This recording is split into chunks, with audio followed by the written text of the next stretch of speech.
I hear the echoes of victory in field one before time. When battle draws so near, you will feel the same in war. Below is the battle, below one before, and the memory stays ever so bitter. Below is the battle, below one before. Memory stays ever so bitter. Below is the battle, below and before.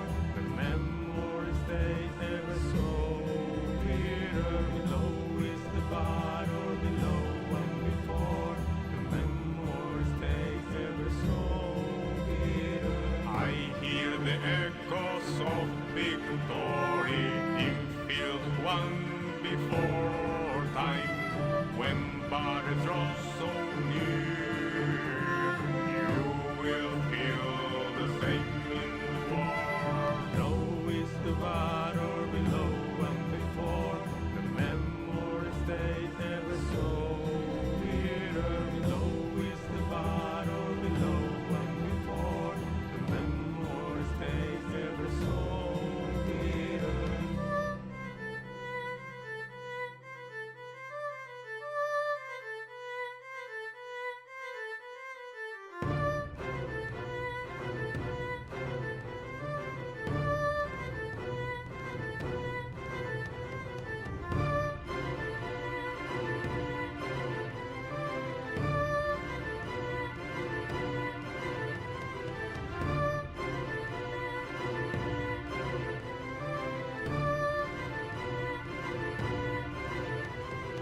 Below is the battle, below one before.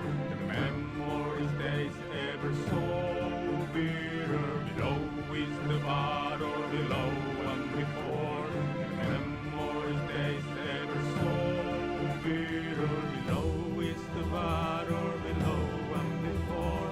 The memory stays ever so bitter. Below is the battle, below one before. The memory stays ever so bitter.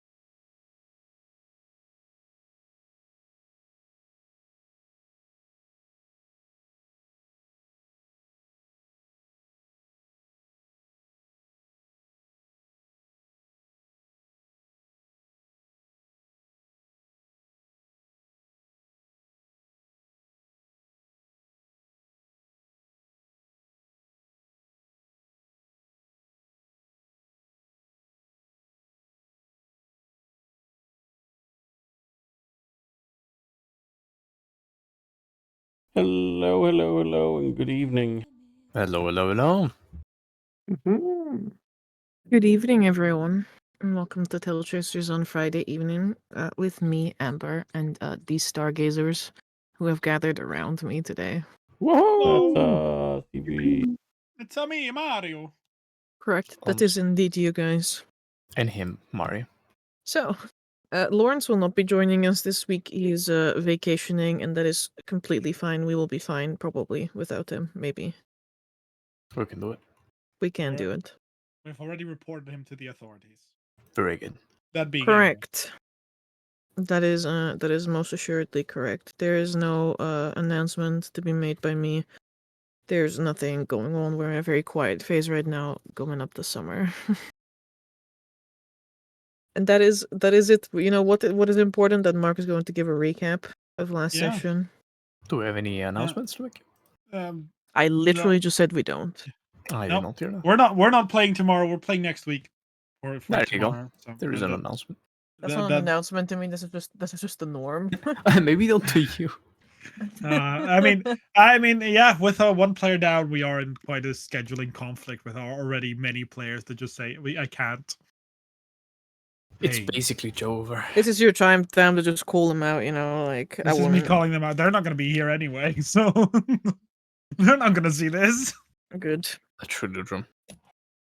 If they do, I do love you guys, but please show. I'm so sad. I never play D&D anymore with you guys. I do play it all the time here, which I love, but still. That is very Recap time. So, as our party descended upon the meteorite that was down there in the crater, as we investigated, bulbous growth started pouring out of the holy interior of the meteorite itself, revealing a large, terrifying, weird eye tentacles thing. It was an eye on top that looked sort of like a jellyfish. I think that's the best way to describe it. Yeah. A battle ensued against this monster that was able to devour our very essence itself, our very charisma. And as we started fighting it, our party started focusing on what we thought to be a weak spot, the eye in the center of the creature's jellyfishness on top.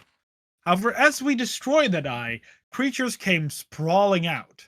4 weird little worm things and 4 oozes of a rainbow-colored liquid. One of these little creepy crawlies decided to crawl right up Vittorio's neck and back and became one with him, while the other hid away to try and reach Tokas. In this fight, Vittorio showed one of his special powers, one that, at least I think as Zarius, I haven't fully seen before, as his hand turned into a bone-like hammer sort of thing. This weird big bone club that he punched with. However, as the fight went on, more and more of Vittorio's already non-existent charisma was being sucked right out of him, turning him more animalistic as things went on. Seeing this, Tokas thought, what's the best solution to an animalistic Vittorio fighting? I see turning him into a giant crocodile. Yippee. That giant crocodile did do numbers as it tore its way right through the creature, fighting and boring through it. At that point, we found out that there was a magical burnout. In fact, as Tokas was casting his 4th level spell, which means that Zarius would have also rolled it, and we still don't know what happened with that one, which I'm very scared of because we had to I'm roll just like keeping it in 3. the back pocket for now. We are too happy when things going too good. She's like, Randy Random, I'm gonna strike again. Randy Random. Yeah, No, so all you guys need to do is not cast 4th level spells for the foreseeable future, and she can't pull that card out. Good. I think she's gonna do it nonetheless. I think I already pulled that card out, you know, when I cast it. She's got a yeah, bullet yeah. flying midair right now. But no, yeah. Amber keeps that in the back pocket as we resolved the situation, eventually defeating it, and Tokas turning the minerals inside of it into a big bulbous ore rock with A stone lump shape, of ore, yeah. which we carried back to our carts. Vittorio, who was hardly back into a person, however, was still dying. The acidic creature having sludged some of it itself into his body. And we tried to help him, but things didn't go too well. At first, Tokas cast a large on Zarius to try and hold him down, forgetting that Zarius by far is probably the weakest in the entire party. No, Even that's not enlarged. true. I am. Okay, the second weakest in the entire party. Yeah. As such, I could not hold Vittorio down. Zarius thought of a plan, returning back to his original shape and trying to shove his acidic hand into Vittorio's chest, to Lawrence's dismay. At which point, eventually, Lawrence did manage to pull the creature out, saving Vittorio and having Vittorio now crawl away in panic and fear like a cornered animal, barely able to convey himself through speech. Tokas started gutting the creature, the jellyfish, to find if he could find something to restore the charisma of both Zarius and Vittorio, who were the only ones hit by this attack, which he eventually did and gave us the drink. I think with 2 to spare. Yeah, look at there's tokens. 2 more potions that don't have a particular effect now because Ember needs to make one up, but they at least restore your charisma if you lose it. That we know. There you go. However, eventually we managed to bring this big ore bunch into Tokus's cart, and we set back onto the path that we originally set out forward. On that path, at what before we managed to rest, we managed to rest in the evening once, and then on the second day we found a path with tracks on it. Luckily for us, it wasn't human tracks, but it was somewhat strange tracks of big insects that Zarius immediately said, "Let's ignore this and continue on forward," which we did until another evening where Vittorio went out to hunt with Delphine. He suddenly smelled something cooking, meat, and followed the smell almost directly with Delphine, finding 2 halflings cooking meat that, for a normal person would be way too much for them. But these are not normal people. These are halflings. They are essentially the hill giant Galantor, or whatever they're called, the ones that can't stop eating. But after some talk, these lovely halflings followed Vittorio back to our carts because we were all headed the same way. All of us managed to get a rest, have a talk, and then we continued. And I think at that point, we eventually arrived at the village. Oh, somewhat, yeah. In the I mean, evening, in the evening, in the vicinity of the village. in the Correct. evening, we grabbed the 2 halflings from Landhouse. They were camping nearby. Vittorio added them to our crew. And the morning after, I believe, we set forward and we arrived at the edges of the village. Yes, I think it's in the morning. It was late in the day. Oh, late in the day. There you go. But the next day, basically. That is correct. It was indeed the next day. Was it the 5th day or the 4th day? I believe it was a 4-day travel. So we arrived on the day of the 4th or on the day of The the 5th? end of the 4th. Okay, so the 22nd today. Mm-hmm. If only it would go faster when I clicked. There we go. Much better. The calendar doesn't always work with me. There we go.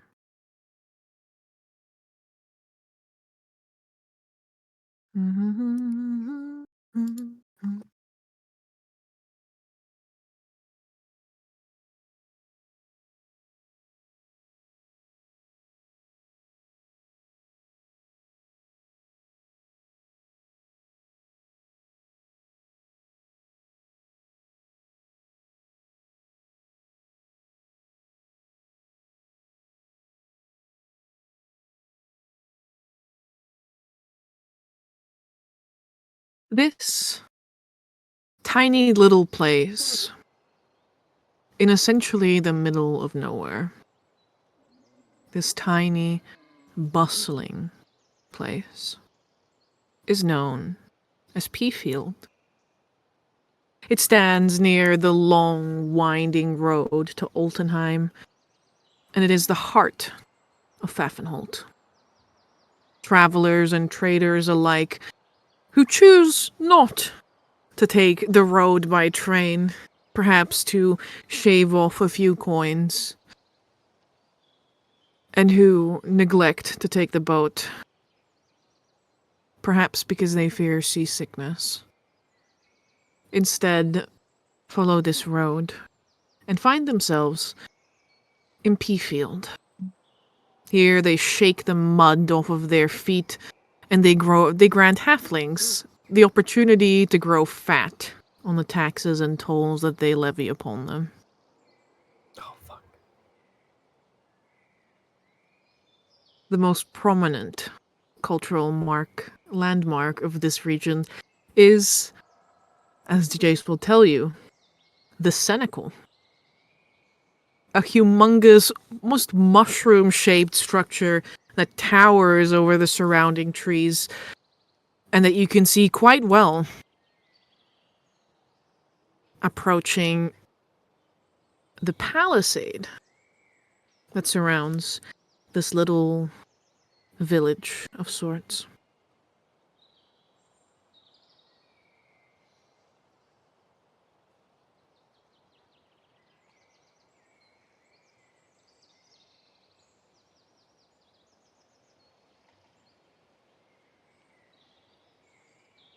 Your animals would be glad to see a good night's rest and some feed after 5 days on the road, after being stabled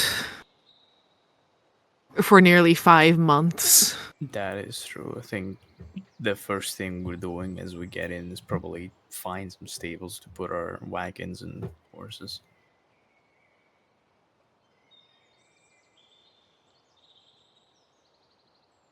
Whoever invented stables as a business was a pretty smart guy, to be honest. Mm-hmm. When you approach the palisade, it is Jace, like, sitting in the front, you know, guiding the way, because she's taken this road at least once before. And she will happily tell you that while pointing at this area, she says, "Look, those are battle rams. They're like the most reliable beasts you'll ever meet. You should meet my parents' ram. His name is Toffee, and like he's like super sweet. And he also really likes toffee, but like it's not really good for him. But like he really likes toffee though." I give a bombastic side eye to Zarius. I look at you like, what? And then I look back at Jace. I would love to meet them. I didn't know they would use rams, but then again, that makes sense. I mean, that's pretty regional. That could At be. least I think. I have never seen one of those. Well, I don't believe I've seen any as well, like up close, but it's well, it's always a interesting thing to learn, I suppose. Everywhere you go, sometimes they use different labor beasts or transportation. Just to be clear, you don't see any animals of flesh and blood in front of this gate at all. Yeah, This like palisades. like I say that trying to find one of these goats. I'm like, oh yeah, that's so cool. We open the gates, zombie goats. Shit. Yeah, Oh shit! fuck, Stoy has come here. Now that you like look at the gate, it looks a little bit strange. Like they have this like, you know, very neat palisade of just like wooden pillars that are stamped into the ground, but they are broken up by weirdly shaped doors that have like wheels on the side of them. I guess like if you look at them closer, they maybe look a little bit like strange beetles or something with this like T-shaped protrusion on what would be their head, maybe. Huh. He looks up at those things and he looks at Jace. What are those things for? What things? Those doors on the walls?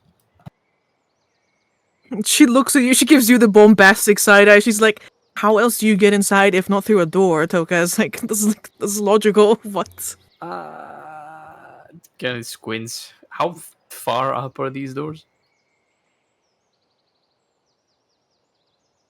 Like 50 feet away from you, maybe? Rapidly Like on approaching. ground level? Yeah. Okay. Oh, that makes sense. I thought there would be a gate, but I suppose that's also a way to do it. I mean, like, it is a gate. Like, what? I guess so. Huh. Well, I suppose there's always things to learn. It's interesting in architecture, though. This is indeed what they look like. Oh, blessed. Little beetles. Beetle walls. What a Beetle lovely walls, thing. indeed. No. Interesting. As you approach, and your animals kind of like begin to falter in their pace, the beetles begin to groan. There we go. Get out of the way, beetles. We no longer need you. Goodbye, I Beatles. didn't even get a screenshot. I'm so sad. Wow, too late. It's okay, I can bring the beetles back for you beetles. just a Yippee! moment. It is done. Yippee! Look at the beetles. Thank you. I have a screenshot. I mean, I also just have art of these things, you know, like you don't have to worry about... I don't know why that one decides that he's really shy, he just wants to disappear. He's really shy, he just, like, disappeared. It's okay, I love it when things work until the moment that I, like, actually need them, and then they just Yeah, stop doing exactly the Literally. thing that I want them to do. yeah. Me Every time. for it. Guaranteed. Look at him! What a boy. Especially as a DM, every time you plan something and it works a million times over, and then you do it in And then, session. like, the and it moment you doesn't. do it live, it's like, Literally. it stops working, and I'm like, I swear to God, guys, it was working before. And then you I am post not the kind of crazy. hearing it, and they're like, "Yeah, we know, yes." Like, I'm not crazy, I swear. Rub sweat off of brow, yes. Easy. I swear I am not crazy. Well, what Few a heads. beautiful village. A few heads turn in your direction, looking up at your tall carts as you roll into Peafield proper. You see, like, combination of different structures here. Definitely not human. There is a lot of T-shaped things and a lot of circular-shaped things. There are these little, like, almost mushroom-shaped houses, or maybe, like, woven basket-shaped houses on, like, little stilty legs. And then you also have them standing on these little hills, but the hills also kind of look like they are houses with little round windows and little round doors. Sure, there was a sauce named after this place. Imagine. Things seem quiet here. Slower than Altenheim. Fresher than Altenheim. The city of joy. As opposed to its namesake, is all smoke, acrid sweat, sickeningly sweet liquor and drugs. But here, it smells like wet earth and flowers. And a little bit like about 50 different people are having some sort of cook-off, and all of the different dishes that they are preparing are in a fight with one another. I take a single whiff of the air. That probably smells like burned meat or like cooked meat. Something Yes. like that. Yeah. Ah. You get cold in your lungs. You're dead. Oh. I miss this. You missed Peafield? Didn't know you were a visitor. No. This is kind of like everywhere. Like, at least, I mean, forgive me to assume, but this is also around the halfling little hamlet where I'm from.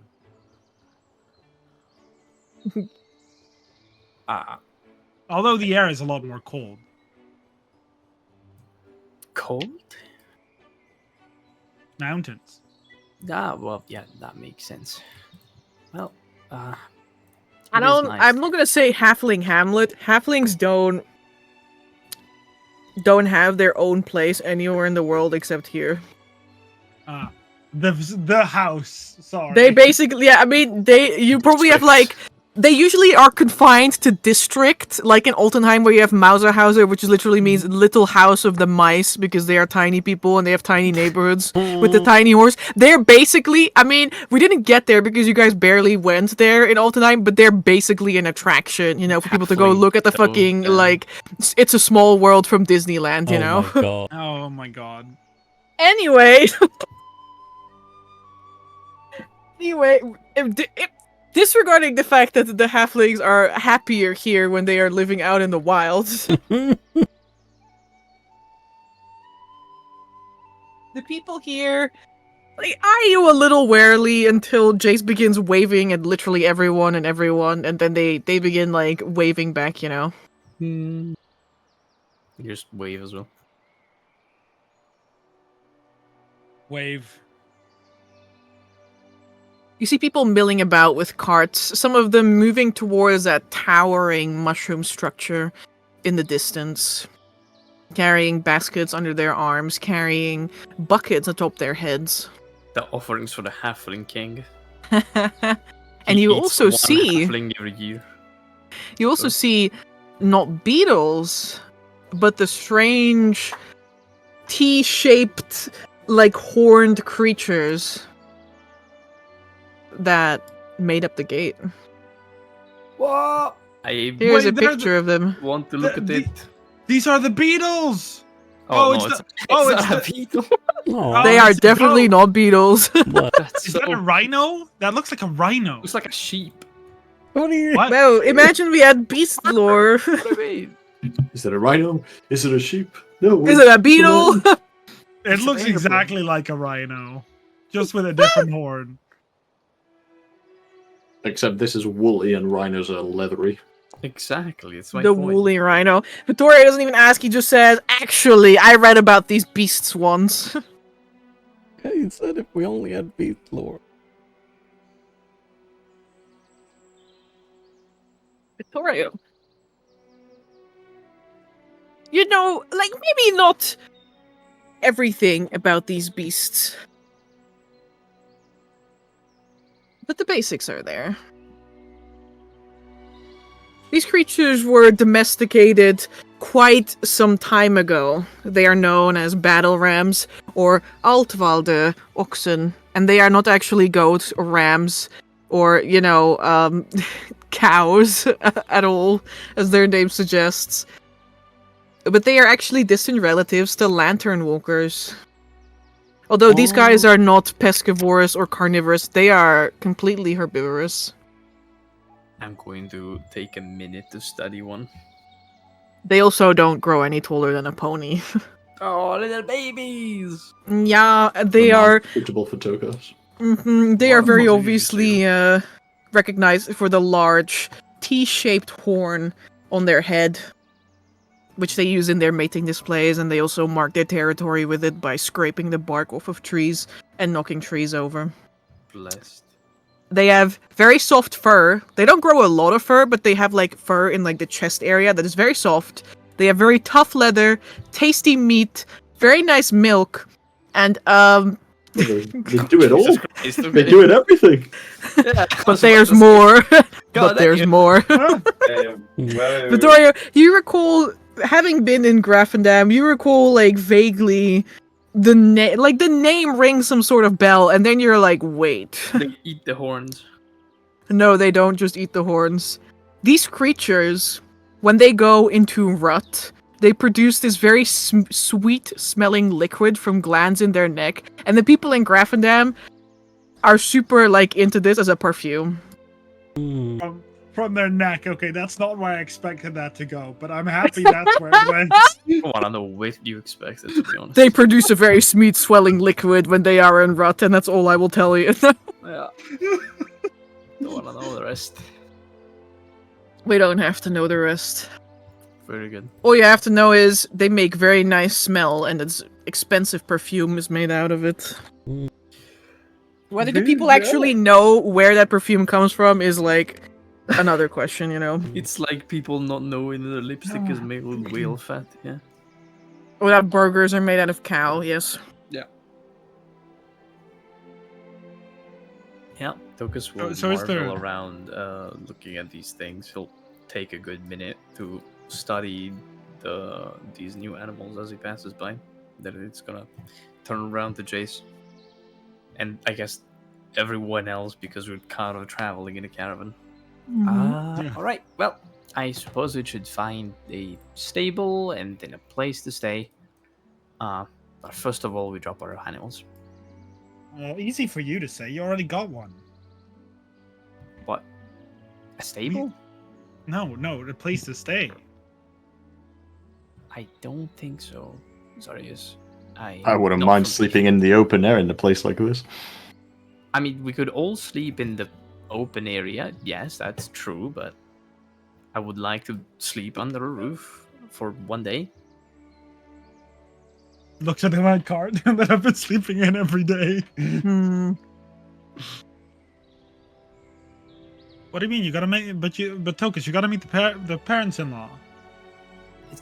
Are you missing the entire thing? Zaris, they're not No, here. wait. No, I thought they were here sick. Am I? But you think misremembering if this things? place had... And he kind of leans forward. The weeping box. Then it would be this easy to walk into it? I don't say it so loud. What? I whispered. Our ears look very small, but they hear very well. Yeah, so I have to double whisper or something? No see woosy about. There you go. You see a couple halflings. Nothing we'll see about.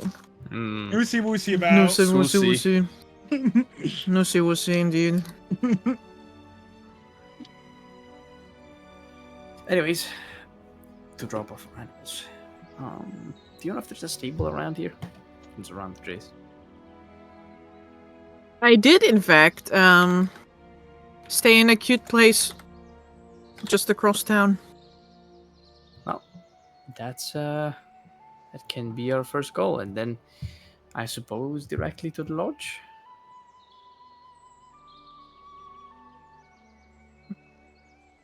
Yeah.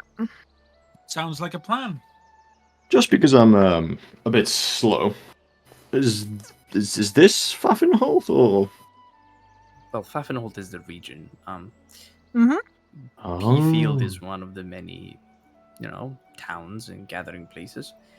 We need to reach another village, but it's difficult because of some people blocking the way. What we're here for is to ask for assistance in that regard. Oh, I see. So the village that we want to help is not this one, but we need to get help from this village to go and help that village. On point. Well, actually, the lodge did want your help, Tokas. Blink. Huh? We talked about this. Do you not remember? My help? Yeah, I that's did why we're not- meeting them. I did not catch that particular detail. Oh, well, I guess you have a little bit of time to prepare for that.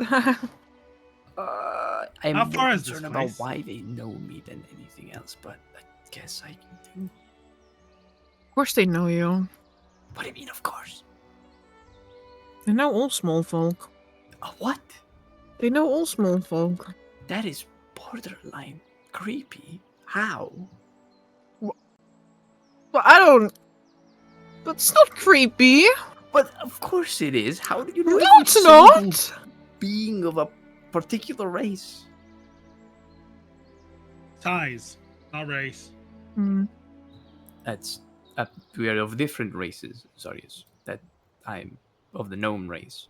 Yeah, but they know everything of the same size, not race. Right? No, they don't know anything about a child the size of a gnome. No, but never mind. Good. Anyways, yeah, well, I suppose well, we're gonna get there anyways. Now I'm just a little bit more intrigued about what they might want. And a little bit scared that they know me that well, but, Don't suppose worry, you're only meeting the Grand Chancellor. that tells me nothing, but I probably should.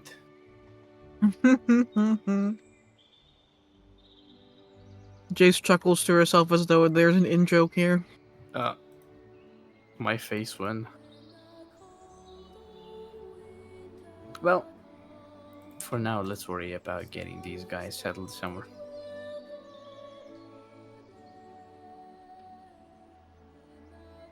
There's a cute little place called the Cozy Cup. Sounds cozy. Why not? Then, then we'll stay there. All right. And I guess we head to the cozy cup.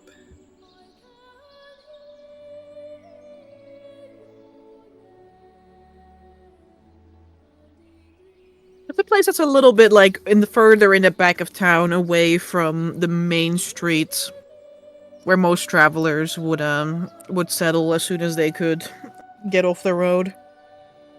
As such, it's not as busy. It's run by a little halfling couple called Mommy and Sorrow. They got a tiny little wooden bar, couple of little round wooden tables, and a layer of dust covering it all to indicate that maybe they needed more help a while ago. No. So sad. But they're cheerful, and they're welcoming, and they're offering to show you around if you're not already being shown around, you know. Oh, bless. Hospitality. Mm-hmm.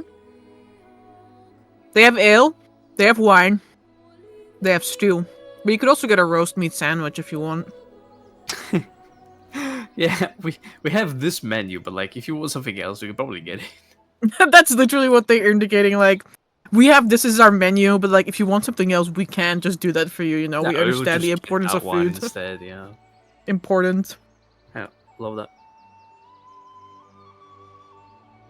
Yeah, that's fine by me. We can stay there for the. It's already evening at this point, isn't it? Mm-hmm. Yeah, we can stay in here for the evening. Go plant the pot, and then the next day we go talk to the lodge. Very well. Is everyone okay with this plan? Yeah. Mhm. Sounds good to me. All right, then that is what we'll do. I'm gonna juice up my egg in the evening, and before we go to bed, I'm gonna go find Vittoria.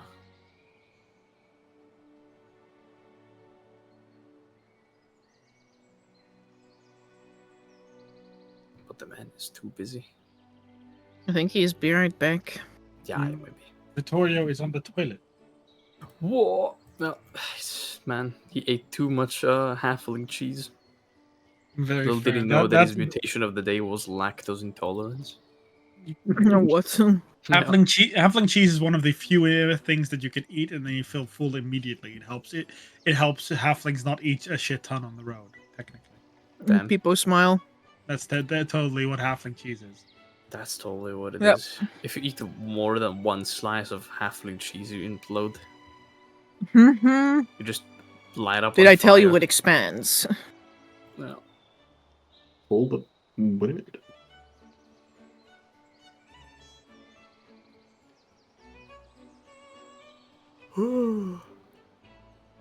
Yeah. That is what we'll do for the evening, and then head off in the first morning to the lodge. I can tell Ferris what I wouldn't tell him in the channel. Hmm.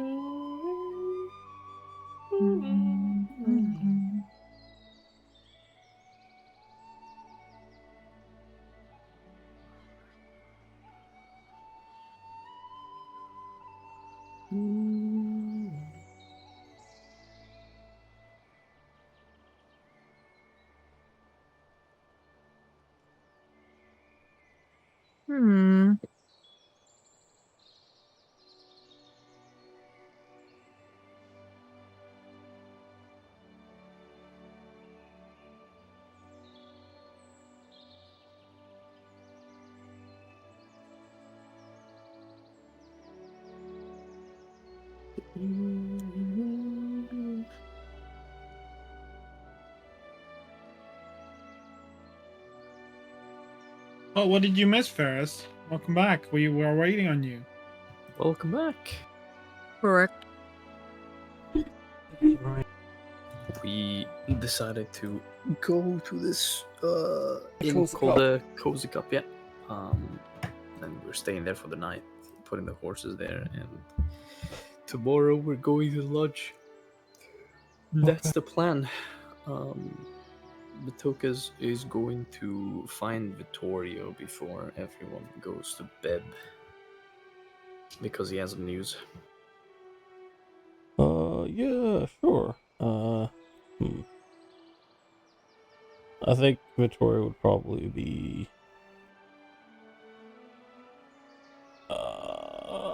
either with the eggs, or alternatively, he's like, if it's late in the night, he might actually just be outside, looking at the sky. Well, I suppose they're both with the eggs because after dinner, Tokus is going to perform some rituals with his egg. So, it will most likely happen then, as he gets into the cart where we're holding the eggs, and sees you there. Oh, good evening. Keeping an eye out. Yeah, something like that. That is very commendable. Thought you would be tired at this point, but to be honest, it's you we're talking about. You most likely barely tired at this point. I am quite exhausted, but still have some things to do. And he pitter patters towards the incubator. Opens it up. I've got some The news. incubator goes quiet. God damn you, Wickerman. I've got some news that might give you mixed feelings. Oh no. Oh no. Right? What kind of news? You see, he picks up the egg that's almost as big as himself. It takes a lot of effort, Tokas. It feels like every day this egg is getting heavier and heavier. Yeah, probably is. He picks up the egg with the assistance of a little mage hand, and he puts it down on the ground on a very soft pillow, kind of balancing it so it doesn't topple over. And he sits behind it. At this point, he is pretty much the same size of the egg, so he kind of peeks behind it to look at you. Well, I made some calls through the travels, and called friends of mine. Still have some calls to do. I did call a person in particular, though.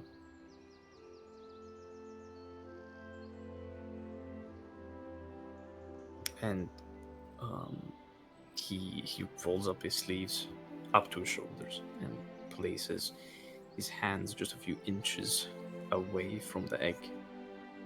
And the air around him and this large egg begins to quiver slightly, and these tiny motes of a dimly blue light begin drifting from below the both upwards in the air as he channels magic into the egg. Well, I called Dilian, as you asked me to. He says with eyes closed, focused on sharing his own magic with this creature. And, well, we talked back and forth. She wasn't very... Well, she wasn't very talkative. But she agreed to meet.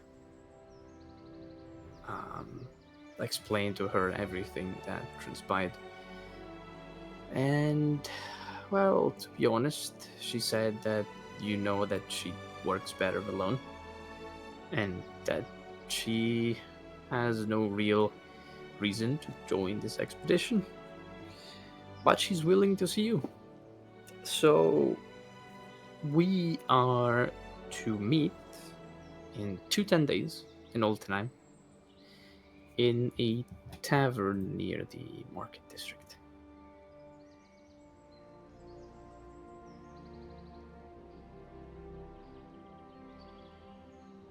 Right. 10 days. That it is. 10 days from yesterday, I suppose, but we should be able to make it there. Plus, and he turns his head, one little eye open as he peeks. She did sound, not very like against the idea of coming, or like, yeah, sure, I can come, but like I want you to like persuade me into coming, kind of thing. At least that's my interpretation. Like for a very brief moment, there's like the beginnings of a little smile tugging at his mouth corners, but that kind of goes away as quickly as it appeared. He's like, yeah, well, and that's why why I asked you to get in touch with her, so that we could meet up and I could ask her in person. Yeah, I'm sure it will work. She was cold as ice, but when I mentioned your name, ooh, melt like butter in the sun. Kind of. It was like a brick covered in butter, but that's as far as I could get, I suppose, through telepathic communication. She didn't really enjoy it, but I guess it's that for a lot of people. Yeah, that's fair. Thanks, though, guys, for getting in touch with her. It's the least I could do. I didn't study magic for 20 years, no, to be able to do anything of this kind at this point. How did you two meet, by the way? I know you mentioned her a bunch of times, but I don't think anyone of us knows Lillian very well. I mean, technically, I don't really know her that well either, but I mean, yeah, we met in Nova Stoya. He was staying at the Sleeping Wolf. You hear that he almost stumbles down as you say that. And he kind of turns his head around a little bit. He's like, and you tell him you slept together? It's a perfectly good way of getting rid of some stress, yeah. His one peeking eye widens up. It's like, yeah, that's just a very valid way to do it. No, Yeah, I totally do it all the time. So, Yeah, of I am course. so You knowledgeable. call me the I king also of have the ruffles. smacks. Yeah, pretty much. I can't say the word lust, but Yeah. Looks be like, you know what I invented? I invented the female. It's like, oh, I understand. Thought she might have been like a old flame of yours, or like a childhood acquaintance. No, it's she was actually from the same patch as Holbjorn. Not that she remembered him at all, but that he didn't remember her. But that's fair enough. You don't really make a lot of friends. And that's a pity, though. Hearing what happens in, well, these kind of trainings, then I would assume that you'd try to make as many friends as you can with the people that you're with. Do you not have anyone from your group, I suppose? You've met Eric. Ah, I suppose that's true. Eric is still kicking around. That's just the two of you? Yeah. It's it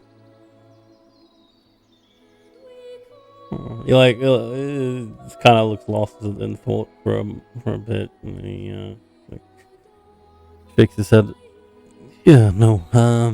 As I said, you don't really make that many friends since most of them disappear one way or another. And you're kind of focusing on, I guess, getting through the day. I suppose that's true in one way or another. Glad you still stuck around with him, though. That was a blessing in disguise, I guess you could say. Has he said anything about coming along? Well, he was gonna try and be there before the expedition sets out and go over some stuff in detail. He seemed interested. I think, yeah, I think the idea of being away for maybe a year or so on a completely unexplored place, yeah, I think he likes the idea. Yeah, I think I would like that too. Especially if I had to work for, like, you know, fat belly rich people all the time.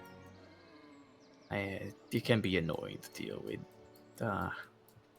others for an extended period of time, you know, doing this, doing that, go kill that manticore, go fetch me that weird fruit from that weird forest. Yeah.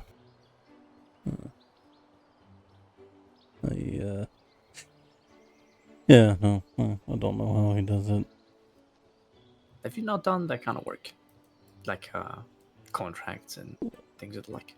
Yeah, except I get, well, I say I get to choose. I suppose I did during training, but well, after that, I mean, I got sold off to the Inquisition. Didn't have much choice there. And Eric is, and he there's a scowl just forming on his face. Like, and Eric is owned by his lovely, noble people. Hmm. That's. I guess that's a complicated situation. Mhm. Well, maybe. Has he ever thought of just running away?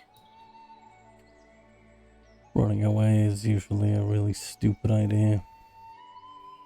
Well, do they track you down? They might. And usually the people who actually paid money for you are the ones doing the tracking. Nah.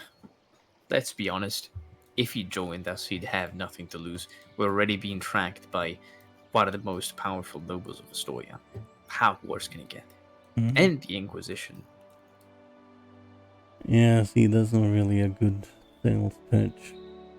Well, think about it. It's like, you know, it can't get worse than this, and he doesn't have to worry about his former, uh, you know, people anymore. Mhm. Well, I'm hoping that if he comes with on the expedition, well, whatever he comes back with might be enough to buy himself out. Do you know how much that number is? He shakes his head. Well, I guess if I was him, I would not really want to share it, especially with my friends. Well, I suppose we have more than one reason to make a good sum of money when we're there, then. I'll let you in the little secret. And he kind of leans in as his hands sort of hover in place around the egg. And these particles, these like soft motes of blue light, grow almost bigger in size as he speaks, channeling more and more of his magic through these.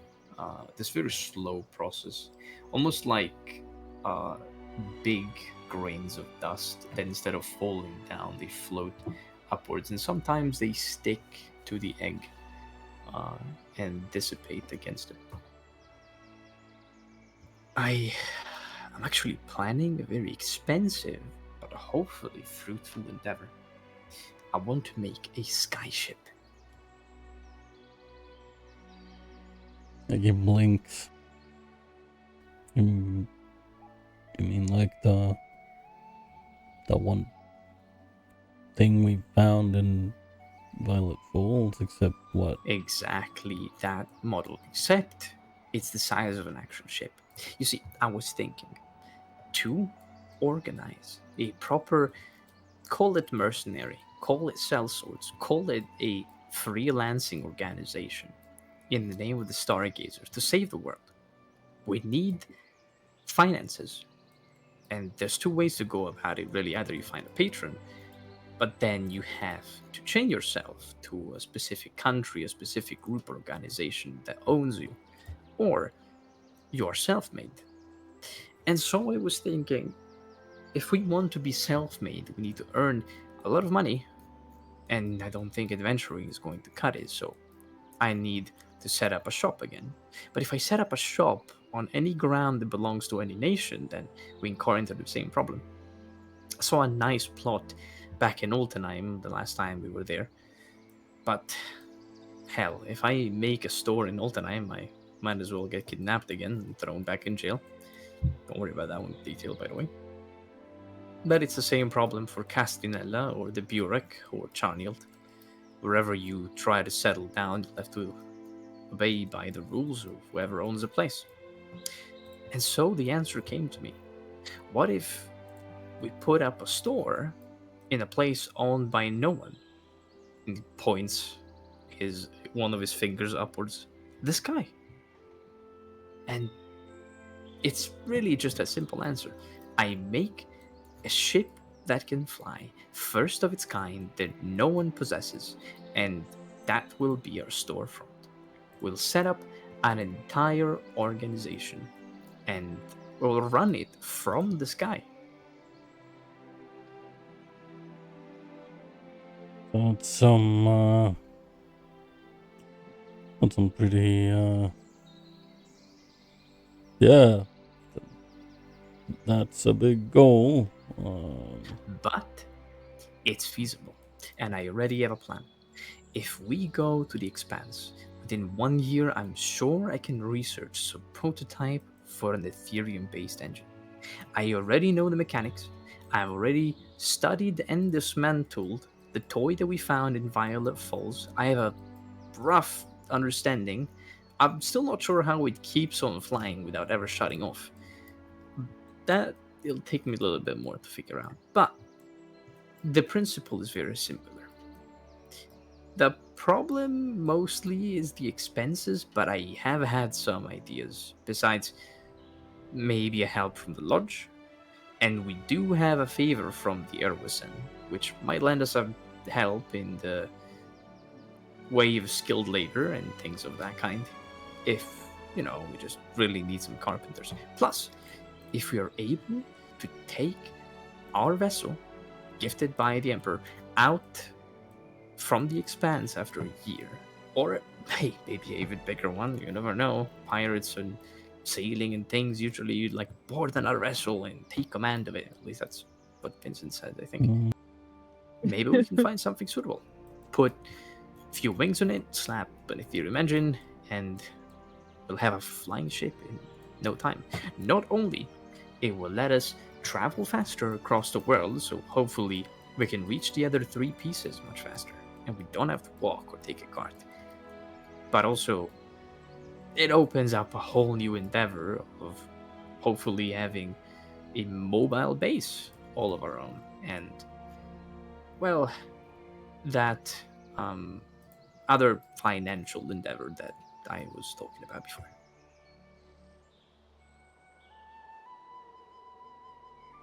I mean, I'd say I'd help out, but it's not like I know that much about. Well, yeah, Ethereum and all of that, but but I'm sure we can figure something out with the right people. Sure you can. We've got 3 amazing tinkerers in the group, and everyone has their own skills. Eventually, we'll be able to, make this thing come true. For now, it's just a bunch of schematics and numbers and formulas, but I have a concrete view, and I'm sure that we can make it.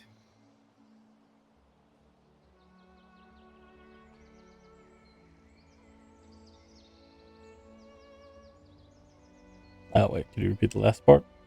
He said that he has a concrete view and Hmm. he's sure that we can make it. Oh. I don't doubt that. I think you'll be able to make something very interesting. Yeah, it for sure will be. Maybe in the future we'll, I don't know, we'll be able to make a ship that can fly into the stars. But that will take a lot more scavenging and a lot of Black Cathedral research that I'm not ready to tackle right now.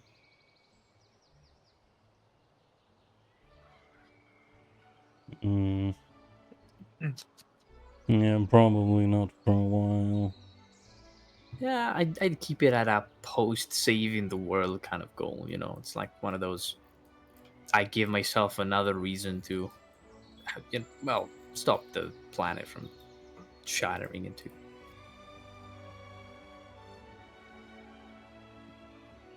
Yeah, maybe let's focus on saving it first before trying to do To something. leave it? Yeah, that makes sense. Yeah.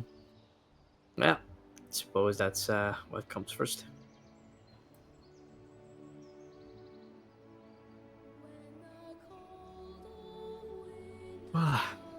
And then Tokus will spend a few more hours of the evening through this long process of meditation, and I will expend a 4th level spell slot. Oh, yippee, burnout. Oh no, I hope not. Ooh. I mean, you're you're essentially sending radioactive material through the egg. That's one way to call it, yeah. Pumping your weave into it. Yeah. I'm doing as Skeldir did to their egg. I am bestowing it upon myself. Sorry, but Zari doesn't know who that is because Yeah, he I have doesn't no read. idea. I am more Whoa, dragonborn Zarius than he is. reads. Sorry, She- but Sheet yeah, music Zarius doesn't read. reads. Mark just doesn't, which is why Tokas knows what this tidbit is and you don't. Incredible. Damn, I don't know why you're like attacking like this. She's just I kidding. would never. You just did. Yeah, I did. I wrote this fucking tidbit for him and then he didn't read it. Betrayal. I'm used to it. Traitorism. Yeah, I'm used to it. Damn. You live a tough life. I do live a tough life, thank you. No. You guys are resting? Yeah. I do believe so. So, I'll finish my ritual and then speed. Very well, you guys may roll your D100 and D20. Yeah, time to also play a bit for Aw. the egg. Let's go. That's better. 26 only. Not a good day. 12 and 79. But I will play, every evening I will play a bit of music for the egg. So that it can remind, like when it grows up, say play the same music, it becomes a bit more calm. I don't know if that works the same as with babies, but This goes worth below a shot. 700. Minus 79. Holy shit! hmm. Okay. Very well. Dead. I think your egg hatches tomorrow. Oh, yeah, no, it's done. It's done. Never mind. Voila! It's Oh, it's cooked! Yogi Poop! It's cooked! No, that's great! Mark is like, no, I hate that way, actually. No, that's good. No, I play for the egg. Zarius, if he plays it to a high note, Zarius, who's afraid that he actually killed the egg, but playing it. Not prepared. He's just like, This is no, bringing me no, pain. no.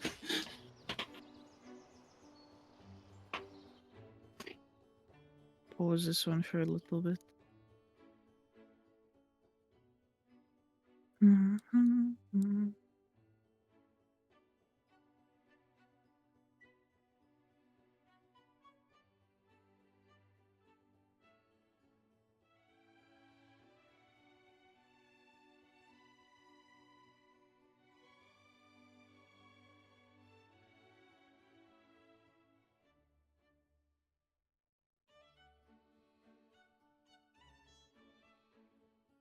What do you dream about this night, Zarius? Jesus Christ. Just a random dream? Oh god. Probably food, I imagine. After this day, after playing a little bit with the egg for the egg, I'd imagine a weird dream where first I'm eating like at a table and then across the chair of me is the egg that I was playing to. Not on the table, mind you, on a chair, like on a little Yeah, of course he's having dinner as well. There's a Zarus' face fucking dream painted turns into on a it. nightmare where he There's- he gives birth to the egg, he holds it in his arms, and then there's Vittorio holding Zarus' shoulders like a dad and a mother. And he's just eating, enjoying the nice food. Probably Jace is there. I imagine Jace is probably the only one there. Thank you right for now. inviting me. Into your dreamscape, I will now steal your memories. Jace is probably there. Like we're eating some good food. The egg is there. I don't know. Does this turn into a nightmare? Because I have pretty good nightmare scenario. But you know, I mean, it doesn't have to turn into a nightmare for me. I'll turn it into a nightmare because that's Okay. funny. As I'm eating some nice food, and then suddenly the clouds above the sky grow dark and rainy, and then suddenly you feel the ground shake. Just doof, doof, doof. And then out of the bushes and trees appears Vittorio, but like very monstrous and very, very like evil looking. That's With so a mean. Evil food. And he Oh, takes so the much egg, and then he looks at Zarius and says, "How dare you not put on the clothes that I picked for him today? How dare you not have put on his diaper? It's Jesus a human Christ. being, Vizarius! How dare you?" It hatches into a half human, half Yeah, griffin. and it's kind of like, hybrid. it opens up, and it's basically like an Aarakocra, but then with the head of like it's literally like an Aarakocra, but then humanoid, you know, but It's then like an griffin. Aarakocra centaur mixed with the griffin. Yeah. And then Zari's like, no, it's not. And then Jace is just there eating, like nothing's happening with Jace. Jace is just eating from the food. That He is just horrible. comes down with his hand to me. Okay, that's the dream. He's actually fucking gone insane. He's lost the plot. I've That's why we lost the can't have nice plot. things. That's the dream. Vittorio screams and unleashes his hyper beam. Why are you so mean? There we go. Oh, actually, it's Vittorio asking you why didn't you put on the clothing on the little thing. Damn. It's an egg! What do you mean? That's why it's called a onesie, Arias. Oh no. Meanwhile, Meanwhile, in our universe. in our universe, the suns slowly. Sometimes I'm like, The sun! No. The suns! suns. The suns! It's just a I always forget. Like, I genuinely always forget that they have 3 sons, but like they're technically just like one son because they're always together. So like it doesn't really matter because they're always like together. They're always hanging out. Yeah, I mean, what are you gonna do? The Oh, son, man. it's like Siamese son It triplets. was You know. the voice of correction that got me. The sun! The suns! It's like, Oh my lord. Okay. oh, that got me. The suns slowly rise over the horizon, their light filtering through the tree line, revealing a checkerboard of beautiful fields on tiny little hills, of growing hedges full of berries, framing each and every individual one. Little plants growing in the fields, while others lie in wait with fertile soils for seeds to be planted. Little baby lambs, the war rams as they are called, frolic about. As the herds are let out to graze on fresh green grass. Their coats nice and shiny. Little white plumes of smoke rise up over those little round houses and those little hills with their round doors and their round windows and their little round halflings inside. Cute. It is kind of hard to believe that a place so serene could exist. And that's why it cannot. Oh, Oh no. That was the story. No, You're still stop! You've been subjected to an illusion all along. It's always been an illusion. No, Amber, stop! You can still fix this! No. It As you doesn't have to be this desperately way! to grasp the fabric of reality, Amber should be like, have as you you heard? realize you've been imprisoned by Mother Bloodstone all this time. Have you heard about the false Hydra? There is You're happy? Not on my watch! Nyeh! There's a loud wail that cuts through the inn. I hate that. Oh, no, I don't. Was that a child? It sounds like a child crying. I hate that. Guys, it only sounds like it. It that's sounds. It does indeed sound like a child crying. It sounds like sticks breaking. There is a soft cracking sound. But it is not of tiny bones cracking this morning.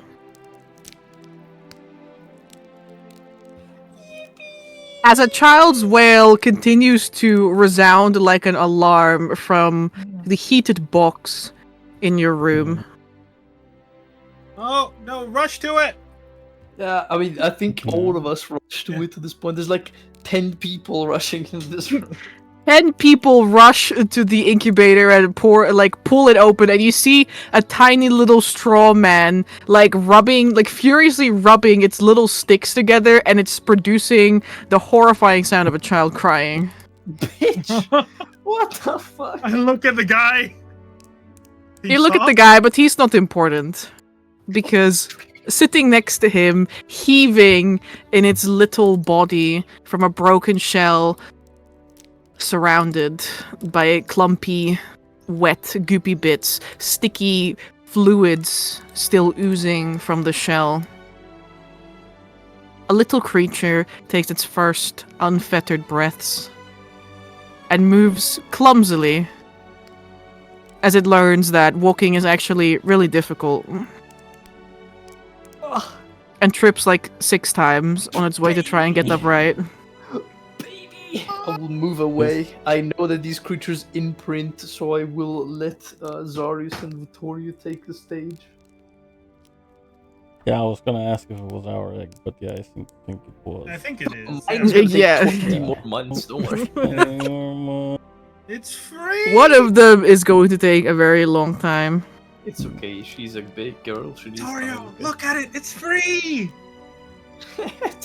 It's free, you can just take it. Yeah. No, I imagine that it's free is like in cultures with that lay eggs. I imagine it's free is more of Mhm. a birth thing. Yeah. Oh, fair enough. Interesting. Huh. That is, a cute little guy. Broke out on its own. Didn't even need help puping. That's the word, right? I suppose it's a pretty strong little guy then. You guys are basically parents.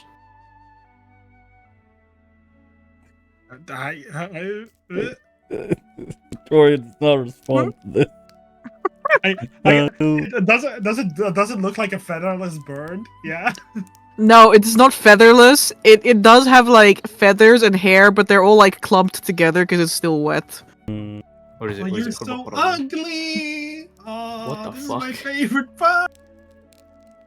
Mm, It looks up at you with big yellow eyes. oh, hey, little guy. Baby. We haven't even figured out a name for you yet. That was fast. Well, we don't know if it's a boy or a girl. How do you even check that with? I look under it. No. I kind of try to turn my head if I see under it. I was gonna say, but Amber, do I remember this from my when I looked into griffins? Do you remember what? Yeah, well, for like, yeah, what's the easiest way to see the sex of a newborn griffin? Takes a few days. It takes a few days. That is what Victoria will say then. He's like, oh, it's gonna be a few days before we can check that out properly. They need to dry up first. They're like all wrinkles and like huge amounts of egg liquid. Hmm. Okay, that's enough egg cracking. What is it? It's We just more. want halfling music. Do I know if it is best to help them with the drying, or if they should do it on their own? You could help them. Okay, well, I was gonna look at Zara's. I was like, alright, well, yeah, let's help them get a bit dry first. And get rid of all the extra juices and whatnot. Okay. That'll produce some, like the equivalent, yeah, what is it, a towel, I guess. You see there's Tokus on the sides, sketching down notes as he intently looks at the scene. There's the Jace, gives her like a, holy shit, it's born, and then keeps working on these notes. Jace is like standing in the background, like starry-eyed. Yeah, same. It's like, ooh, baby griffins. Vincent born." A pulls child was born. Vincent pulls a nasty face as the description of other juices from Vittorio. Ew, babies. Victoria will like reach out the towel to Cyrus. Like, okay, if you hold this, I'll gently pick him up, and then you can just place it underneath, and we'll go from there. Okay. Sure. This is very different. He looks so much more fragile.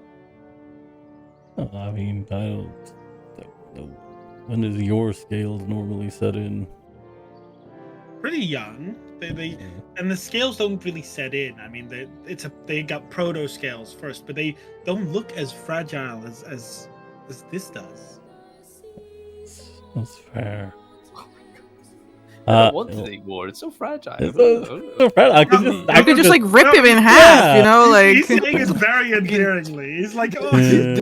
so cute little baby. Horrible thoughts in versus snap its neck Yeah. in one go. the way to smash it on the floor. Do it. I could snap its neck between my thumb and my pinky. He's full of intrusive thoughts. But yeah, no, Victoria will try to very gently reach in and pick up the little using boy as a gender neutral word. Oh, here. of course. Boy Animal handling. with an I. You mean crittery or Yeah. wrangling? Yeah, Okay. which It's one wrangling. is it? It's a big boy. Yeah, he's can gonna be help. big, so. I don't know if you want me or you to make the check. I am pretty good in wrangling. That is Both of you can do it. true. No. Yeah, I mean, I'm okay with it. I was gonna ask if it was crittery because it's very small right now, but I guess not. It doesn't really matter how small it is right now. Maybe we nature need of the two. creature. Okay. Otherwise, you would need two separate things for when they're an adult or when they're a baby. Yeah, that's fair enough.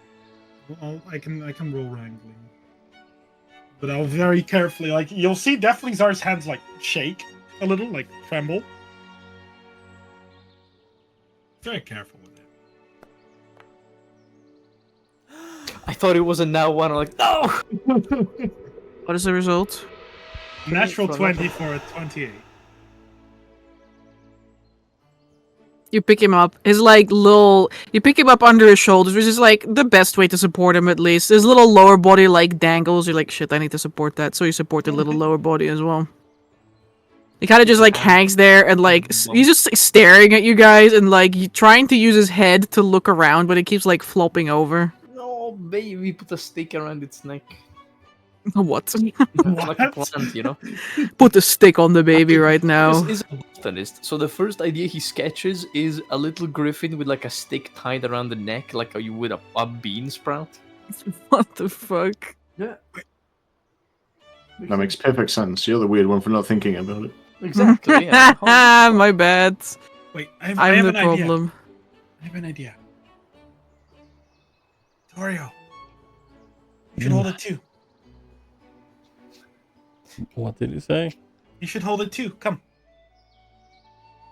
Yeah, Bill. Yeah, comes over. Gently give it to Vittorio, like after, because, could I touch it? Like he's very careful. He would have touched it. Like Yeah. Like, You have is to this- kind of touch it to hold it, you know. yeah, but like gently, just like boop. It's like, oh, Mhm. it's alive! It's alive! But he'll give it to Vittorio. And then cast disintegrator Booten. No, you should hold it. I'm gonna get some charcoal or like a little What? bit.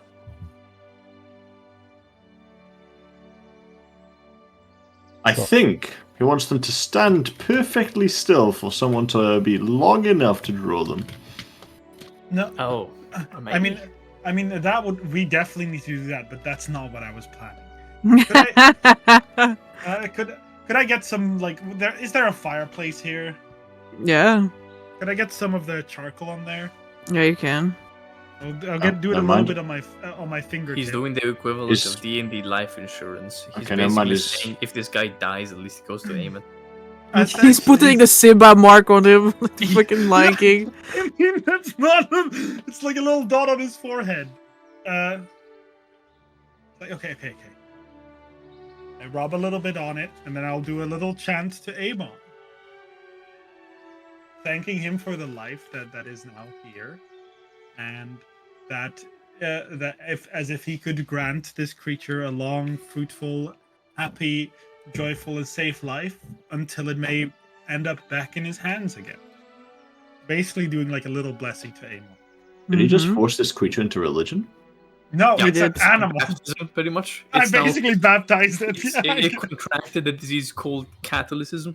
Now, no more Mhm. person Dumbala, I'm sad to say. Okay. You clean the little guy up. You baptize him without a name, so he's unbaptized without a name, but that's okay. Like You may think blasphemous. about a name. His code name is Swift Piotr. The second. Swift Piotr 2. I don't even know Swift Piotr 1. There we go. Here's an image of a dried up Swift Piotr 2. Dried up. Yeah. I don't quite like the description of that. Oh, little baby, look at them. Now he even has a charcoal thing on his forehead. Whoa! Oh, so cute. yeah! Wait, what? Oh, that's so Where? adorable! Oh. Oh.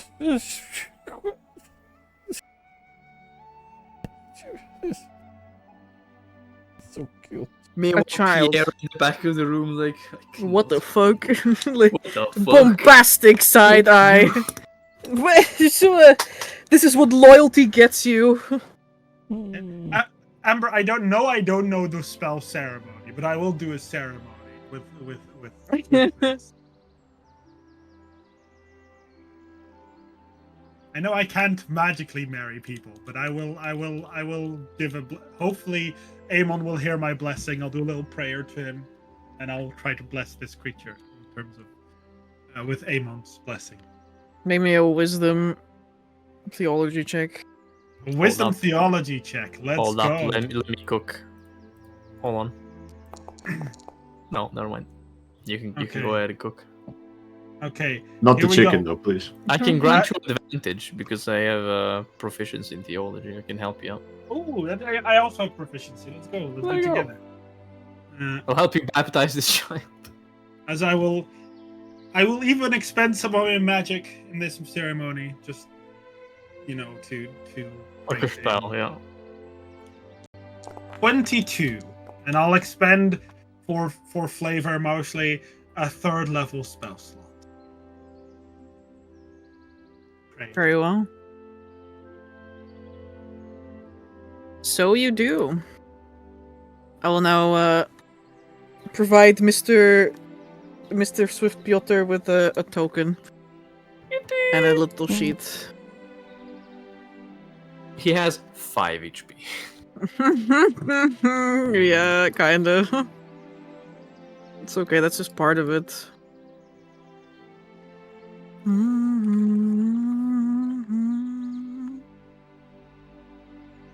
He doesn't need more than that, just don't drop him, you know? Be very careful with him. You could literally drop him out of a wind of like 10 feet and he could die. Well, just don't do that then. What the Poor hell? little baby. Just don't drop him, what the hell? Literally. There we go, we're gonna give you this much. This much.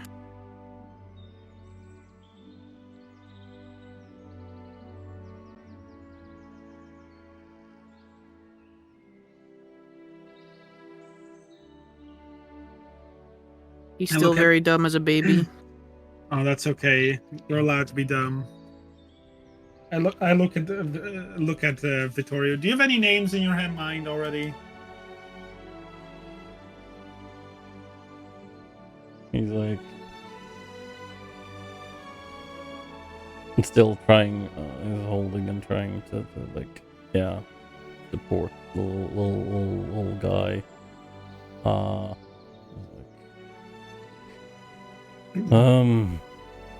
Honestly, not really. Didn't think it was gonna be so soon. Haven't had time to think.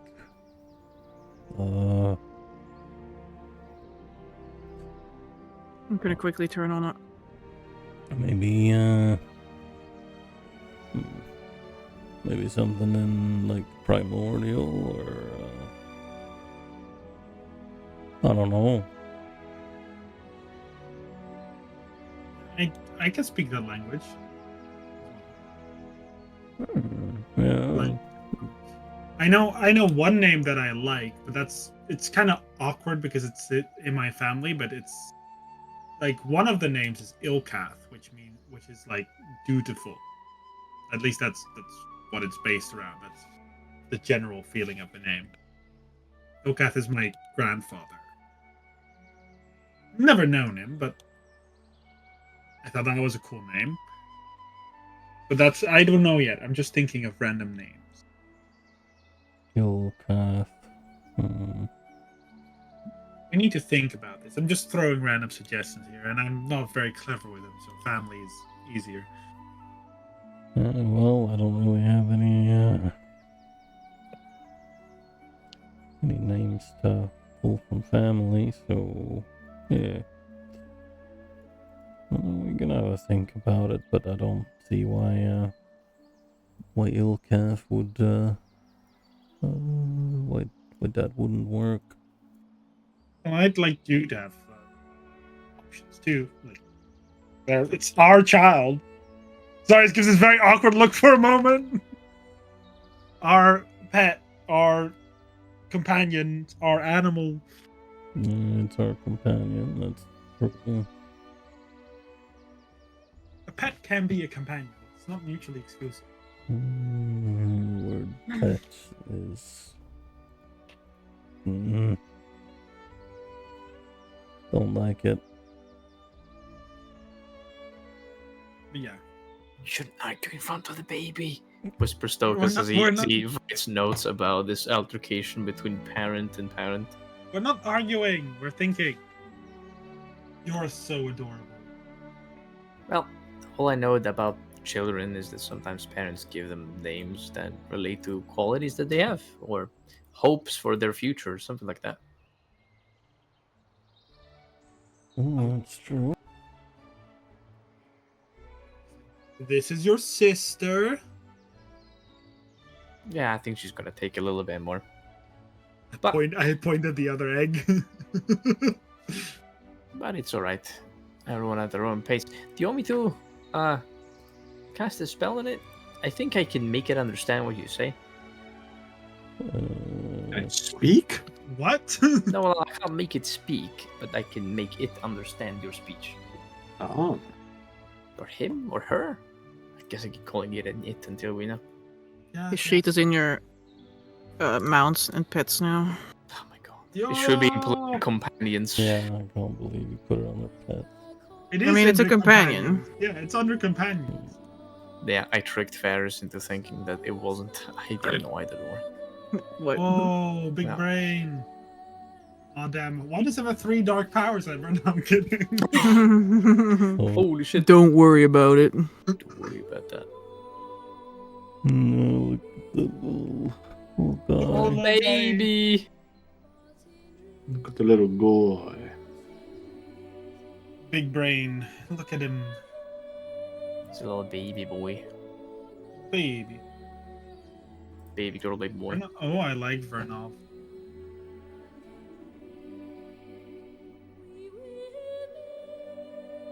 You'll experience against and then strength. Okay.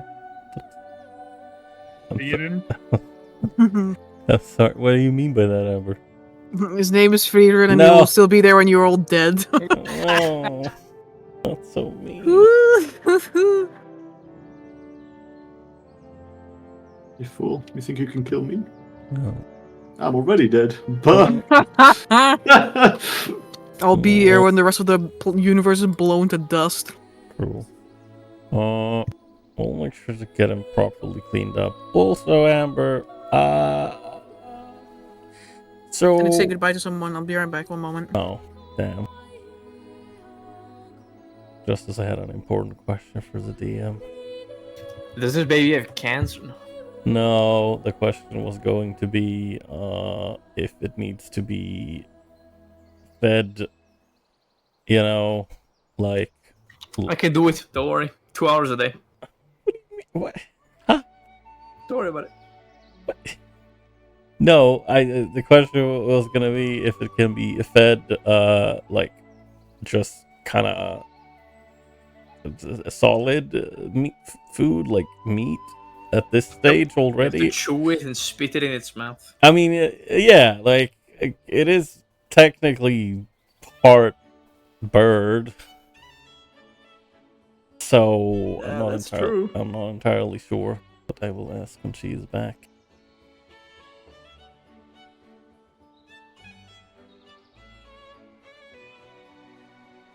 There's a cute little guy.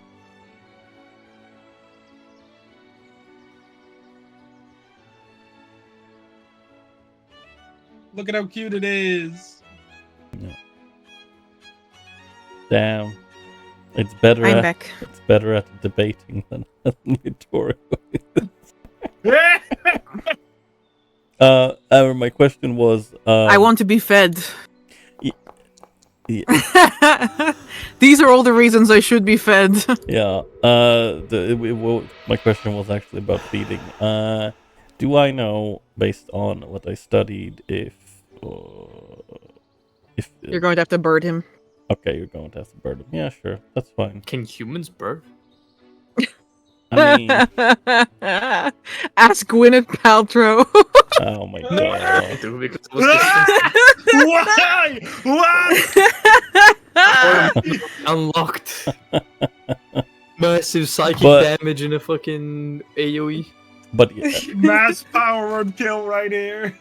but yeah. So it needs to be slightly chewed up first. Then I imagine. Mm-hmm.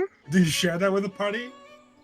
Yeah, Victoria is like, yeah, we're gonna have to get some meat, and I guess at least for the time being, you're gonna kind of have to chew it up and then feed it to them. What? I look at yours like, can we artificially chew it up? He looked at you like very like a question mark. Here's the Chewer 9000. Choose With, food. no, for you. with like water and then like stomping it down. Because I can chew it for it, but I don't know that it's it's not just spit in here. He points at his mouth. Yeah, I don't think. I'm sure you're not gonna be the one that does the chewing. I believe that the worm food is also a component. The digestive tract is sensitive, I believe, especially for newborns.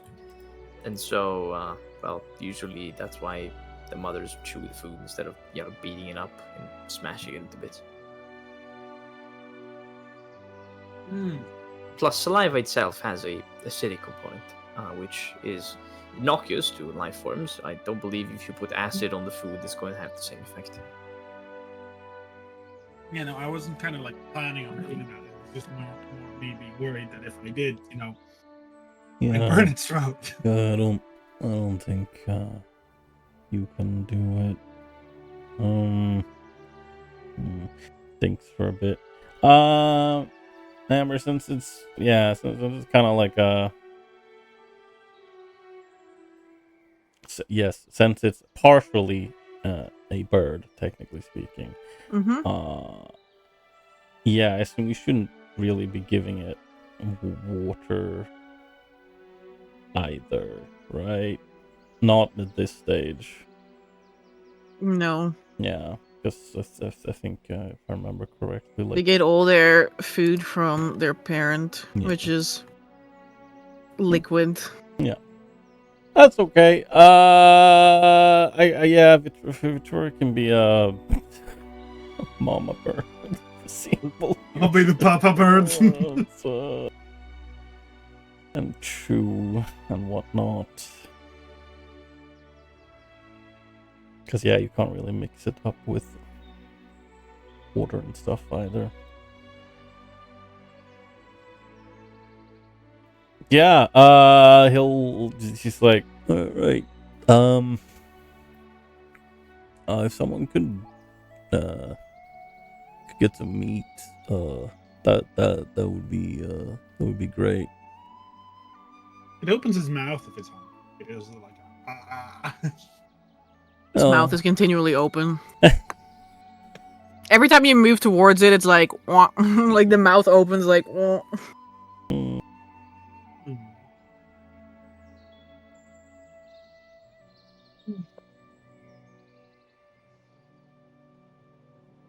Regardless. Yeah. You have an appointment. We should time to take the bird with. I don't know where else we would keep it, mostly. I mean, yeah, either we take it with or like, I don't know, Tori stays here. Yeah, I mean, you guys can also stay there, or one can stay there, or you can take the bird with.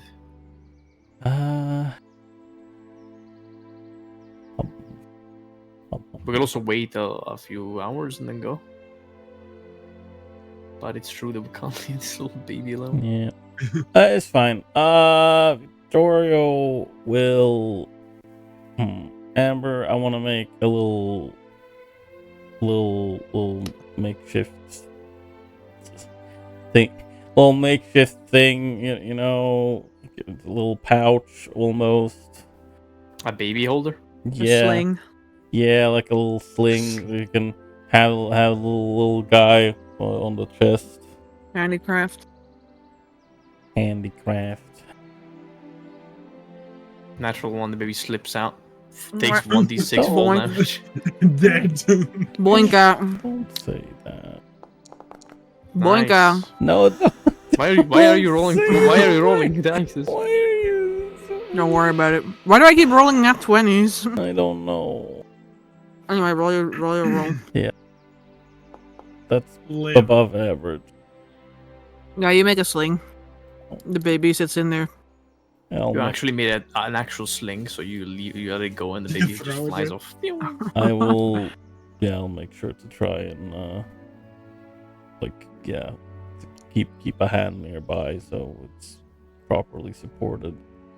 I look at Victoria's like, can you at least keep at least 3 more swords at home if you're gonna put the baby in a sling around you? Like, okay, put maybe all of them except Clemency. Yeah, imagine if you fall prone and then, that would be a mess. Yeah, well, it's a great thing that we're in a nice little halfling village right now, right? But there's a lot of halfling children. They might like skull around your legs. You just trip down. I know, but it's like, yeah. But could you then leave the swords at home, please? First family quarrel. It's been 2 minutes since the baby's born. Vittori's like, no, gotta learn how to use them.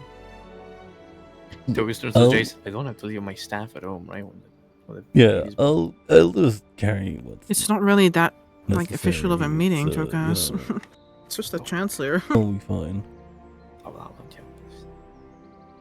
We'll take that. We'll like switch. We need to do it like 50-50 because it needs to trust both of us.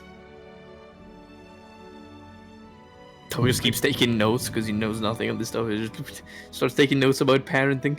We need to spend as much time with the creature as each other, so that it sees both of us as a form of trust. I suppose that's true. Well, it's not going to be difficult to just pass it around. Now, I think I need to go get ready for a meeting. I didn't know ahead. And he turns around to leave. Then he turns around to Jace. Do you have any ideas for a name?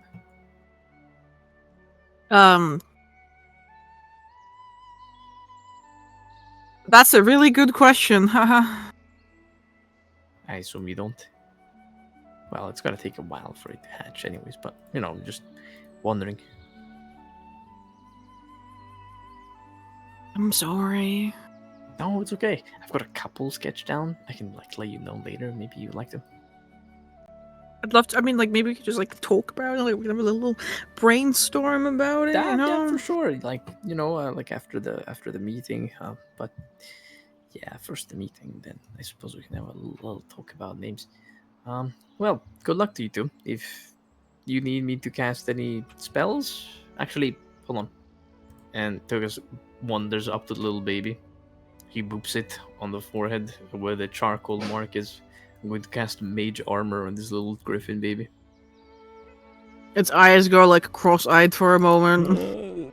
There's almost like a bubble that shines for a mere moment of this white sheen covered in these semi-translucent eyes that open up as if they had been awoken, and then they dissipate very soon. And Tokus then steps back a little bit. There you go.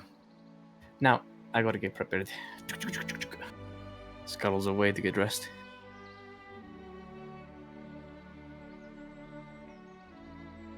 Okay.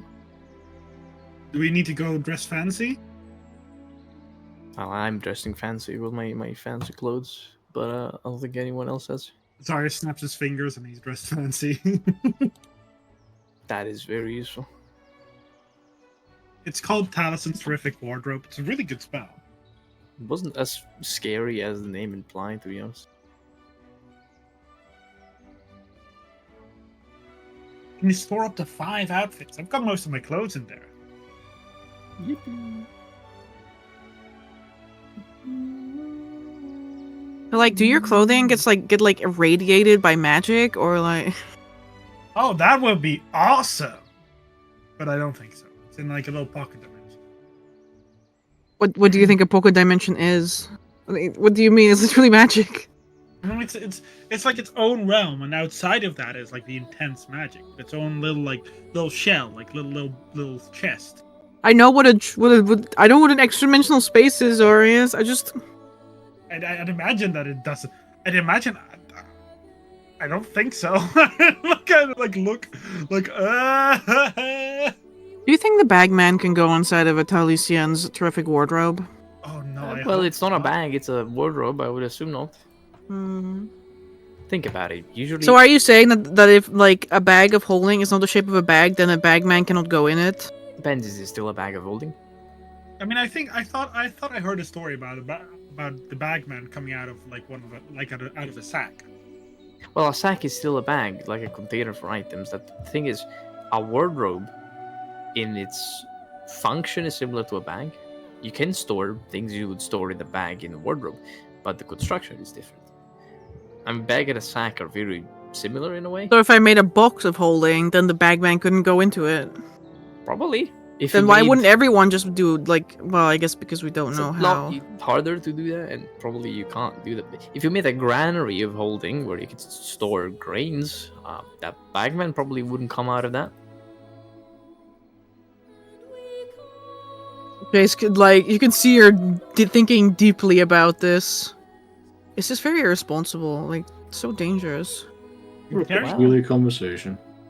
Sometimes people do dangerous things to, breach the boundaries of what's possible and what's not. Like putting a 500-pound boulder in your backpack. Well, that sounds a little bit silly. Well, sometimes you have a need for an extremely large and heavy rock. Have we ever needed one? Sometimes. I mean, the 500-pound rock that's now sitting in Tokus' cart. That's one example. look at Vincent. It's like kind of different, I would say. You know, she says as you guys are wandering through the village. I mean, I wonder why it would. You know, it would be a lot easier if you could store 400 pounds of adamantine in a little 10-pound bag.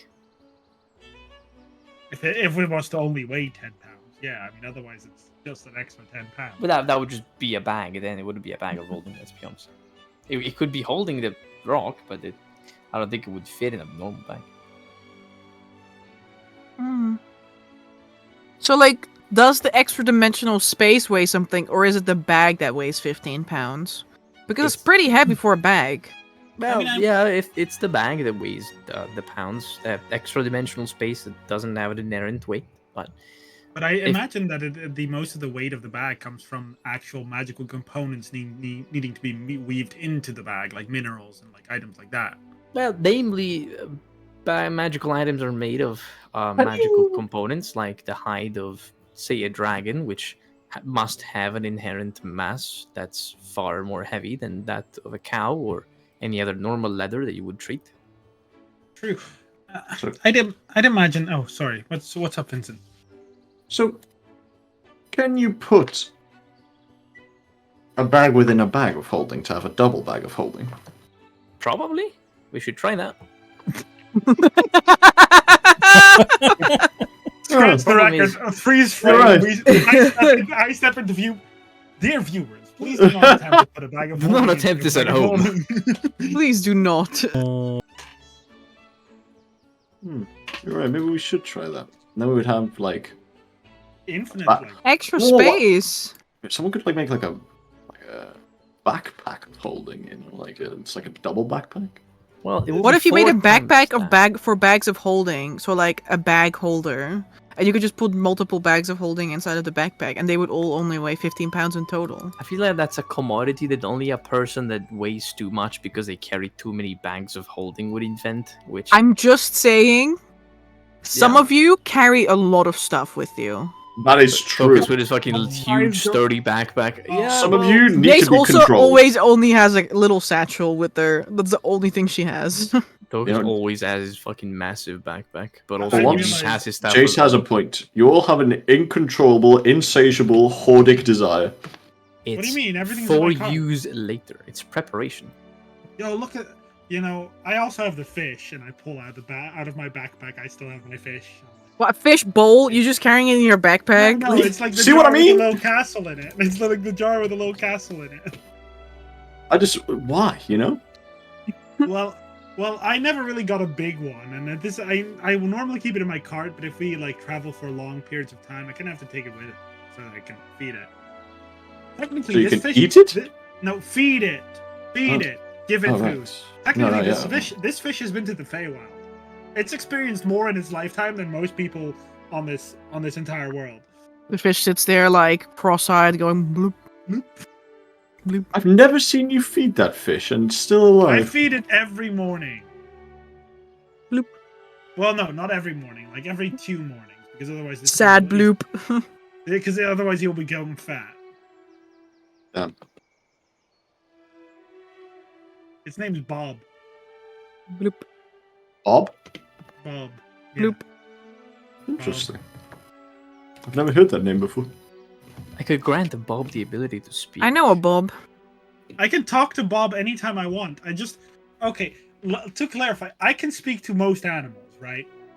I could even speak to the animal that, we care for. Uh-huh. But it makes some relations really awkward. I feel like it's Yeah. you who's awkward, to be honest. No. Because it's kind of like owning your own slave. Isn't that what slavery No. is? Owning a slave? No, suppose I you're mean, it's more like... If you've never spoken to some animals, you can't understand, but imagine that you have a person next to you who is essentially only asking you, food? Where's more food? Please give me more food. I'm hungry. Food? Hey, Even That though sounds you know like it's a not normal hungry. baby. Even though you know it's not hungry. It's better to just not hear them. so Although I would- all this time of me wanting to know the infinite knowledge and wisdom that dogs and other pets would have whilst looking at me, all they really ever say in their heads is food? No, it depends on the animal, but often enough, it's either 3 subjects really are the things that animals like: food, sex, and rest. Sounds Can like you a blame pretty them, good though? life. That's mostly what happens in an animal's life. I feel like these are the most important pillars of existence. I mean, I mean, food and sleeping. Because it's like, I look at Jace and then I look at Food and sleeping. honestly, well spoken. I mean, his eyes are fucking bulging out. Jay suddenly realizes what she said. She goes beet red. She goes, I did it. It was like, oh, so like, guys, we're here. Look, guys, we're here. Ta-da. My face when. wow, that was well timed for you.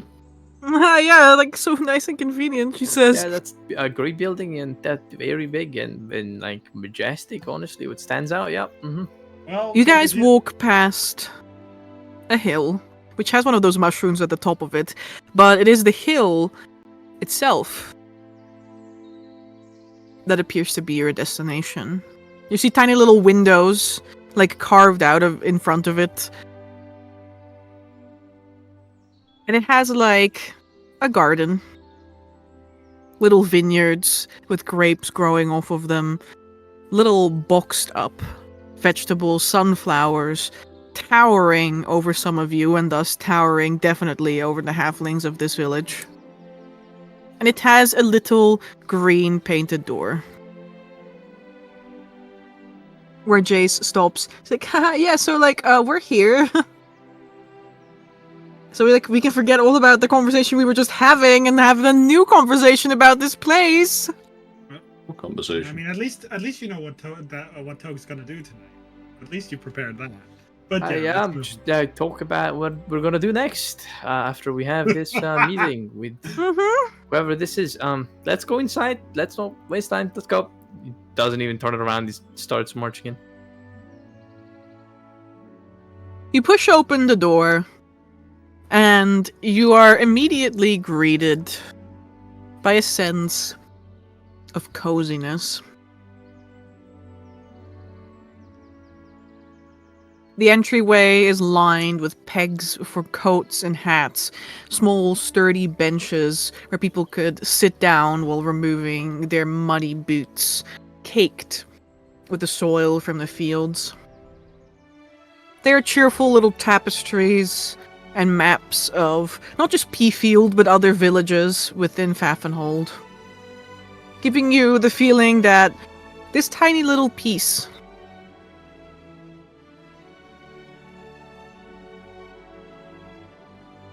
Hello, Mike? Hello. Okay. Hello? I was literally talking and then I saw my mic go off and I was like, Funny. excuse me? Who do you think Mike you are? literally was just like, silence. Silence. You have no permission to speak. It was literally in awe. Anyway, where was I? You're speaking about the building. About the what? Of the building. Ah, yes. Yes, I was.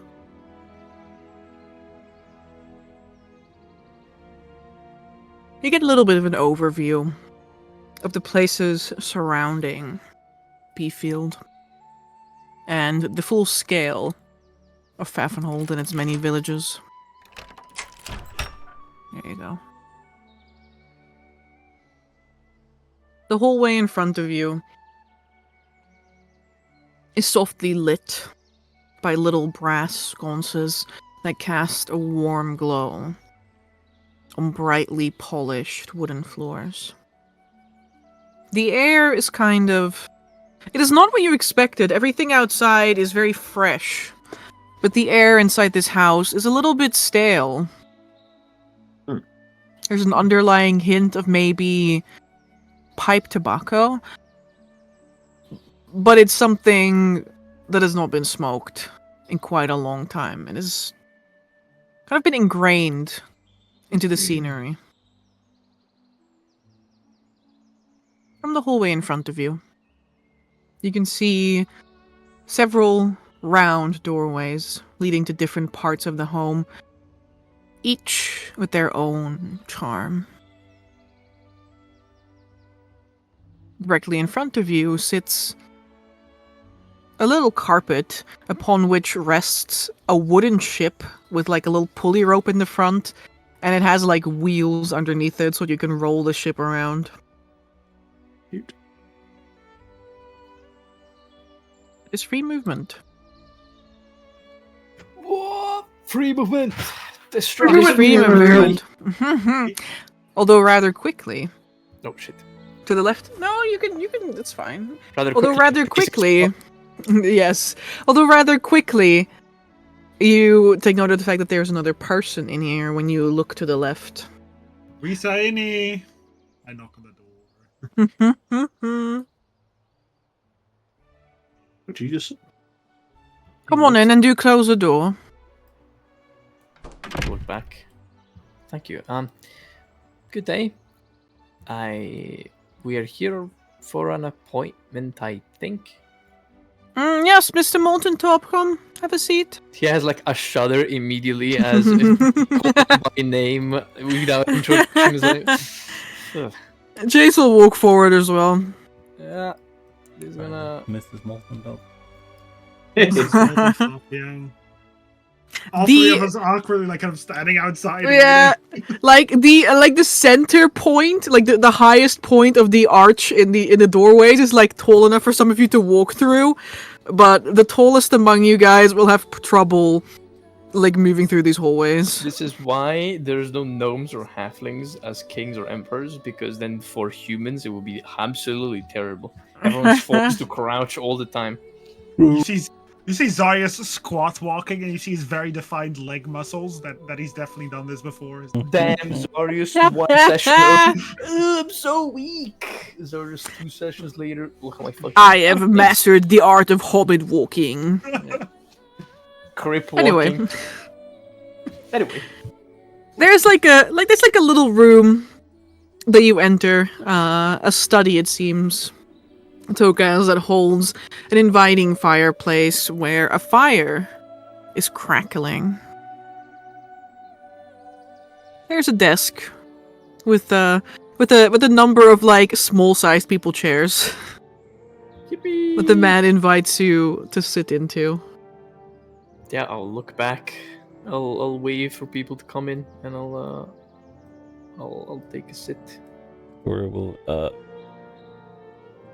carefully like bend forward, I guess, so you can try and get through while the little package secure. Let's go squat walking. Okay. So it's very casually like hoosey goosey. Goosey.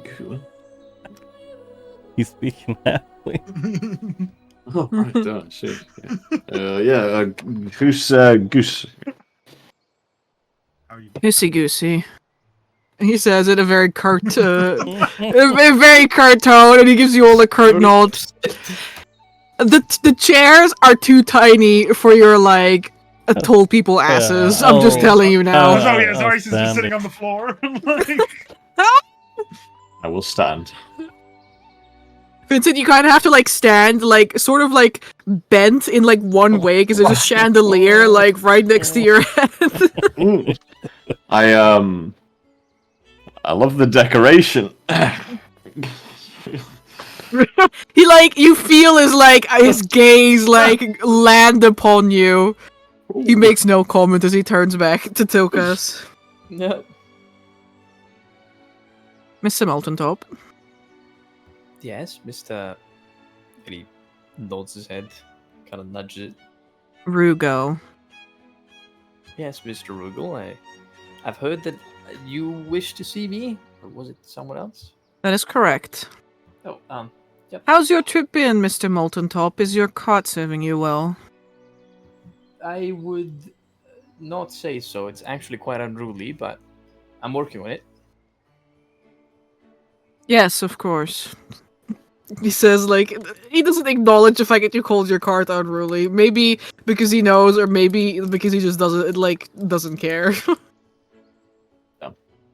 Fake friend. Now then.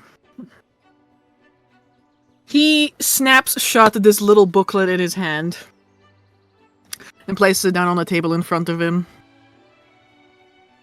It would seem the Queensberry Lodge has done you a couple of favors, Mr. Moltentop. He takes half a second to recount it. I would wager the amount is 1. That's correct.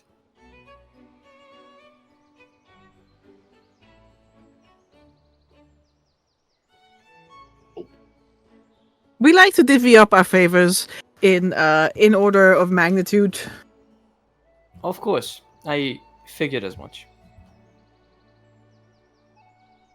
Let's just say that keeping 2 sets of your holdings for an extended period of time counts as 2 in our book, but I'm willing to let it pass and say we'll say 1. 2, 1. The difference is very little when you have something to ask. I imagine that is why I've been summoned here. Most assuredly, Mr. Moltentop. Then I suppose we should make it brief. There is little use in any other flavors of conversation. You wish to request something of me? And I am somewhat in debt to the unwarranted kindness that I've received. So, It is not just the unwarranted kindness, Mr. Moltentop. You should not see our dealings as malevolent in any shape, way, or form. malevolence is in the eyes of the beholder. That is what I believe. Things that can be evil can also be seen as good by other people. I tend to believe in good only after I've made sure with my own eyes. Of course, of course. Well, I suppose you might understand why you've been invited here today, Mr. Moltentop, but given by the fact that you've requested as to why, I'm going to guess that our message was not properly passed along. He sighs and looks at Jace. Look at Jason like blinks. She just looks at you, just like, I talked to you, like, why didn't you just, you knew there was a favor, and, I told you, but, but she doesn't say anything, she just kind of, looks off to the side, The fault perhaps is mine. I've been through quite a few endeavors as of recent, and He opens his little booklet. I did not quite catch on to what is it specifically that you requested me to do. Certainly, Mr. Moltentop, you've been busy, haven't you? He says as he leafs through his book. Quite. But it is not your extracurricular exploits that the lodge is interested in today. See, you've dabbled in a little bit of trading with our contemptuous neighbors, haven't you? In the past and in the present, and that I have. Yeah, I wonder how that slipped past Border Patrol. Well, let's assume that I don't consider myself a stable Burakian citizen. Oh, certainly not. I did reacquire my license in Graphidom, and as you very well know, it is a more impartial city or settlement in terms of trading. Coin flows both ways. Certainly. Now, I would say borders are for tall folk and they are for merchants, Mr. Molten Top. I am one of those things, and it is certainly not tall.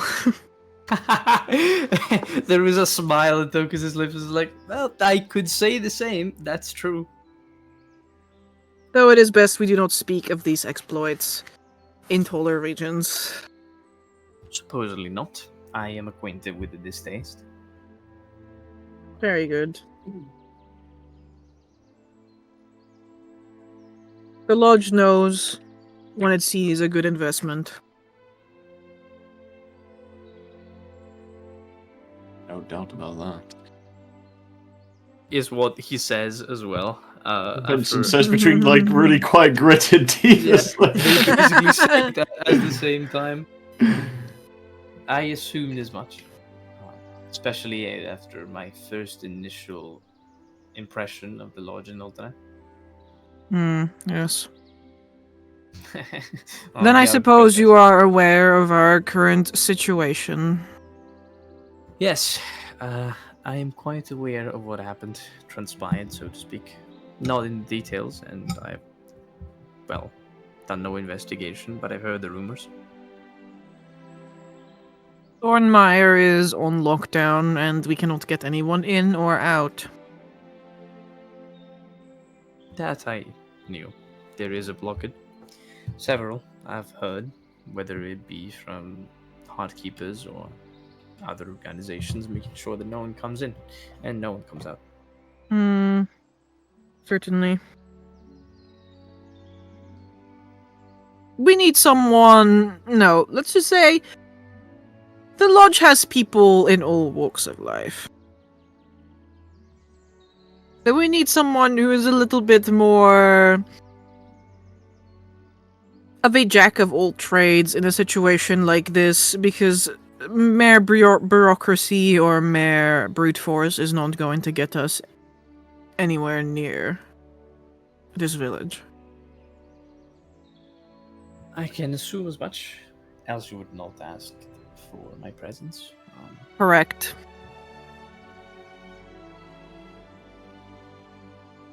But then I do wonder, what exactly is that you seek in such a village?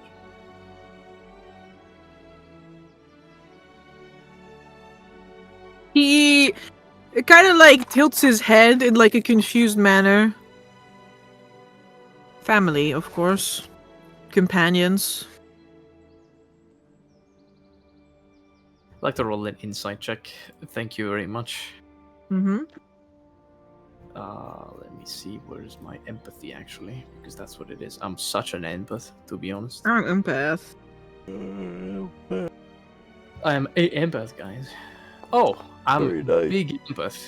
You're an empath. So, guys, you can tell. Wait, are you trying to? What are you trying to Yeah, discern here? I'm trying to discern if their intentions are to be kind and benevolent to the families of the, afflicted, or if there is some sort of second meaning, and he's like, oh, of course, we're doing this to help the people reunite with their dear families. We would never want anything else. We don't want to transport vials of weeping pox. We don't want you to illegally transport the afflicted out of the village so we can experiment on them and brew new vaccines for the weak people so we can privatize for money.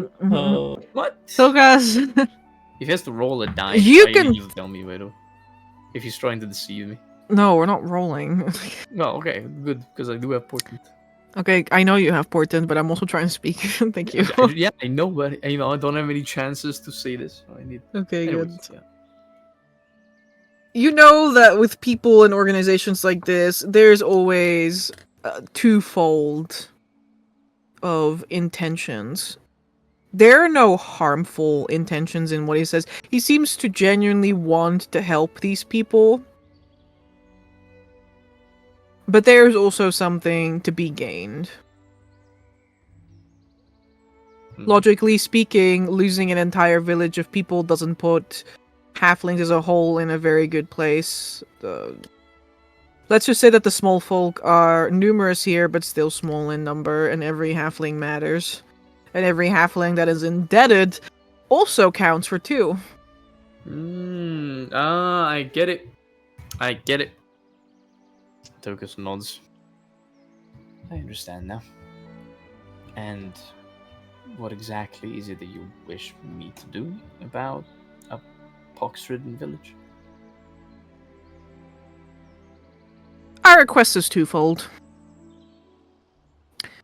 We would like you to smuggle in a cart of supplies.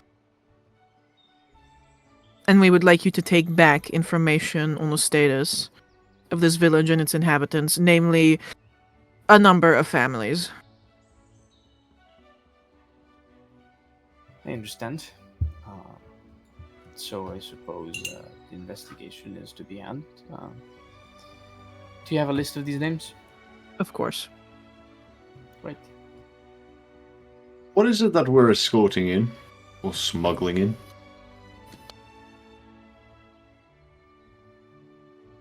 Food and medicinal supplies. You won't mind if I take a look, right? Of course not. There's no way I can stop you either way when you're already traveling. I believe being upfront about these things is still a healthy way to do business, even Of if course. I have the power to take a look in your cargo nonetheless. Of course, Of course, Mr. Moltentop. Master Douglas! Of course, Master Tokus, you're so wise. Literally So wise, Mr. That Tokas. guy just literally devoured his brain. His Yeah. puppeteer just got it from I am inside of him, Master Tokas. I'm reading his thoughts. They're not They are good! rapidly fading. No, Renegade, no. Sorry, Tokas. Master Tokas. Tokus nods at this. I understand. Is there any hurry in such a work? Can I take my time? Should I consider this a critical emergency? Do not. Although, of course, we would appreciate your hastiness in getting these supplies towards the village.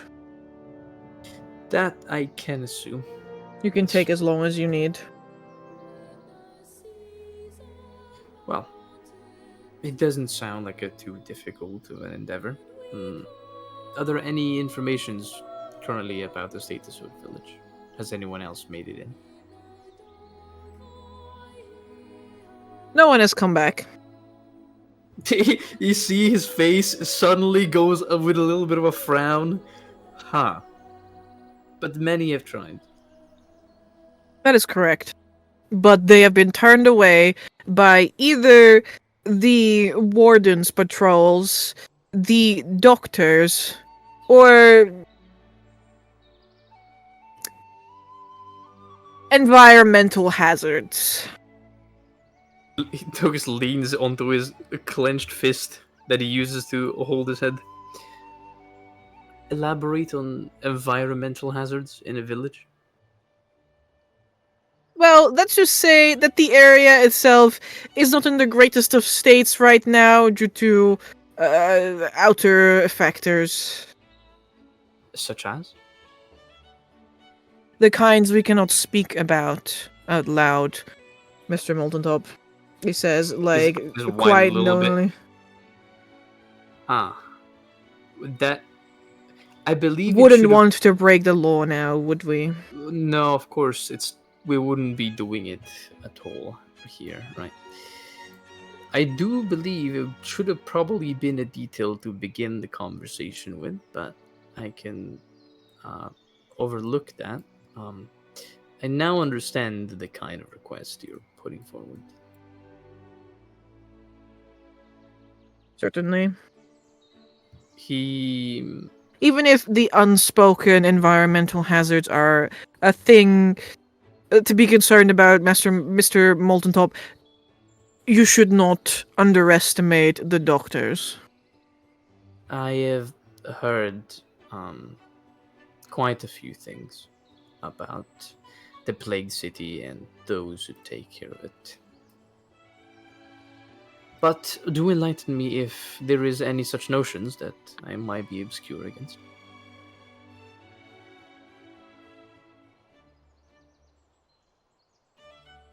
We don't have a lot of information about them other than that they are turning people away actively and that they supposedly have a cure and are working on curing the village. His eyebrow, one single eyebrow, raises up to the edge of his forehead, is like a cure. Certainly. This is sounding worse and worse every word I hear about this entire endeavor. Well, then he turns around to the rest of the people. What do you say?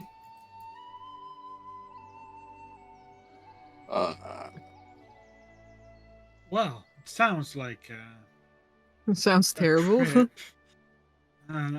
We're here to support you, buddy. Sorry, it does like a very awkward thumbs up. Well, it's not really supporting me, it's supporting a town of people in distress. Don't believe that's... well, yes, but if we weren't coming with you, would you still go? Well, of course. We're supporting you. Well, do you not want to help a bunch of blighted people in a village in lockdown? I mean, yes, but not happily so. Like, I'd really like to help them, but also, dying of a disease doesn't really sit on number one on my list. God, Lawrence, when have we ever died of any disease? We've died for much worse than a disease. At least those were cool deaths. Hey, I've heard that sometimes some diseases can off you in a very flamboyant way. Though, effectively, if we blow up from one, I've never really seen the latest stages of whooping pox, so I'm not quite sure. I lean over to the griffin. At least you can get the pox. No, you cannot. No, you cannot.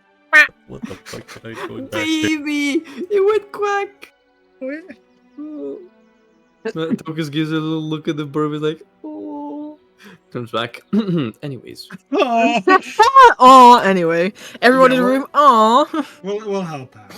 I mean, I'll help out. I can't speak for Vincent, Lawrence. Wait, what the fuck's going on? I can't speak for Vincent or Vittorio. Why wouldn't I help out? Well, then I suppose it seems that the consensus is that we agree on this kind of task. Perfect. I lean over to Tokas, like, I hate to be the one that say this, but also, no money. That's probably also why I do this. What are you saying? You want to be paid? I said nothing. I feel something in my heart tells me I really want it. If you require any more compensation, he says, there's like a number of scrolls on the table. One of them he slid over to you with the names of the families, supposedly, because he gave it to you right after. Mm-hmm. It is still a sealed scroll. He slides over another sealed scroll, but this one is like stamped with the Queensberry Lodge, like Q, but inside of the Q is like a little skull. What the fuck? Oh, He looks down at it. Can I make some sort of check to recognize this symbol? Go ahead. Would that be like a heraldry check? Yeah. I have to find It's not going to be an easy one. I don't have proficiency in heraldry anyways. It's the H for herald. I'm not a no, but what can I say? I'm not an empath. I'm not very, very good with heraldry. It's okay, I'm fueled by the strength of this little baby bird inside the room. Baby bird. I could have helped you.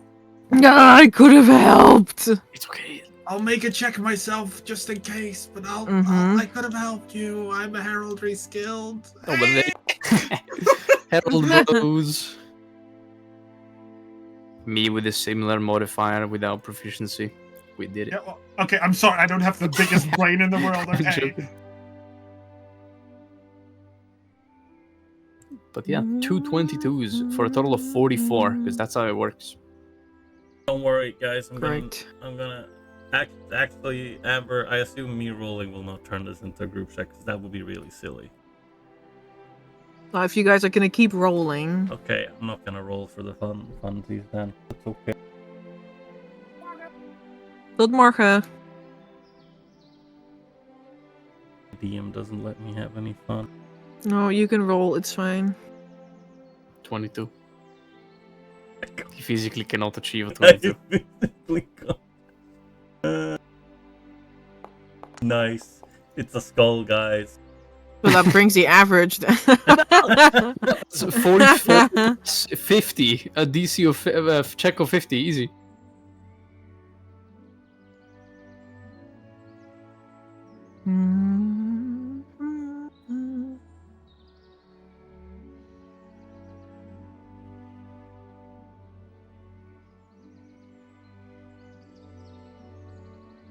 Zarius, you're gonna have a more like general overview of this because you cannot know this symbol. Unfortunately, in Castanella, there is no Queensberry Lodge. Halflings there don't have rights. Maybe, I mean, oh, They have rights. Even to me. I mean, not that anyone else in the Bjork really has rights, but I was in the Castanellan Halfling Rights Activist group. Okay. mm-hmm. No, I'm he kidding. printed pamphlet.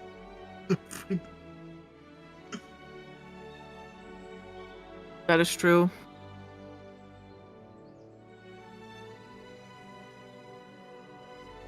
Do-do.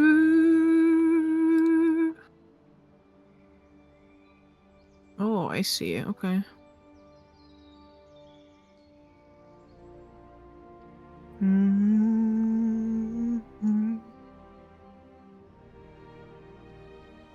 This is definitely not it.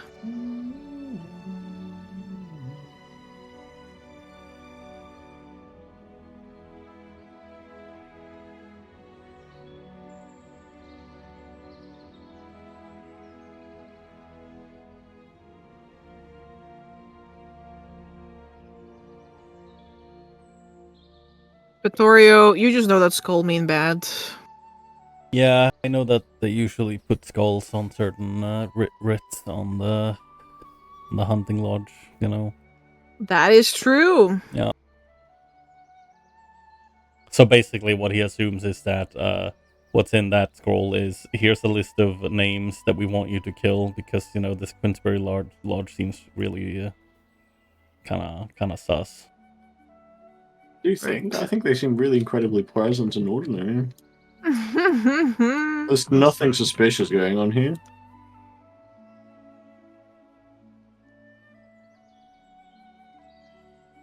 Yeah. Vittoria wouldn't say organized crime, but me, the player, I say organized crime. That is true. I'm gonna say That is the true. onward. Ugh. Ooh. Skulls appear in a variety of ways in heraldry, Zarius. You know that much. It is usually a means of, like, intimidating people. Because why wouldn't it be? I see. It is often associated with, let's just say, less scrupulous organizations. Nothing like the Queensberry Lodge, because they're sweet little halflings. It also, in a, when you combine the skull with other symbols, for example, laurels and whatnot, it can mean, it gains like a whole new meaning. Like if you were to have a skull with laurels, or perhaps, you know, with a little like organization's mark, Mhm. you know, attached to it, Mhm. it may or may not directly associate these organizations with death, or even the triumph in or over death. Makes sense. Okay, interesting. These people Skulls seem are to also have something that you use to like mark people's houses when they have the plague. But don't worry about that. My hands blackening instinctively. Everything is fine, guys. Don't worry about it.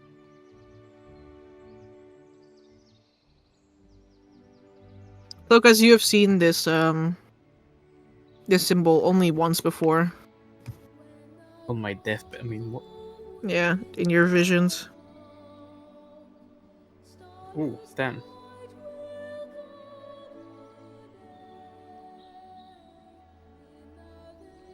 It was in the newspaper. Ooh. Although, at the time, it was such a minor little detail to find it in like the reconstructed like painting or drawing of a crime scene where this little like cube with a skull in it was painted on the wall on top of it. Hmm. Seems fine to me. Hmm. Doesn't fucking stink of malicious deeds whatsoever. I was about to say. Tugus looks down at the scroll. He looks up at the man. And this would be. An extra task, we will call it. Alright, so Blinks. He side eyes Zarius, bombastic side eye to Zarius. And then with just a little index finger, he pushes it back. I believe we have got plenty to handle already. The well-being of the people of the village are our top priority. Who's to say that this does not contribute to the well-being of the people in the village? If it's so easy, you won't mind elaborating on such a task, then. There's an individual in the area who stands in the way of the well-being of Pfaffenholt. Hmm. And whom might that be? One of these doctors, I though figured as clearly the one in charge.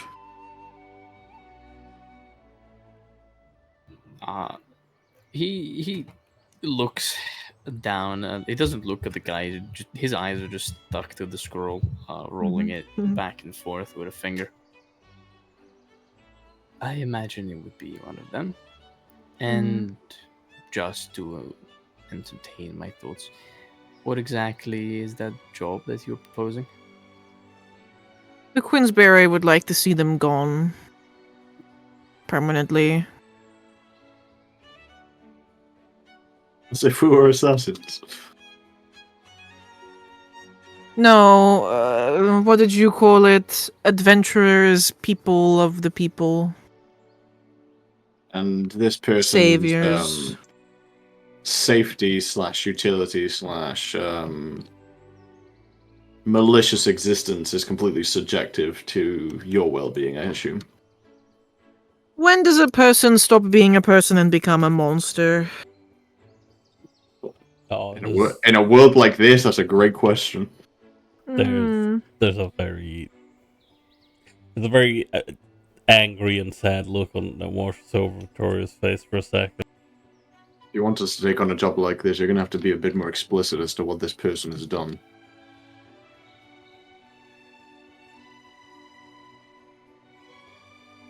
I'm happy to kill creatures that are naturally evil, or to defend myself, but I'm not happy to start chopping the heads off of people that haven't deserved it. Mm-hmm.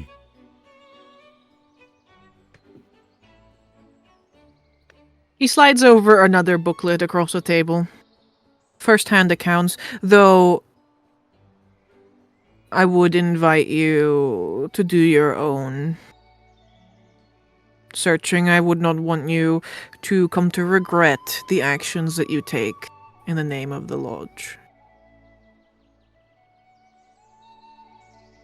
I'm gonna shimmy the booklet closer to me, open it, a random page, give it a quick skim.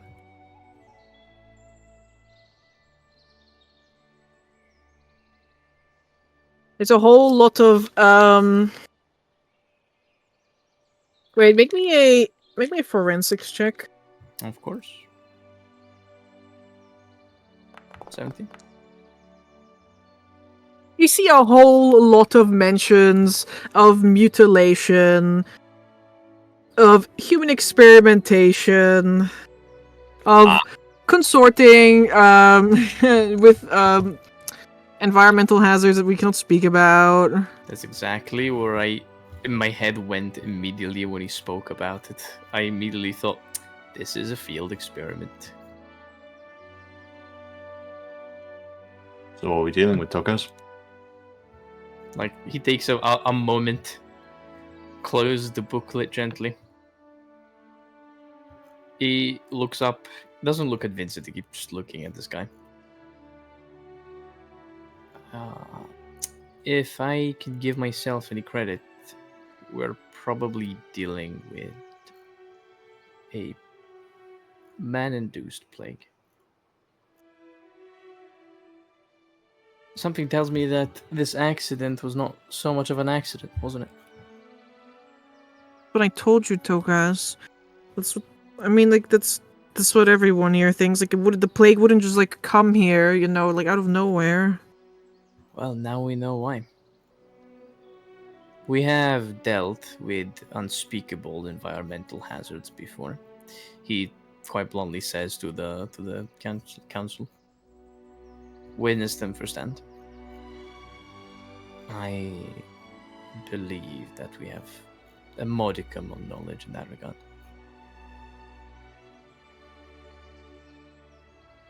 It seems, and then he says, turning around to the rest of the group, that someone decided that perhaps infecting a rural village of halflings would cause much less stir than one of normal farmers and people of the Burek. And they're covering it up by calling it a weeping pox. While it might not be, it might very well be the same thing that we encountered in Landhaus. Well, either way, we're gonna bring these people some relief. And Zarius puts the scythe on his lap. Of course. If you manage to take care of this extra discreet matter, he like motions around. We'll throw in the little holding for you. Rest assured that the former owners won't be needing it any longer, thanks to one of those 5-foot-tall butchers. No offense, he says, like motioning to some of you tall people. Vittorio, he's like, oh, over 6 feet, so that's fine. But Vincent is there, like, yeah, I'm 6'2". Yeah. The shortest of the tall Just checked this morning. I'm also 6 foot. Yeah, 6 foot right there. Baffenhold would be happy to have your family, Mr. Molten Top. Nusi probably me. We'll see about that. We'll make no promises of dispatching of individuals with no jury nor executions, whether they are purely evil or not. But we'll see what we can do. Of course. I think that then maybe this is enough information for one morning. That will conclude this meeting. Feel free to remain within the residence. I had a question based on something you said at the beginning of the meeting. That is fine. He kind of like he gives you a motion of like yes. Okay. You mentioned people were kind of sent back by patrols from the wardens as well. Correct. Yes. You wouldn't happen to know where their keep is? Of course, we know where their keep is. Could could, well, if we could bring you a map, could you, or someone else, I suppose, point it out? He raises an eyebrow, but he gives you a nod. I look at Of Jace. course. We do have a resident in our Appreciate midst, it. but suppose that can help. Do you have information on the structure of the blockage from here to the village?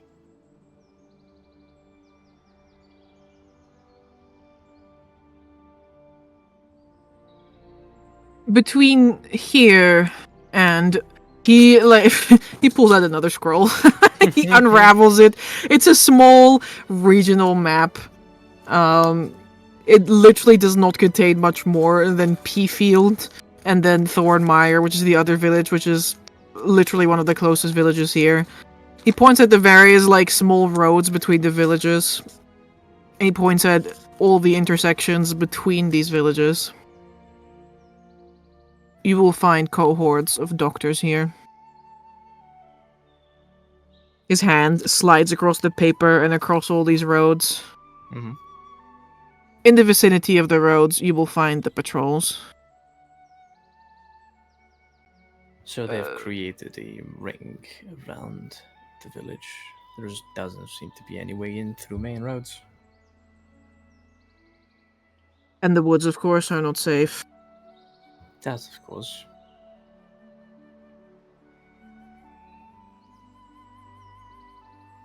Seems like I'll have to pray for a bit at some point.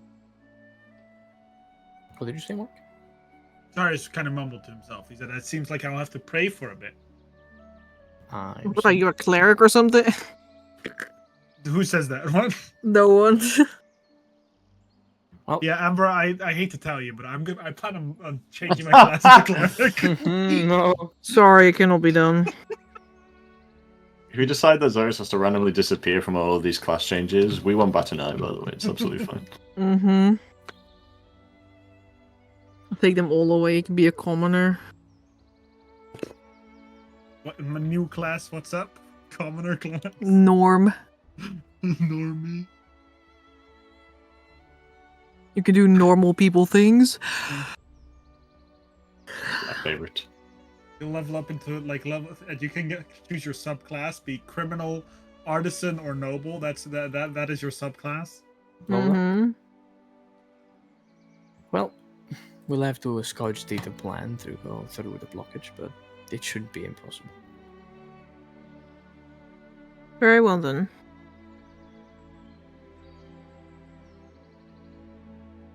Togus grabs the scrolls, puts them all in his absolutely dapper scroll case with prismatic dragon scales. Mm-hmm. Puts it in. Show off.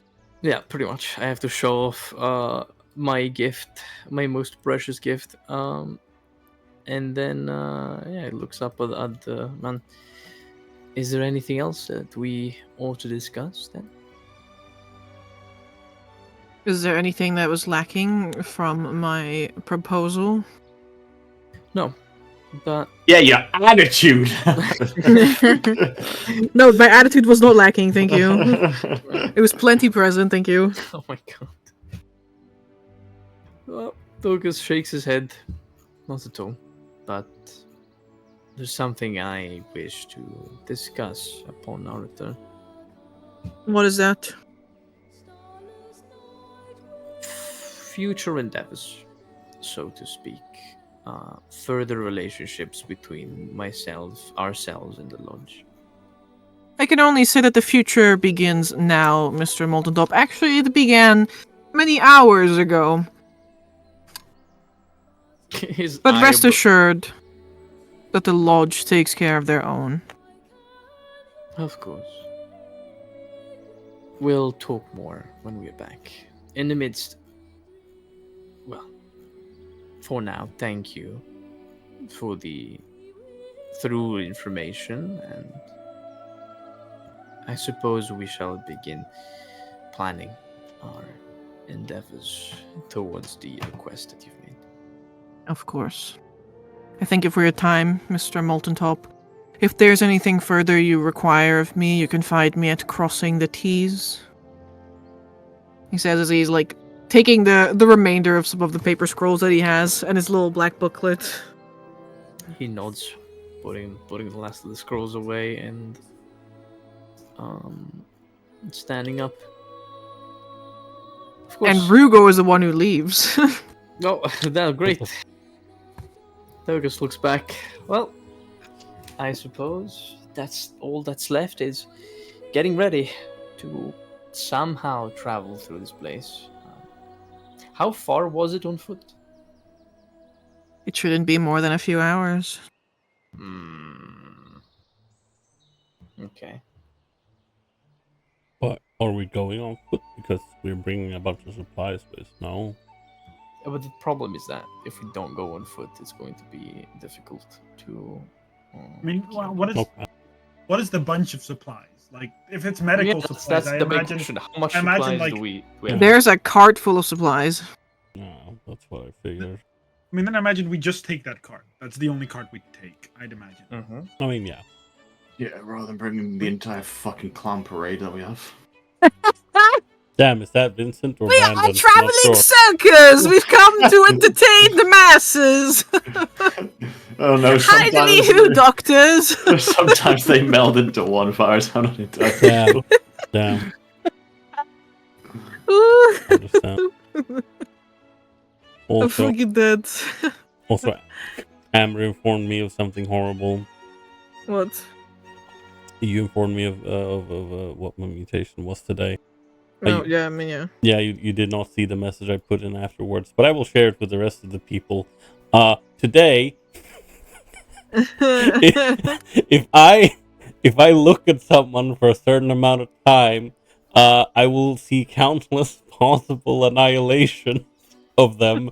So, in my mind, he woke up, the baby got born. He's like, "Oh, look at the little guy!" dying! Yeah, and then He saw the baby cracking his skull open, yeah. literally, he like sees it try to take a couple of steps, and then just like a ghostly outline as he falls down and cracks his skull on the floor. Victoria, you should hold the baby too. Victoria, we slip through his hands and explode on the floor. Bro's I mean, literally- Hitman ability, bro. He sees the countless possibilities not to end someone's life. That's a Doria bomb. has already seen the griffin jump off of Zarya's shoulder into the fireplace. If you ask me, that's a buff, buddy. I don't know, but that sounds No. Horrible. Ghostly flames. I hate that.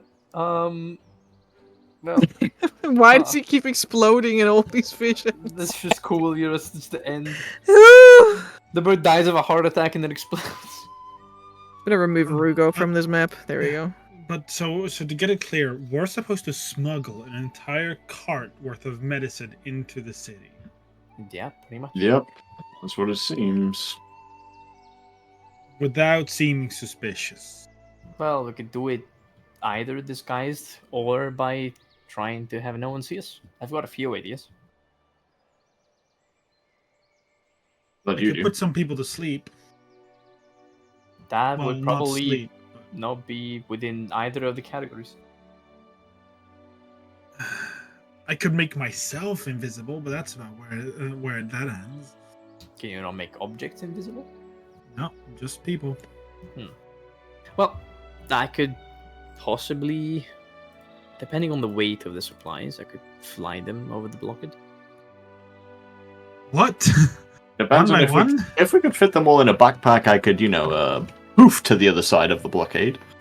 If Well, I the could carry all blockade of is them, I could go not invisible. simply 30 feet of, walls. It's several layers of guards and Oh, I see. roadblocks.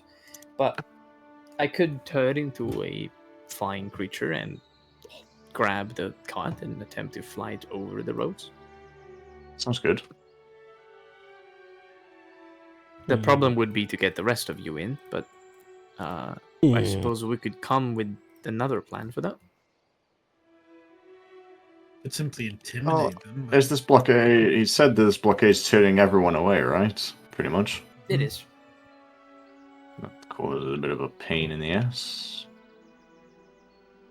Well, we could cause a distraction that can lead patrols to, redirect their attention somewhere else. The woods are less difficult to infiltrate, mostly because patrols are not stationary, and so if with a little bit of luck and a little bit of skill, we could slip through the patrols and get within the borders of the village. We have to avoid the roads, but that limits our use of a wagon. Or cart, I suppose.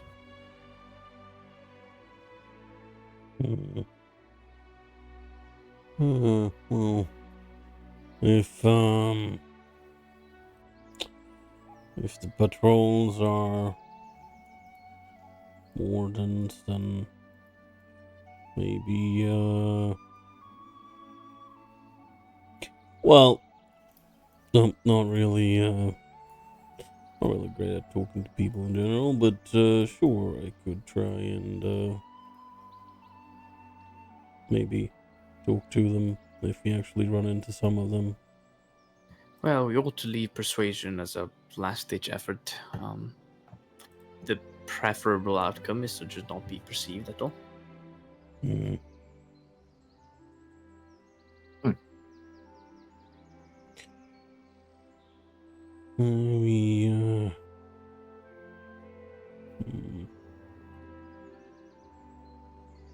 We could also try and maybe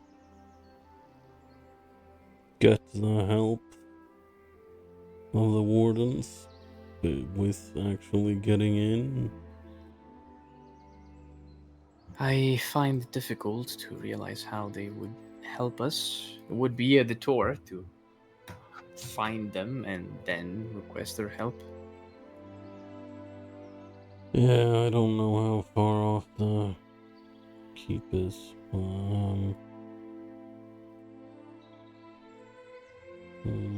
As for why, well, depends on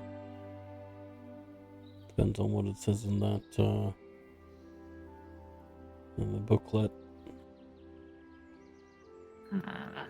Well, things on the likes that we encountered in Fagwell, so to speak.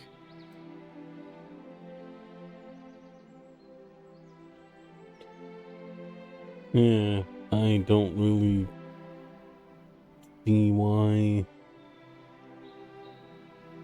I don't really see why the wardens would be very happy with that. Well, if they are mercenaries, they are paid. I imagine many of them would not go against the hand that feeds them. Amber, what the Mm-hmm. Yeah. Are they like fully mercenaries? Or What do you know about the regional lore, Burak Empire? Immediately, I am from here. Massive Yo. 1,000,008. Whoa. I know nothing of One. these people. I don't live in the woods. One.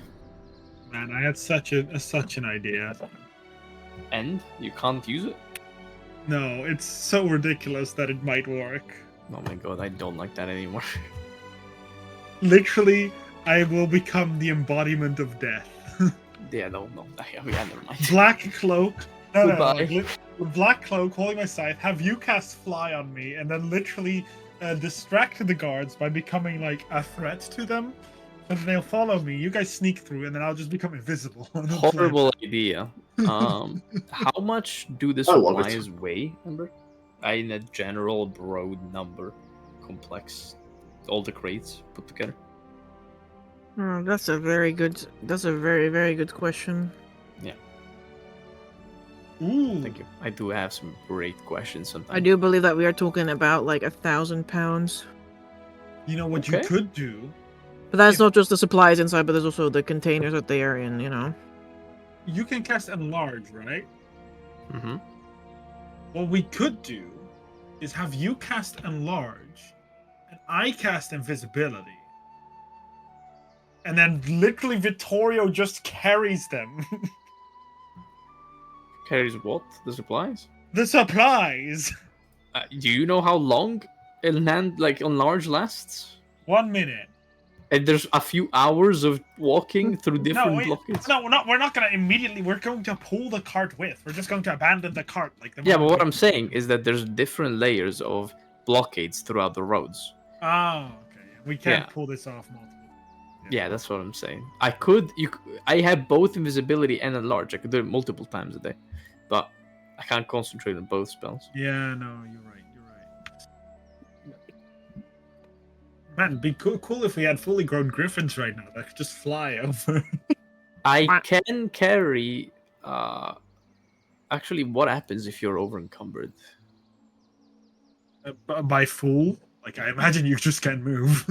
Yeah, disadvantage on like everything if you go to like the three times your or 15 times your strength score. Will it? You can't go above that, right? No. Okay.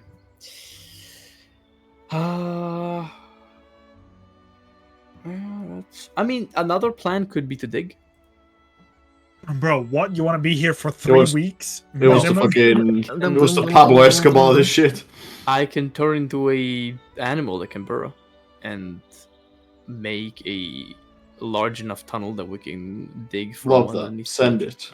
Pack it and ship it. Love that idea. Let's go. Yeah, full Pablo Escobar. That way, we can't get the cart itself, but if we maybe split the weight between multiple people, or just bring the supplies in and out. Bro, I could probably carry 2 boxes. Like, I Or don't know. we could set up a tunnel, and then give the information about the tunnel to the lodge, so that they can keep sending supplies in if the issue does not stop. And I imagine they patrol. Hmm? I imagine they patrol. Yeah, there's patrol above, but the patrol I mean, inside yeah, the village as well. I'd imagine that they'd find the hole. It's not like you're going to make a straight hole from all the way down to the first. That's why you try to disguise it, like you hide the hole. That's the point. Yeah, no, I understand that, but I don't like. I think that's a good idea, possibly for a one-way trip, not for a like permanent route. That makes sense. Our kind of goal is just to end this thing permanently, but we could burrow. Yeah, that's one of the idea. I think a giant badger is large sized. Is There you go. I imagine like we've not seen anything, so right now we're just speculating over nothing. What did you say? We've not. We're like they have control points, but do they have the entire palisade, like an entire palisade around? They don't have. I'm not sure if they have physical roadblocks. Do they, Amber? What do you mean Yeah. physical roadblocks? Did they You're set talking up? about palisades and you're talking about roadblocks. Yeah, did they set up palisades throughout the blockades? No, the road is not physically blocked by walls. All right. You know which spell would have come in handy that I was debating on getting right now? Major image. They don't have it. I've recently been cooking up the fact that a major image cast at 6th level is permanent, and it's so good, to be honest. What? Yeah, if you cast major image at 6th level, it's permanent until you dispel it, and it's such a good way Oh, to yeah. place. That's why the Rod of Illusia places, 6th level major images. Yeah, no, you're right. I didn't realize that. Now, that might be a reason why I get this later on.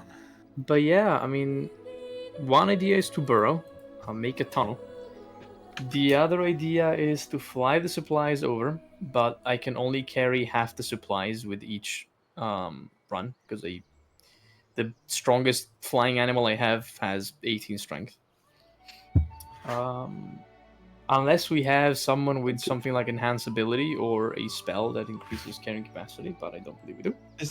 This might sound like the barbarian, but what about we just take the cart like over non-roads, right?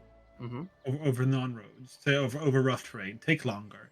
And if there's any time a patrol stops us, they come to us, we knock them out because all we need to do is get there. But it's gonna get difficult increasingly so if you keep knocking out people.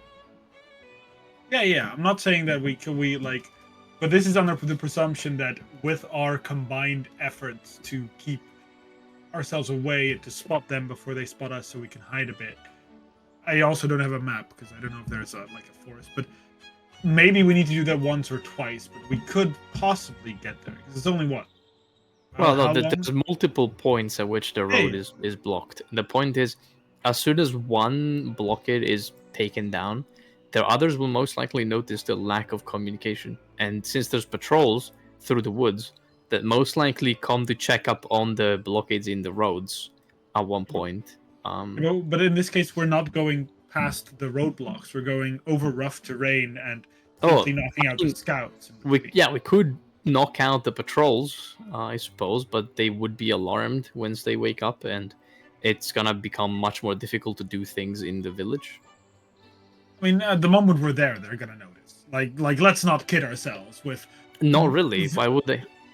Because Vittorio and me, if it's a village, right, doesn't have a lot of people. Vittorio and me stand out like a sore. They're gonna be like, you guys weren't there. Openly, that's the point. We're going to try and stealth and hide from people in patrolling the village. We're not simply gonna prance around. No, I understand, but at that point, we're like, I'm with the precaution that we're going to be found out there anyway. We can use any precaution whatsoever. We could literally just use the precaution that our plan is going to fail at the start, and we're gonna have to fight off patrols all the way to the village anyways. That's also a precaution. There's not a lot of point in working with them if the point is to avoid it. Yeah, but like the reason I keep in mind, because I think tunneling is a great idea if it was one, but if there's multiple, tunneling is out of the option. Because what do you mean multiple? There's multiple roadblocks, like you just said. Tunneling is not an option. Because Why? Because that would take too much time for any tunnel to a tunnel to be reasonably stable. It isn't just become large digging creature, dig under it. So in that time, they're gonna do possibly the same thing, spot us. And why? Because we're standing still. Like, sure, we can try and hide the cart in this image, but I mean, we're not staying still. We're in the tunnel. We're moving ahead. You first have to spend at least an hour digging a proper tunnel. I mean, you can come in the tunnel as I dig. You can, though a giant badger cannot dig very fast. Yeah, like the speed at which the thing is done is probably not as fast as flying over it, but I have 2 hours to do that, if not more, and it should be doable. Also, we gotta keep in mind that if you polymorph, you also get the brain of the creature you turn into. Yeah, that's true. Diggy diggy hole. I am a badger and I dig a hole. Yeah. Diggy diggy hole. I honestly think off-roading is the easiest solution. Quite possible. We're gonna take a quick break of like 5 minutes while I get a drink and I go to the toilet. Oh god. Okay, Feel free to look at my hobbit house. I think it's very cute. So, you can Very walk. cute hobby house. Let's walk around. You may explore this hobbit house because I really like this hobbit house. What a little house. A good opportunity for people to hydrate. Alright. Back in a bit.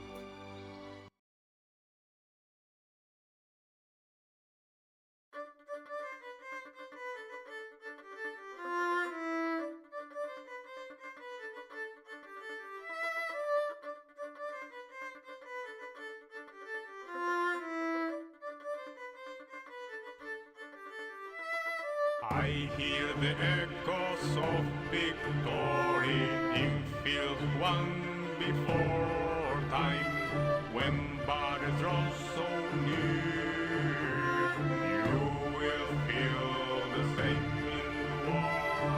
Below is the battle, below one before, and the memory stays ever so bitter. Below is the battle, below one before, memories days ever so bitter. Below is the battle, below and before. The memories days ever so bitter. Below is the battle.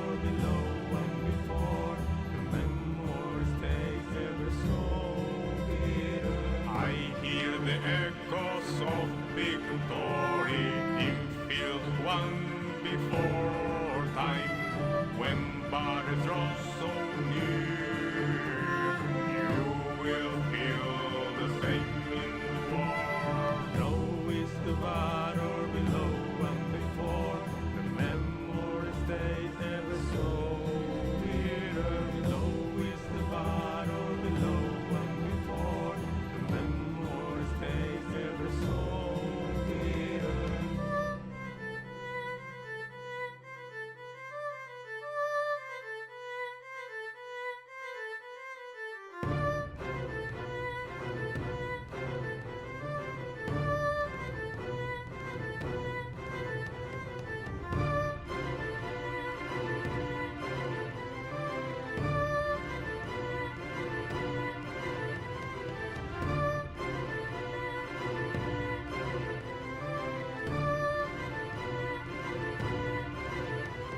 Below is the battle below and before, the memory stays ever so bitter. Below is the battle below and before, the memory stays ever so bitter.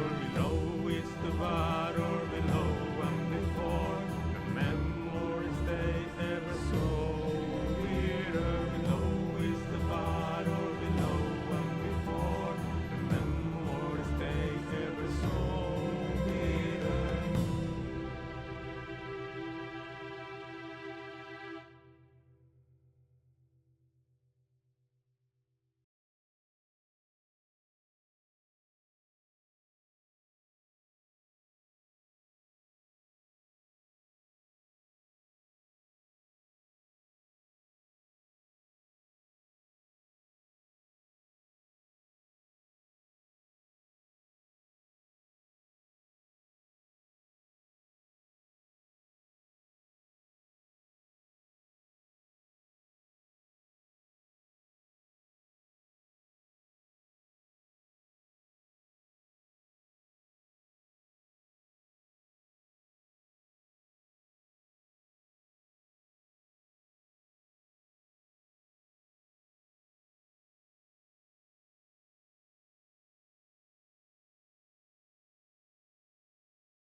Ship must anchor, the sky is on our foes. Come so close to eternity, our shields are ready, the guns are watching the downfall of humanity. All the species are gone.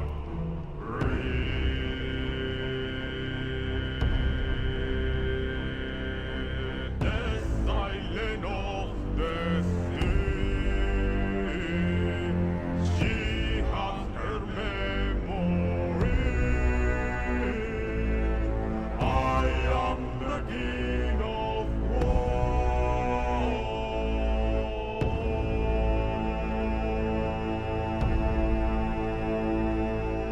Ship must anchor, the sky is on our foes. come so close to eternity. Our shields are ready, the gods are watching the downfall of humanity. All the species are gone.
I hear the echoes of victory in field one before time, when battles draw so near. You will feel the same in war. Below is the battle, below one before, and the memory stays ever so bitter. Below is the battle, below one before, memory stays ever so bitter. Below is the battle, below and before. The memory stays ever so bitter. Below is the battle, below and before. The memory stays ever so bitter. I hear the echoes of victory in field one before time, when battles draw so near. You will feel the same in war. Below is the battle, below and before. The memory stays ever so bitter. Below is the battle, below and before. The memory stays ever so bitter.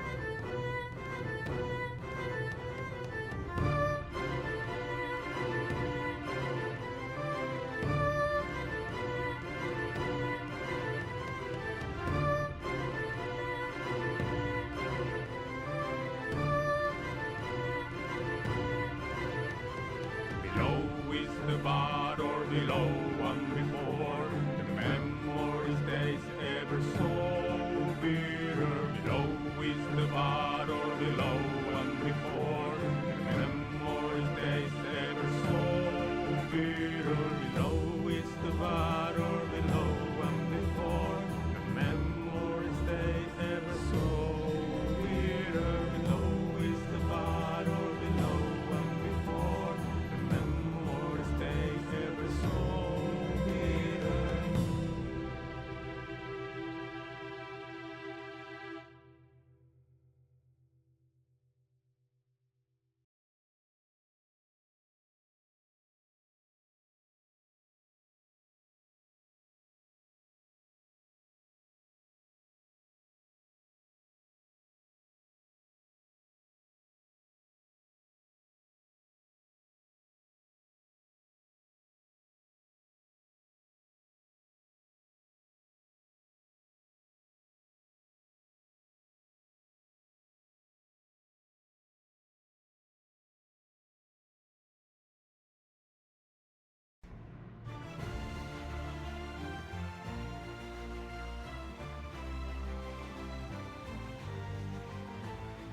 darkest of nights, an Arkhonian tale unfolds.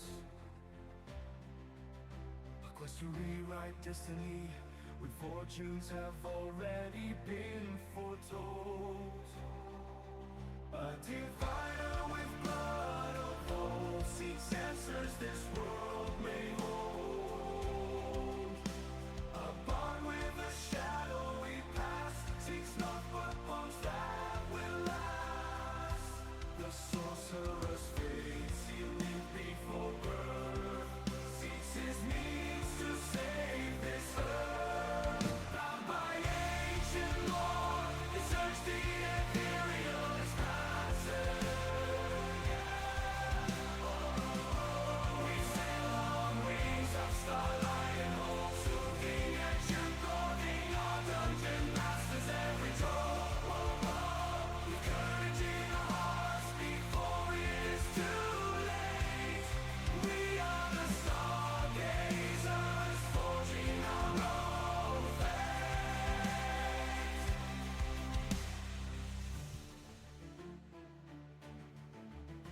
Now remain two fighters, whose paths to freedom align.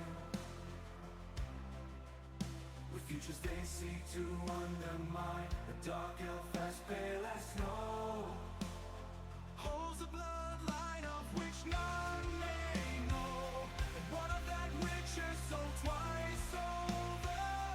What destiny will he conquer? Bound by ancient lore, they search the ethereal expanses. We sail on wings of starlight and hope, soothing ancient clothing our dungeon masters every troll. With courage in our hearts before it is too late.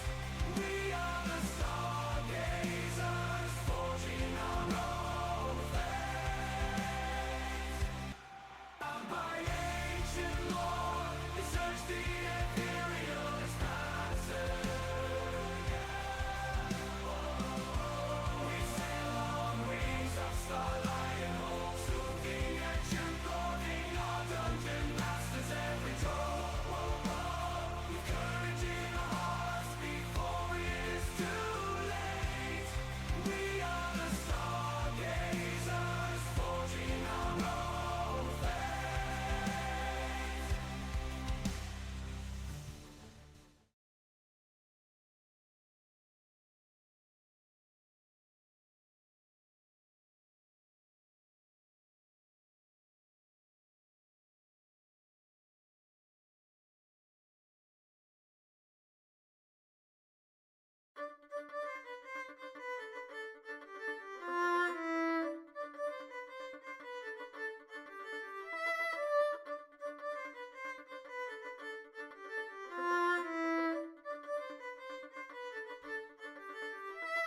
I hear the echoes of victory in fields won before time, when battles draw so near. You will feel the same in war. Below is the battle, below one before, and the memory stays ever so bitter. Below is the battle, below one before, and the memory stays ever so bitter. Below is the battle, below one before, the memory stays ever so bitter. Below is the battle.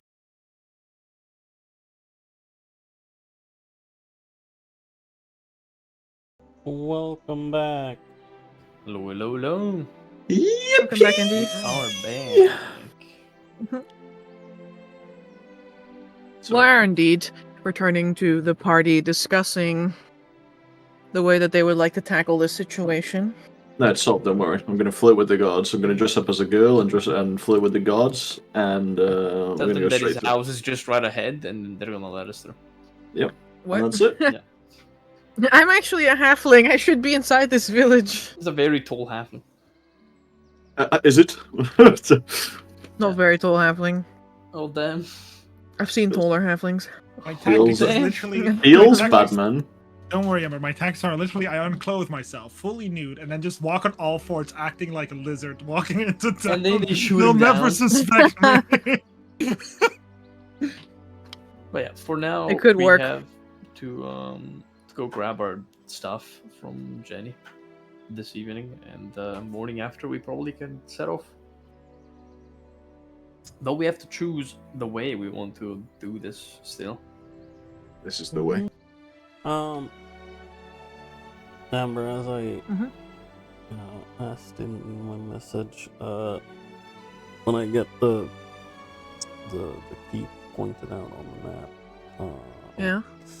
I would like to ask roughly like how far away it is travel wise. Oh, is this place near the keep that you have now? No, it's not my Sadly, it's keep. not. It's the Free Slayers keep. They are the wardens. Oh, I see. The free claymores and witchers.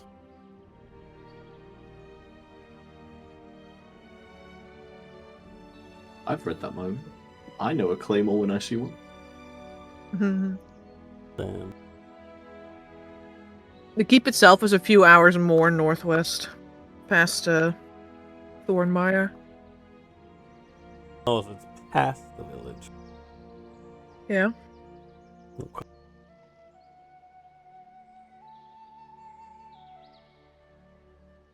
Few hours northwest.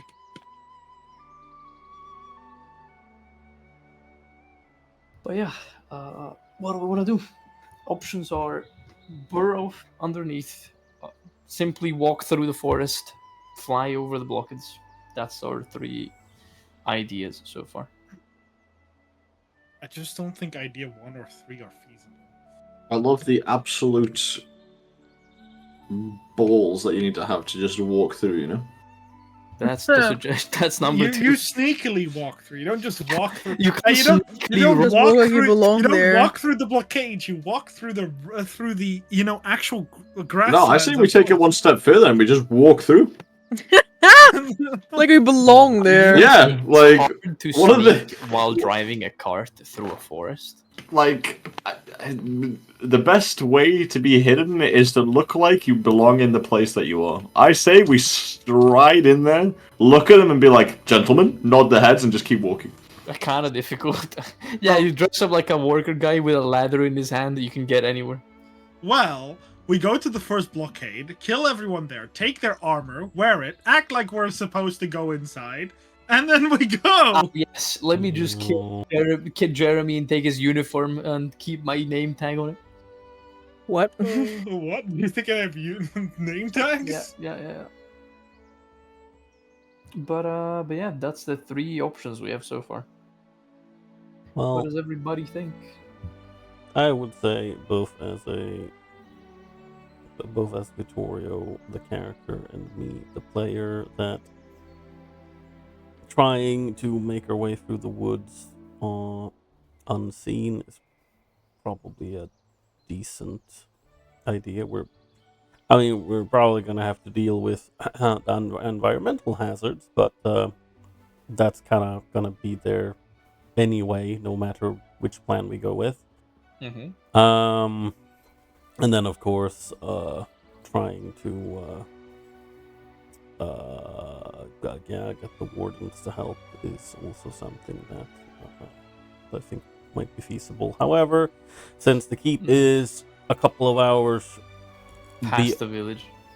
it's a bit so, but I guess technically speaking, Yeah, we'd have to go all the way around and then back to the village. yeah, which we technically speaking could. He did say that there was not really, a quote unquote rush, but we'd take maybe like a day extra if we went with that plan.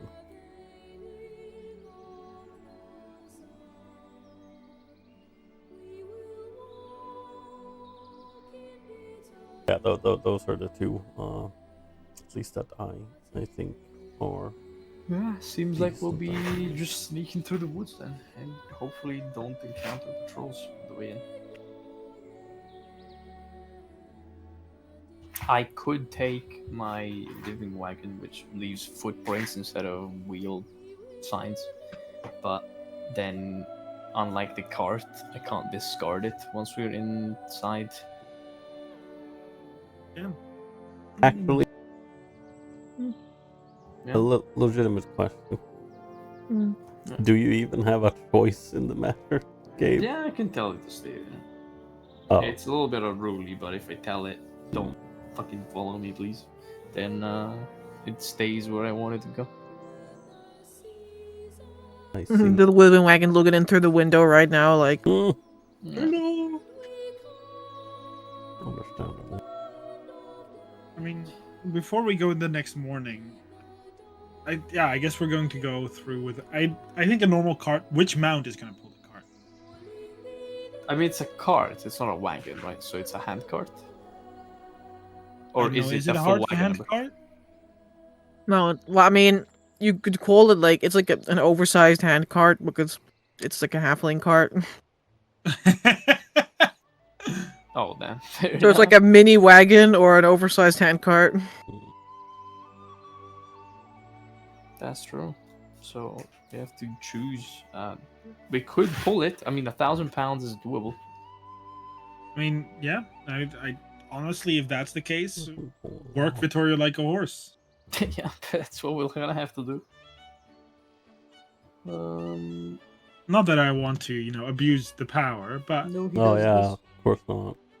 Mm. but okay, we do that. I think that's a pretty okay idea. Right. So, plan is we take the cart by hand, go to the woods, try to avoid patrols. Do we have any way to scout ahead? Besides being sneaking, Mm-hmm. Besides that, Not really. I mean, I can't really. I tried teaching Pierre some stuff one time, but that didn't really go that I well. think. Well, yeah, fair enough. I don't have a familiar that I can use, so that's out of the question. Also, Me, Master Dogas. Like Amber really hated my idea with the training I wanted to do with Pierre, so it's okay. yeah, true. What out the idea? map training. No, the one with like having different colored little leather strips on like my shoulder, and basically he would learn to indicate like, okay, this color for this many people. Like Yeah. a parrot? Well, no, it's not like a parrot really. But like, What do you you wouldn't be mean able to parrots do distinguish that? between creatures and people. Well, yeah, okay, not people, need to but work you in know, Pierre, just that's the answer. just creatures, you know. Also, you say parrots don't do that. I want you to realize that parrots probably are like 10 times smarter than Pierre is. So if a parrot can't do it, I mean, Pierre is not 10 times smarter than Pierre is, but that's not the point. yeah. I have an idea. I mean, I could turn 3 people invisible for 2 hours, roughly. So we can have Vittorio and someone else walk, and 3 other people keep an eye out, basically, like scout ahead, make sure that we don't encounter patrols on the way there. Well, I mean, Vincent's definitely a patrol person. At that Vincent, Lawrence can fly, and then it's either you or me, and the other stays behind and helps Vittorio out pulling the cart. I mean, I don't think Lawrence should scout with his wings, personally. Why? Because, okay, while that's a good idea, if he's caught, that's so much attention. Like, But he can't be caught, because unless I break invisibility, they can't see him. oh yeah, you have an hour invisibility. Yeah, that's true. 2 hours, so I can keep it up for the whole march. I mean, yeah, then that's actually a reasonable idea. Uh, Vincent on the ground, Lawrence in the sky. Yeah, I guess I can make those two invisible then, so I can save a 4th level slot, and I don't have to summon fucking behemoths. And With- This is also in the mind of maybe Lawrence can do that suck your spell thing. that's very difficult and probably causes And a burnout as well. I'm not sure. That's why I'm asking. I don't know how. Yeah, it no, works. I'm just saying it's very difficult for him to take higher level spells. So if I'm doing a 3rd level already, it's better just to leave Lawrence and Vincent invisible, and then the 2 of us stay with Vittoria. We travel, and they keep an eye out on the sides. We'll keep an eye out in front, and us 2 can make sure that the tracks of Vittorio and then everyone else's are covered while we continue traveling. Okay, so I mean, we can definitely do that. All right. Well, seems like an idea that we're gonna follow then. I was trying to remember how much I can actually pull. Pull? Because I technically count as one size larger for that purpose. Twice your current capacity, or 30 times your strength score. Yeah. Let me see. It's probably not 1,000.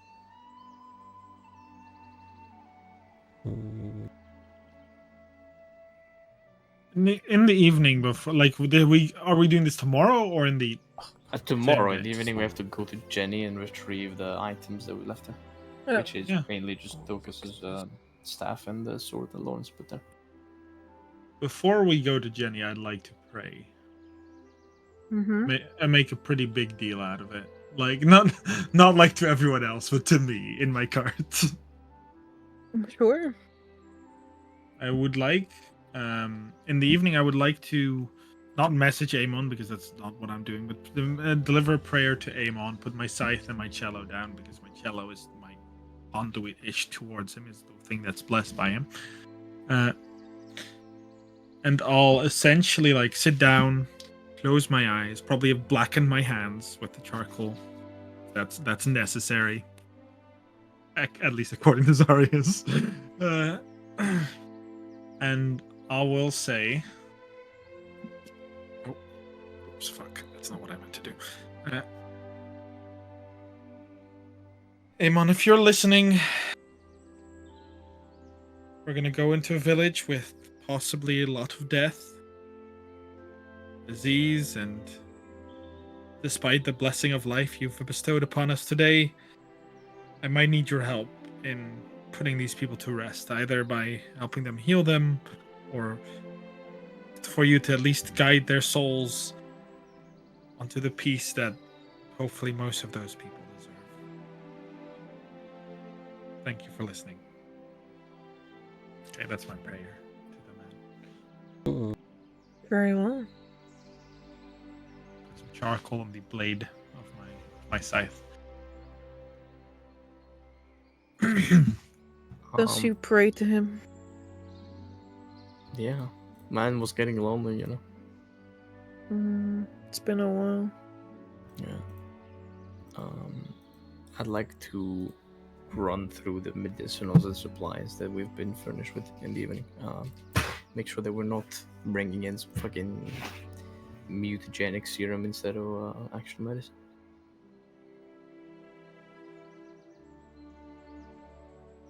Wait, can you repeat that?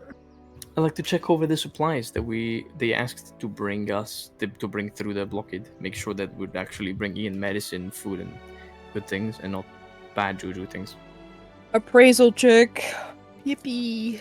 Appraisal check. Sure. What this makes no sense. Most of it is food. What about the rest? There are some amenities as well. There are some letters in there as well, like sealed scrolls. Medicine, as promised. And, as I said, amenities. So, things like clothing and whatnot. Mm-hmm. Alright. Nothing out of the ordinary. That you can appraise.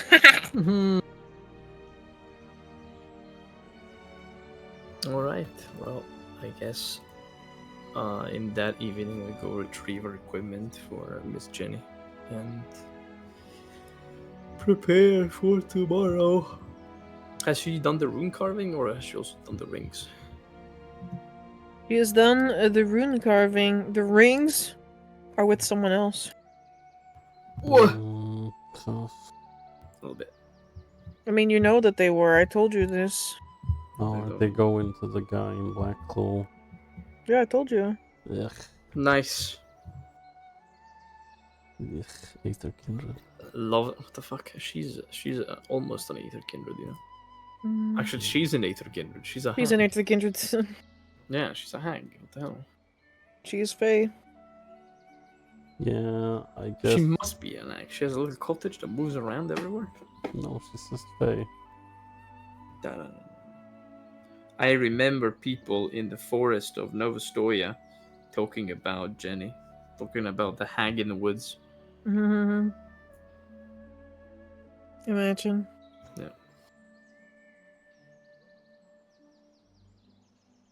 But yeah, we'll go speed, and on the morrow, I suppose we can set up pretty early, I guess, and make our way there. Very well.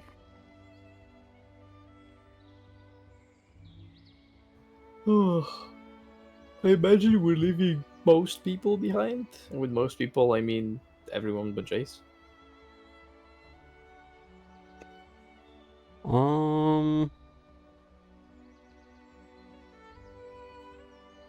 See, here's the problem with that.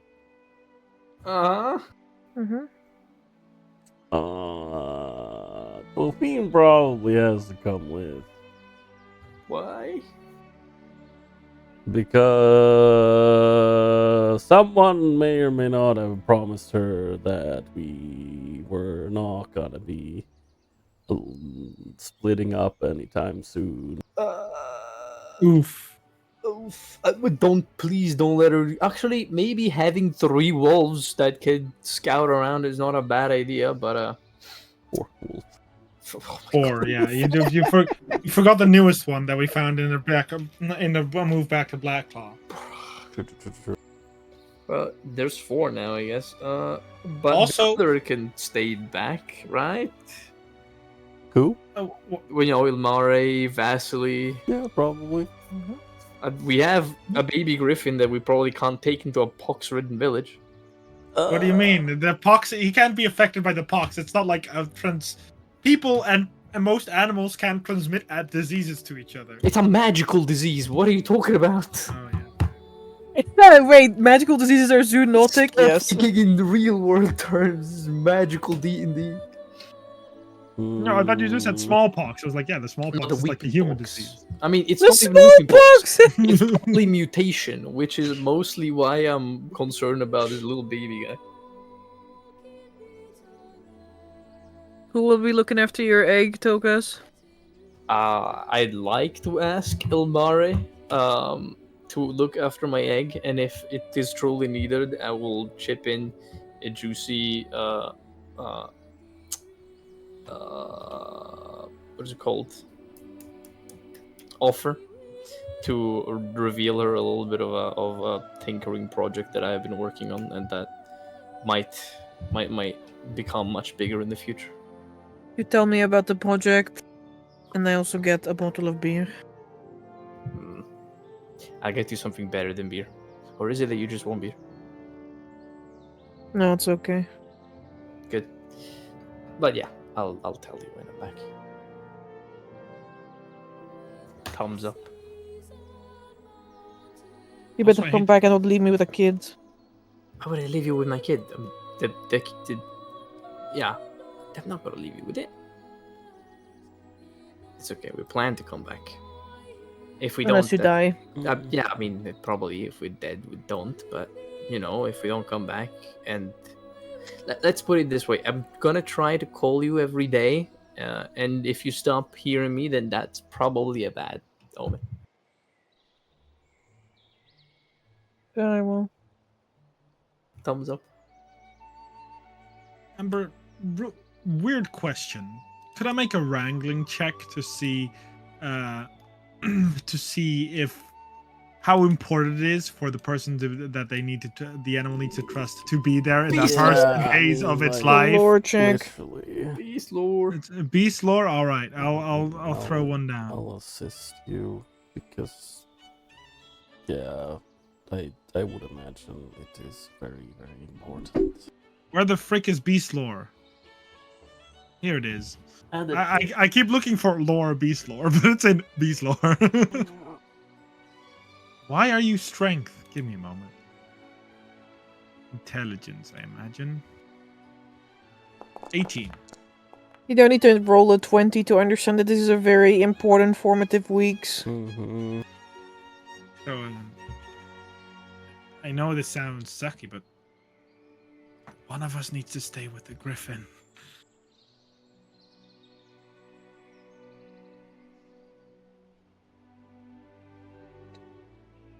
Yeah.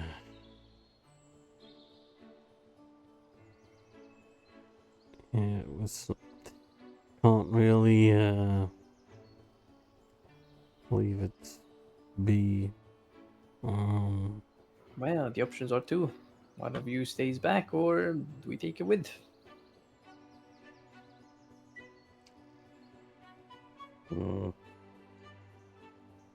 Amber, Mm-hmm. the weeping pox killed animals in the past. What do you know about the weeping pox?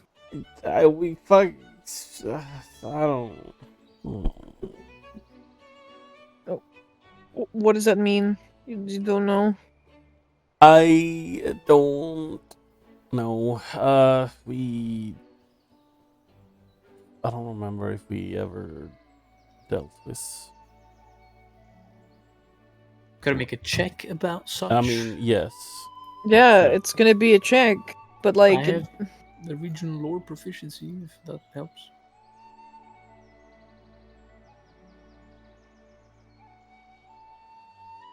minutely. Minutely, damn. What check would it be? What about first aid or? It's diagnosis. Of course. I can probably do that. I cannot. I mean, maybe the minute help can work. I mean, the weeping pox does decimate entire populations. There we go. That's the answer. But then again, probably no whipping pox. Or maybe it is. Maybe both mutations and whipping pox. I mean, based on the information, it's probably not weeping pox. Yeah. Yeah, this worries like, there's, well, yeah. As you said, either one of us stays behind. Take it with. Based on whatever was in that booklet, it's probably not a weeping pox, but I suppose we can't be entirely sure. But it would be strange for the doctors to just hang around if that was the case.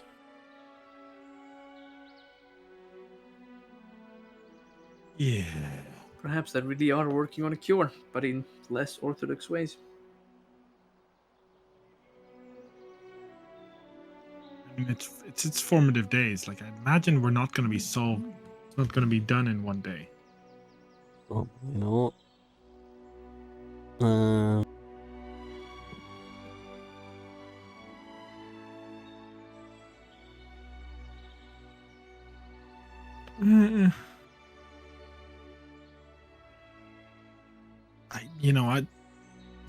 We need you to push the car. Sorry, just kind of like looks down very awkwardly.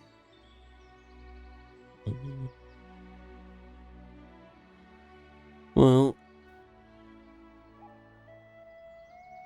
don't we kind of need you for your invisibility stuff as well, or? well, that's kind of where I come in, but also I don't think Vittorio can push 1,000 pounds of supplies all on his own. I think I ironically can. I think you can. You If can, isn't it? you can. Your carry I- capacity is ×5 if you're pushing a cart.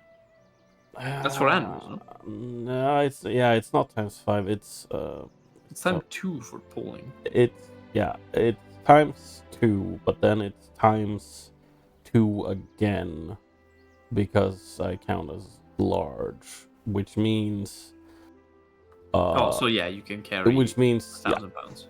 1020, I carry. think. Oh, not carry, but I should be Yeah, able lift. to pull. Oh, not pull. Yeah, sorry. What the fuck am I saying? 1020 pounds because I had to redo the calculations. Mm-hmm. So I think I can just about pull it. But yeah, he's like, we should,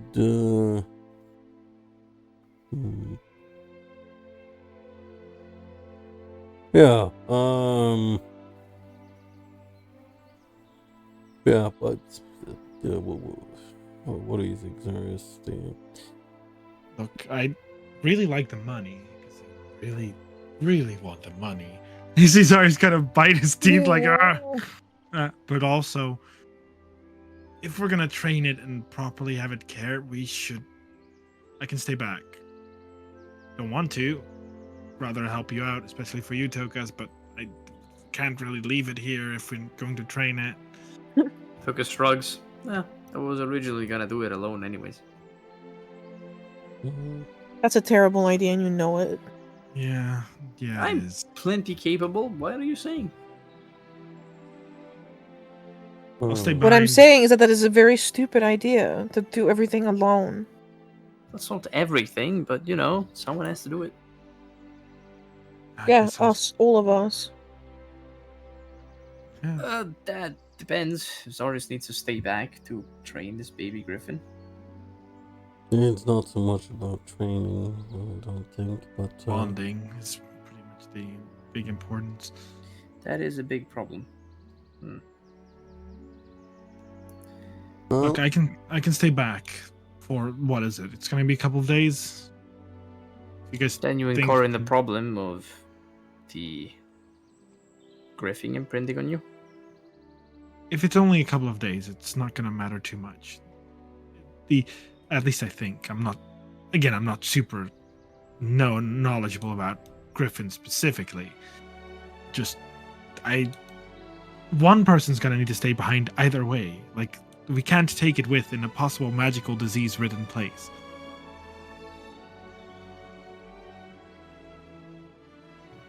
That is possibly true, yeah. Amber was Question. Actually, no question. It's Oh. a statement. You can go on. I have made a statement to myself. Oh, Mhm. okay. What? Yes. What do I know of the imprinting? What do you mean? Didn't you just do the trick? Or something? Not, wait. Yeah, it's what The- it was the the question 18 is, that the If Zaru spends a few days, or the days that it takes us to finish this quest, will the griffin imprint on Zarius, or is the period of bonding still open for Vittorio to continue as well? I You're mean, probably fine. with an 18, I imagine that, like, if it's like 2 or 3 days, it's in it because of how old this thing becomes as well. It's not like it's a huge chunk of its lifespan. I have Mhm. another question for you. Can I make a magic resistant to baby carrier? Here's what I'm cooking in my brain. We have an anti-magic lens cone that is sitting in my cart that weighs 50 pounds. Mhm. And we have materials like lead and cold iron, which are naturally resistant to different types of magic. Can I implement the 3 different types of materials to create basically, like, how there's like these cat backpacks with little like glass top that the cat can look outside of? Can I make that with brass and cold iron and insert this lens as as the glass top to make it resistant to magical influence from the outside? Especially because I do know a spell, a certain third level spell that creates a dome of force impervious to magical effects. So I'm quite acquainted with the theory. Make me a tinkering blueprint check. I'm gonna roll it with advantage because I'm going to need this when my own thing is hatching. Where is my tinkering check? I'm just gonna roll. No, I'm not gonna roll anything. I have the tool here. Let's go. Okay, I don't. Party token does not have the thing. Oh, there you go. Oh, very natural 20 of you. Toka starts like tinkering and then he's like, I'm taking my baby in the expanse for this. I need to make something to protect it. You want to blast it with magic, but then you want to protect it from magic. Yeah, supposed to sound No, pretty well, I don't contradictory. wanna like protect it in that sense. I'm trying to give it a gift, but then I know that there's some kinds of magic that are evil in nature, and this kind of container, this kind of safety box, can keep them away from it. Because not all magic is evil. The caster can be. It's like the tool, you know. A sword is not inherently evil. Unless Sure. it's Kingslayer. I love it. Okay, well, Tokus is gonna butt in and he's gonna say, actually, I think I found a solution. It looks up at Jace. It looks at the other two. I drew it on a napkin Yeah, this morning. he literally he pulls out a napkin with fucking ink splashed all over it. It's impossible to decipher because he writes his notes in spell script. I can make a magical baby carrier. Not really magical, actually, but it should be resistant to the pox and mutations and, well, magical influences. I mean, that would definitely solve our problems. Right? It would. That's yeah, that's a pretty great idea. And Thank very you. I know I'm a convenient. genius. Yeah, I'm a prodigy. I know that much. It turns around to Jace. Do you want to help me make this thing? And turns around to Vittorio and Zarius again. I am going to need it back because we don't have 2 anti-magical lenses. So when, you know, the other hand catches it, I kind of would like to make sure that it's safe. Anyways, for now, it's no problem at all. But I do need to actually make it, so it might take a day. Right. Yeah, no, that sounds perfect. Baby grow, yeah. Yeah, it's I love essentially that. Baby Grogu. I love that. Yeah, that's exactly what I'm gonna want to go for. A little fucking sphere. I mean, you don't have to worry about them having to give it back. These guys will grow almost a pound a day. Jesus Christ. Yeah. That reminds me, I need to bring a bunch of, not a bunch, we need to bring some meat with. Additional point that I want to make for this container. What if I make it in the facsimiles of an automaton, so you attune to it, but it's extra safe, and for style, it can levitate like Baby Grogu's little ball. Why am I Don't you listening like to cat- these things still? Can I make a common magic item in like a day, please? No, it's automatons. I can already make automatons. It's not a new thing. I mean, Mark, if you want to, you can still do that, you know? I mean, yes, but I like this is like that perfect idea and it works. So I mean, it would make no sense. But also, if I was to stay back, I would 100% play my backup character. But no, That is Tokus true. has found a good solution. So I'm not like I don't. It's not like I'm actually upset. I'm just not like what. Great. I'm going to make Baby Grogu a little hovercraft backpack container. Very And nice. It's going to have like a reclining little glass dome that the little bird can see through, and it levitates. What do you mean it also? What do you mean it levitates? Yeah, like Baby Grogu. That's why I'm making an automaton. You know, you have to. Who's attune- attuning to it? Whoever wants to, I can attune to it if you want. But then the ball follows the person that it's attuned to. Like the only purpose, right? Oh, Oh, I don't this- know about levitation. Like, you probably walk, like, whoa, with whoa, little whoa, whoa, spider whoa. legs or something. What is gonna make it levitate? Magic. What else? You don't have anti-grav. What? Well, why not? Like, how did the steel-wing moth fly? It doesn't fly. It's a glider. That's so true. It's a fly speed. No, just a glider. What Oh, the fuck is this? yeah. No, it doesn't. I decided it. What the fuck is this? What the fuck? Leave me alone. Fine. Let's go. Or, I mean, if you don't like how hovering, you can make it a gyroscope sphere that can roll on the ground. And since he has A gyroscopes, giant horrible hamster ball. like, No, we're not gonna do gyroscopes. What the fuck? But you don't want to do levitating. You don't want to do gyroscope. Fine, man. you can levitate. I hate it, but you can Let's whatever. go. It's okay. I have access to advanced flight spells, so I can just, carve a magical circuit that lets it do that. Alright, well, I'm gonna spend the entirety of the next day making baby Grogu flying hovercraft baby carrier.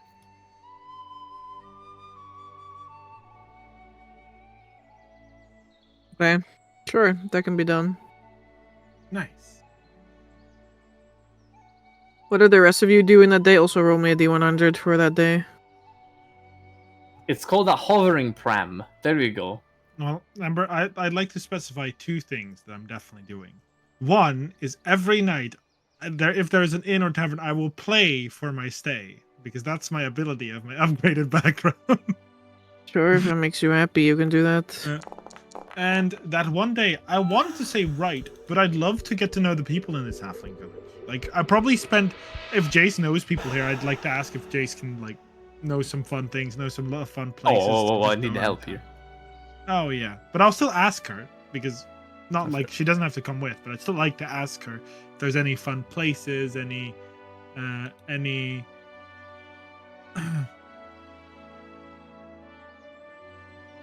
like Sure any fun thing. places, anything to be really.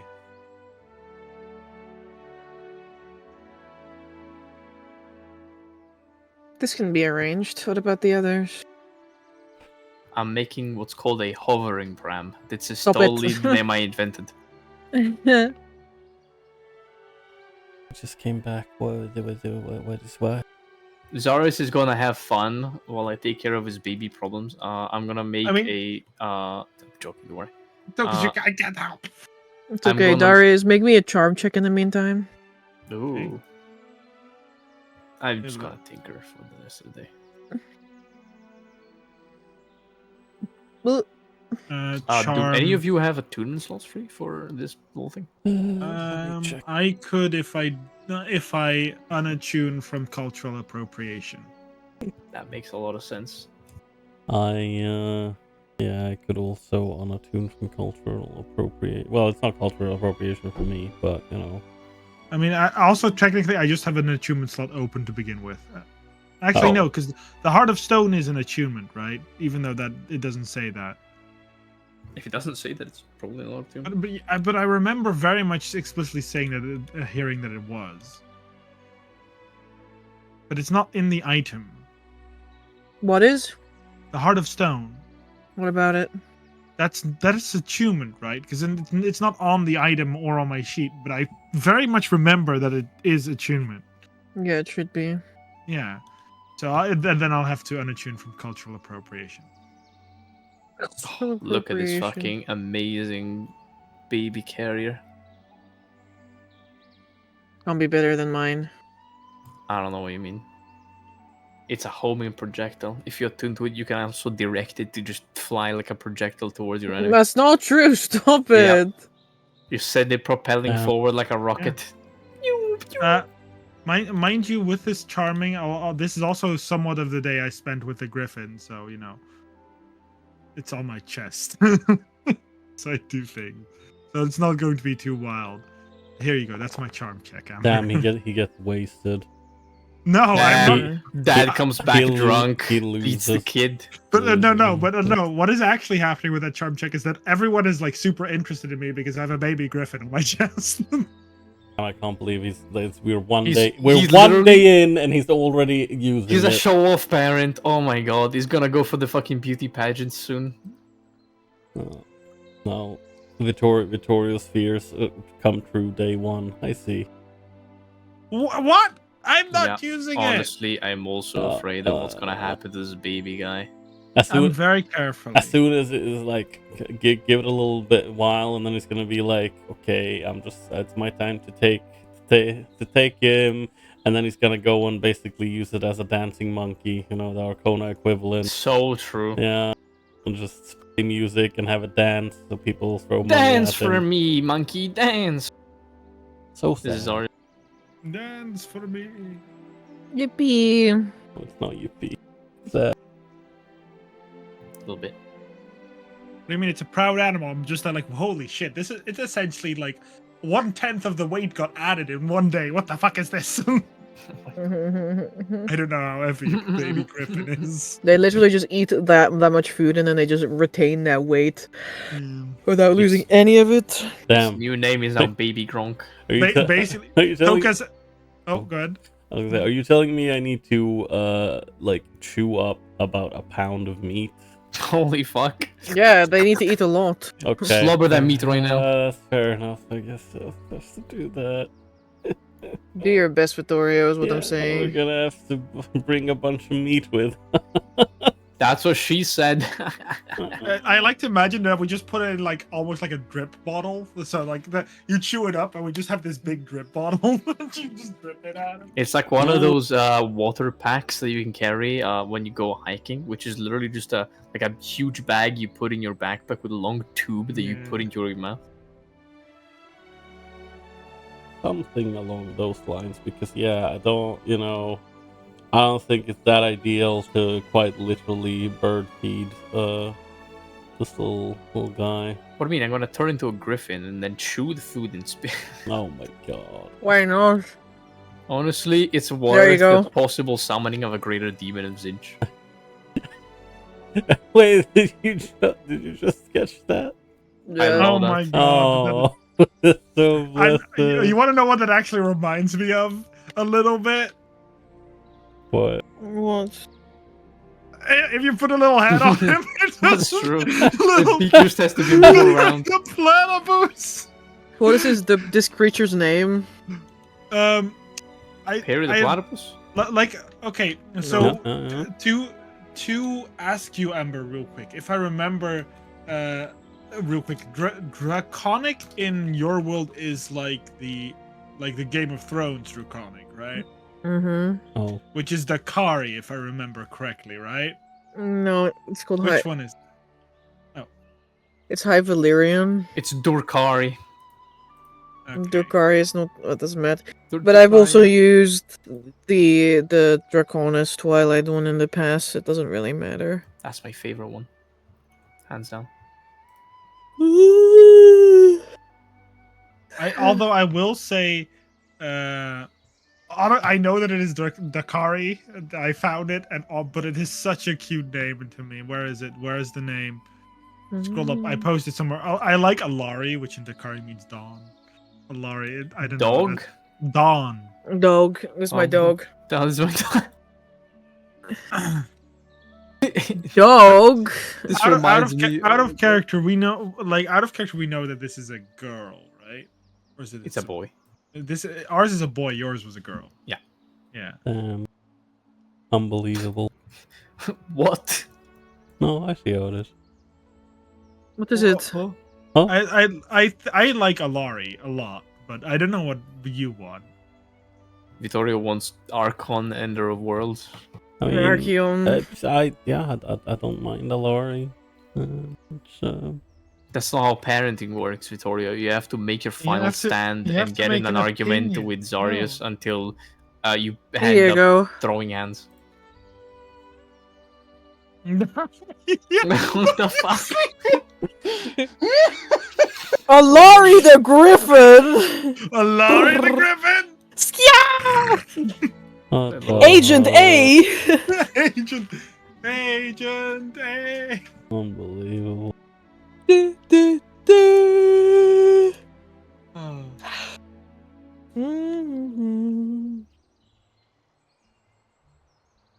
I'm looking forward to Gabe's Griffin. There's something else. Hmm. fucking sweat here with all the fucking cursed pictures that Ember posted of Cursed energy. mutated fucking abominations. I'm like, yeah, Why are you so upset about that? The Griffin. it's The not Griffin is just very nice to see, to be honest. The Griffin be like domain expansion, Chernobyl. Fucking as soon as it's born, unlimited void. Yeah, it's not like it's like, you know, the honeycomb pattern is implying something. Yeah, it's actually I stole the golden egg, I painted it over, I gave it to a merchant, and then put a little black spot at the bottom so that it would throw it away in front of the party, so that I could fake a surprise and buy it, and then bring it back. But actually, the real griffin we gave is the actual one with the black spot. I don't know why there can't be two eggs with a honeycomb pattern. That's impossible. Why? What? But how's my day out going, Amber? In this halfling village. Your day out is going swell, Zarius. Like, the halflings at first are a little bit like, ooh, okay, outsider. But then they start to they like warm up to you because you keep speaking halfling to them and they're like, whoa, what the fuck is this stranger who speaks our dialect? Goosey goosey, my friends. And then the beat drops and it's just dubstep like. As soon, you know, all the hot goss around here, you know. Oh. What's some of that? There's a lake nearby, Zarius, where there's like a bunch of exotic fish that you can't really catch anywhere else in this region. And like, the hot goss is that humans keep trying to fish there, and then the humans go missing because something in the lake is like eating them. Love that. Serves them right, I mean, what? Interesting. Zarius is like exotic fish? Money? Correct. There's also a young halfling, who's called Giannis, and he's hoping to buy one of the taverns, one of the inns that is quite popular. It's called the Boot and Wheel. It's like a traveler's inn where they don't have like an indoor inn type of deal. They let you pitch like for a very small fee, like your own tent outside, and they're like sort of like fenced off area.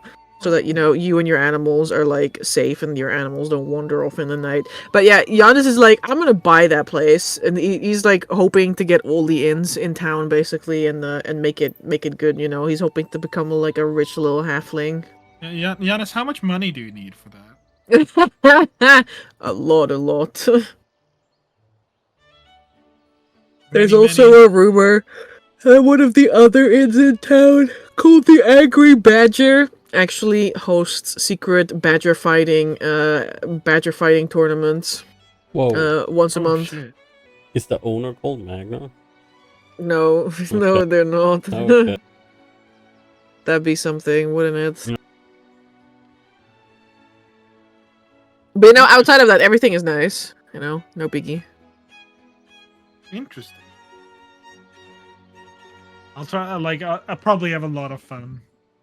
These people are probably a lot of fun, I imagine. They do know they do know how to have fun. Zara's just like, yeah, he's a chewy eater. He's a chewy eater. Point to the griffin. All these halflings are like enamored by your fluffy like cat bird. Like, they don't associate it yet with the halfling eating griffins, so, you know. it's like the baby griffin. It's like a normal griffin, you know. Like yeah, it's like a little baby. Yeah, they're like fine with that. I mean, even house griffins are like pretty large for a halfling, you know. Like, fair. The most common griffins, which are like hunting or like house griffins, are like almost the size of a halfling, and they don't like that. Yeah, no, it's just like carry about, like playing with it. Probably like do a knee dance that he's learned. Like, he's literally dancing on his, like, when he's on his knees, because if he stands up, like, in his head. Yeah, good times. Good times indeed. Zarius is super popular with halflings, guys. Don't know how that could be. They're both subjected to racism. Is that what it is? Huh. Yeah. Well, then how did I become good friends with the halflings in my town, where I did not was not a subject to racism? They were also subjected to racism. You just didn't know it yet. It was in your future. It's not because you're dragonborn. It's because you're no. I'm kidding. Because you're a magic caster. Yes. Disgusting. Yes. Alrighty. Preparations are made. Supplies are gathered. Parties are had. Babies are made very eepy No. from long days. They eepy beepy. Did you already roll the thing for yours, Gabe? I rolled an 86. In total? Yeah, 66 and 20.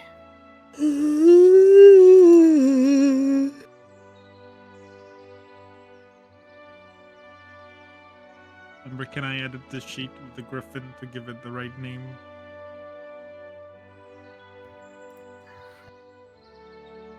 I mean, it's been there, Yeah, but I did not have edit rates. but now you do. Larry. Okay, 600 left for you, Speebs. Yeah.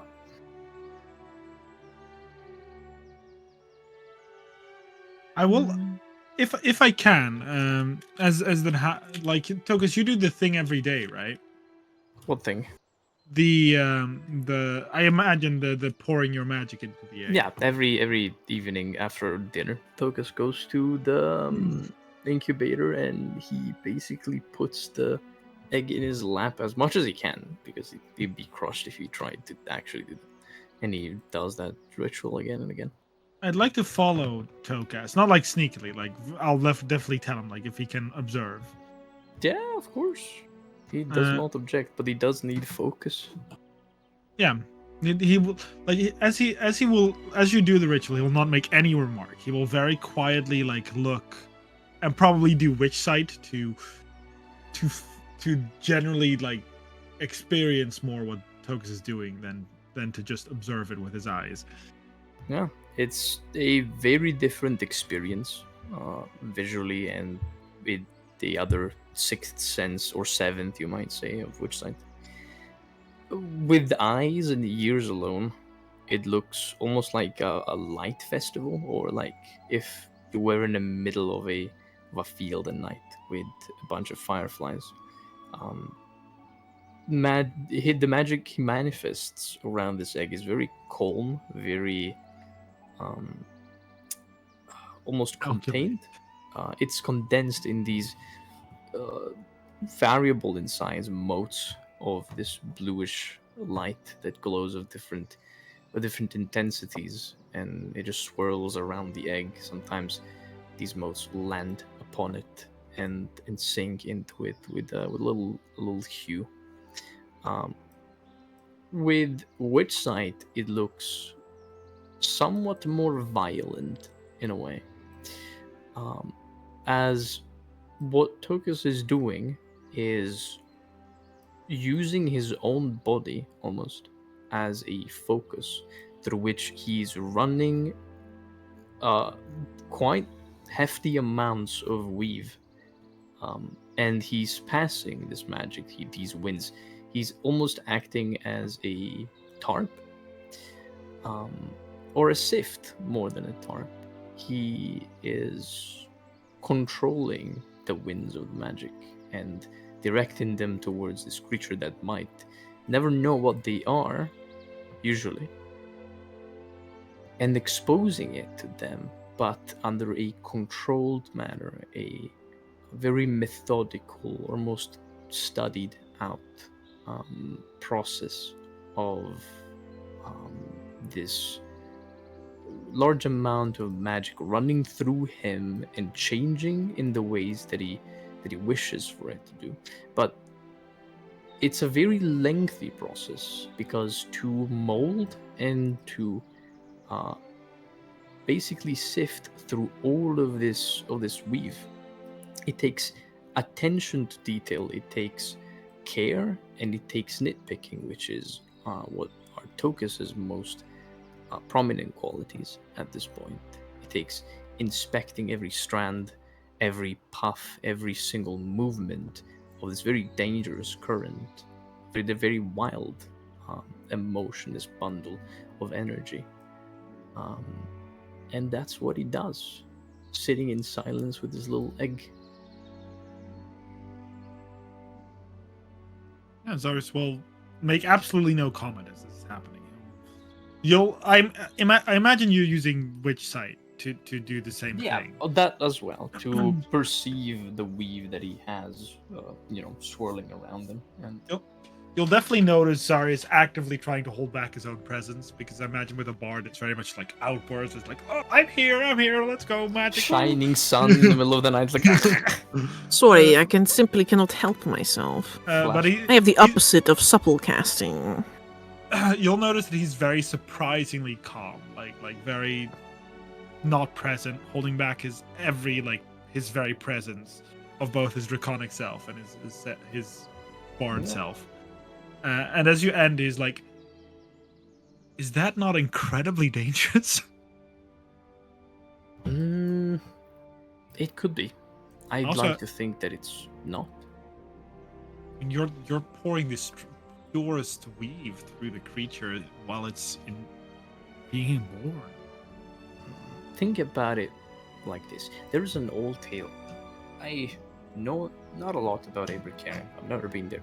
But if there's a thing that I did study quite a lot, was theology when I was younger, because, well, I spited every concept of religion up to the very day I met a god, in which I started to maybe second guess the fact that gods actually don't exist.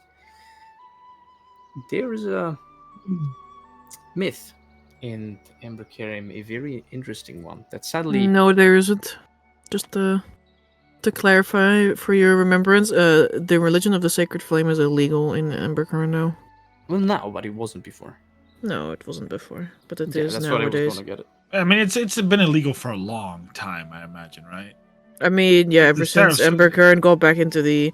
Well, it's not so much illegal as it is also just completely rejected by the people because, the Yeah, No, no, dragons Seraph, left them. Seraphic now. Yeah, like the Seraphs have been like the religion for ever, as long as Zarius was alive and his grandparents were alive. About years of expansion, yeah. No, not like era of expansion. There were still quote-unquote gods then, but it's been a good couple hundred years since, Leopold and the Sarah And all that happened. Yeah. yeah. It's a very interesting tale about how a divinity born from an egg, Skelder, managed to procreate, in a very barbaric term, with another, and In an Af- egg? yeah, well, this god was born from an egg. It's a religion born in Embercarim, so it has to be somewhat reptilian in nature.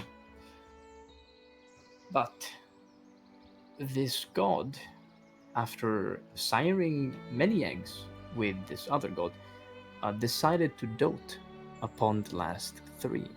They wanted their children to be special, to be gifted, and to have a part of themselves. You see, this original cosmic egg didn't have only two gods, it had plenty of them. It had many gods. And Skelder asked each one of these gods to, well, give a part of them to this clutch of three eggs. And so each god came to visit and bestowed upon them boons and blessing, whether it be might, resilience, creativity, joy, passion, curiosity, and all those things you can imagine. Now, of course, I'm not a god, and this egg is not going to create humans or dragons or any other mythical beings. But in a minor way, it's what I'm trying to do. I agree with experiment. Lawrence in the way that it's irresponsible for us to try and raise lives in our situation. That's why I'm trying to take that responsibility and give it as many gifts as I can before it's born. I want to make sure that, since I'm forcing this creature to be born in such circumstances, I'm going to make sure that it's going to be the safest it can. I'm going to grant it the ability to live the life that I might put into peril time and time again. Interesting. I look at the egg. I'll just kind of, like, he looks at Tokas like his hand goes to touch it, but he looks at Tokas like is it okay? He just nods. He doesn't seem perturbed. He touches the egg for a moment. Can I inflict wounds? Thunder waves. Oh my god! Togas is like, Togas blinks, and then the next second there's just fucking egg white everywhere. He's like, no! I cast Burning Hands, immediate boiled egg. But I cast berries Arius immediately. I'm gonna look at Togas as I touch it. I'm gonna look into it. Is that okay? It's sure one toward it. Amber, I'm going to try to use Witch Sight, but specifically do the same thing I did with Lawrence back in the day and just focus on this egg, like on a singular point into it. Like focus all my feeling and all my concentration on that egg. Mm-hmm. And try to feel. I don't know what I'm expecting, but simply see. Sure. As I. I was gonna say I'm gonna do it with you, but that might be too late. I mean. No, you guys can have your little ghost pottery moment. Sure. I can give you assistance. Oh, there you go. Coming clutch. Well, this is means my it baby. beats I it, know what? everything about it. This is my baby. Both Tokas and Zarius' heads. You need to put your hand on the black spot, Zarius. Yeah, it's like right there under the belly. Right there. Yeah, and then do it in but the moment they do it, both Tokas and Zarius' head snap back, eyes full of light, mouth as well. Just like Fucking What? Diablo 4 moment. What?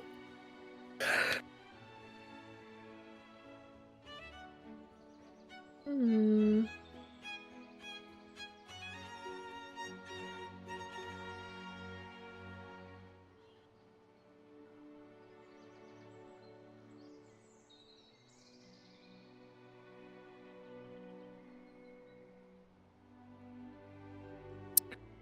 Both of you kind of have a different way of experiencing which side, so yeah. I'm gonna need you to find a. Yeah, I need you to find a common ground in your which side. I can tell you what mine is. Tokus' which side is tactile. He has a very it's not proper sight. He feels things around him like it's some sort of intricate machine, kind of like how a rogue would pick a lock by listening and to every tick and feeling the sensation of the vibration of each gear twisting. That's what he does. He tries to manipulate the weave or perceive it as if it was a complicated mechanism full of gears. This is so funny because Zarius is like not per se the opposite, because for Zarius is also complete feeling, but it is emotion and literally I want to say humanity, but he's not human, but it's pure emotion, raw, unending emotion. Maybe that's how it works. Maybe because one is complete order and the other one is the opposite, then they meet in the middle, where this raw emotion, unbrindled and uncontrolled, Tokus manages to take control of it, to give it a shape or an order that Zarius can better perceive. Oh, I like that. Where this raw chaos. Literally the probably pottery chaos. scene. He's literally Yeah. molding the clay into a pot. Yes! Damn, Yes! this ghost pottery scene Yeah, in my literally. D&D game. But honestly, yeah, probably. And because we are helping each other, like I imagine, Amber can correct me, but I imagine if if you help each other with Witch Sight, it's a very what is the right word? A very Intimate. thing, yeah. Mhm. Because you're not only are you opening up whatever, you're opening up your mind and your raw self to this other person. Man, I can't believe Zarius took my first time. It's incredible. Sorry, Shut the Jace. fuck up. Jace.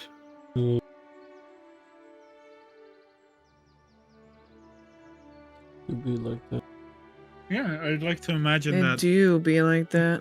Let's have a look. It's in a book. It's in a book.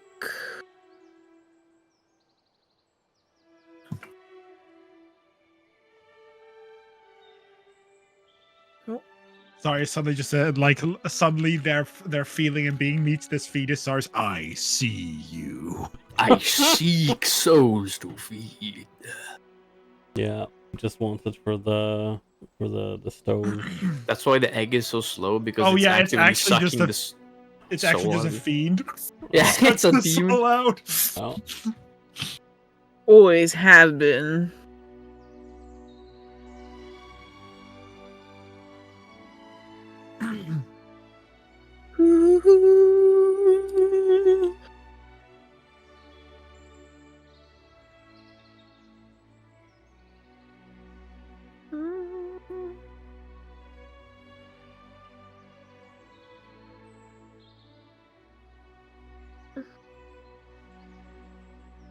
Sure, we can do this.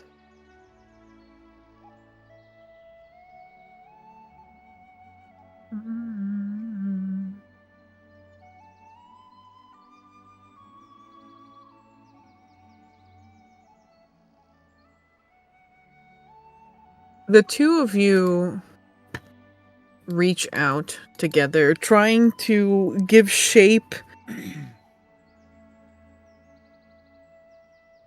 to a connection. Trying not just to feel it with your heart, but also with your fingers.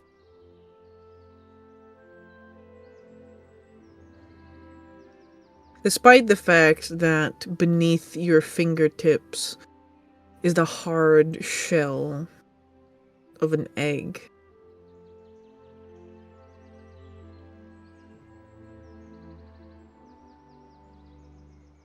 For just a few fleeting moments as you focus,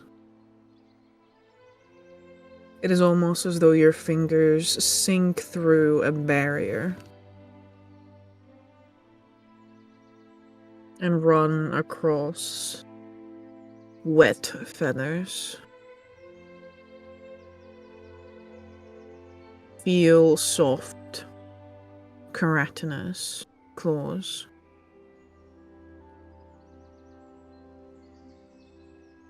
And strange.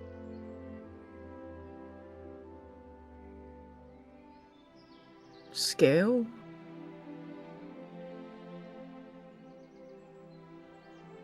Dale. What you do, my baby? I'll love you right now.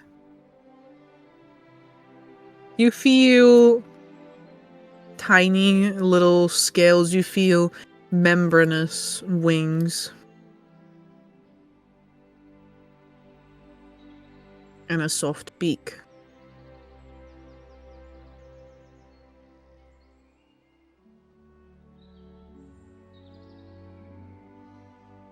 Amber. Mm-hmm. In this wave of emotion and like logic and this mix of feeling, in pure curiosity, the scales that I feel on this creature and the membranous wings, which are like, I imagine like dragon-like wings, right? That's membranes with like the stuff in between instead of feathery wings. Yeah, like bats. Like bats, yeah. If I touch, in this sense, my heart, would that feel the same way?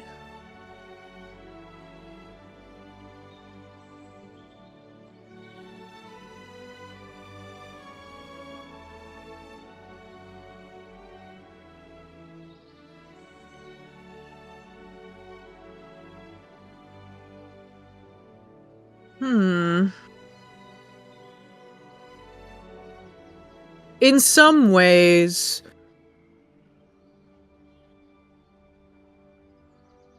emotions that live within you echo through this creature. Vanity.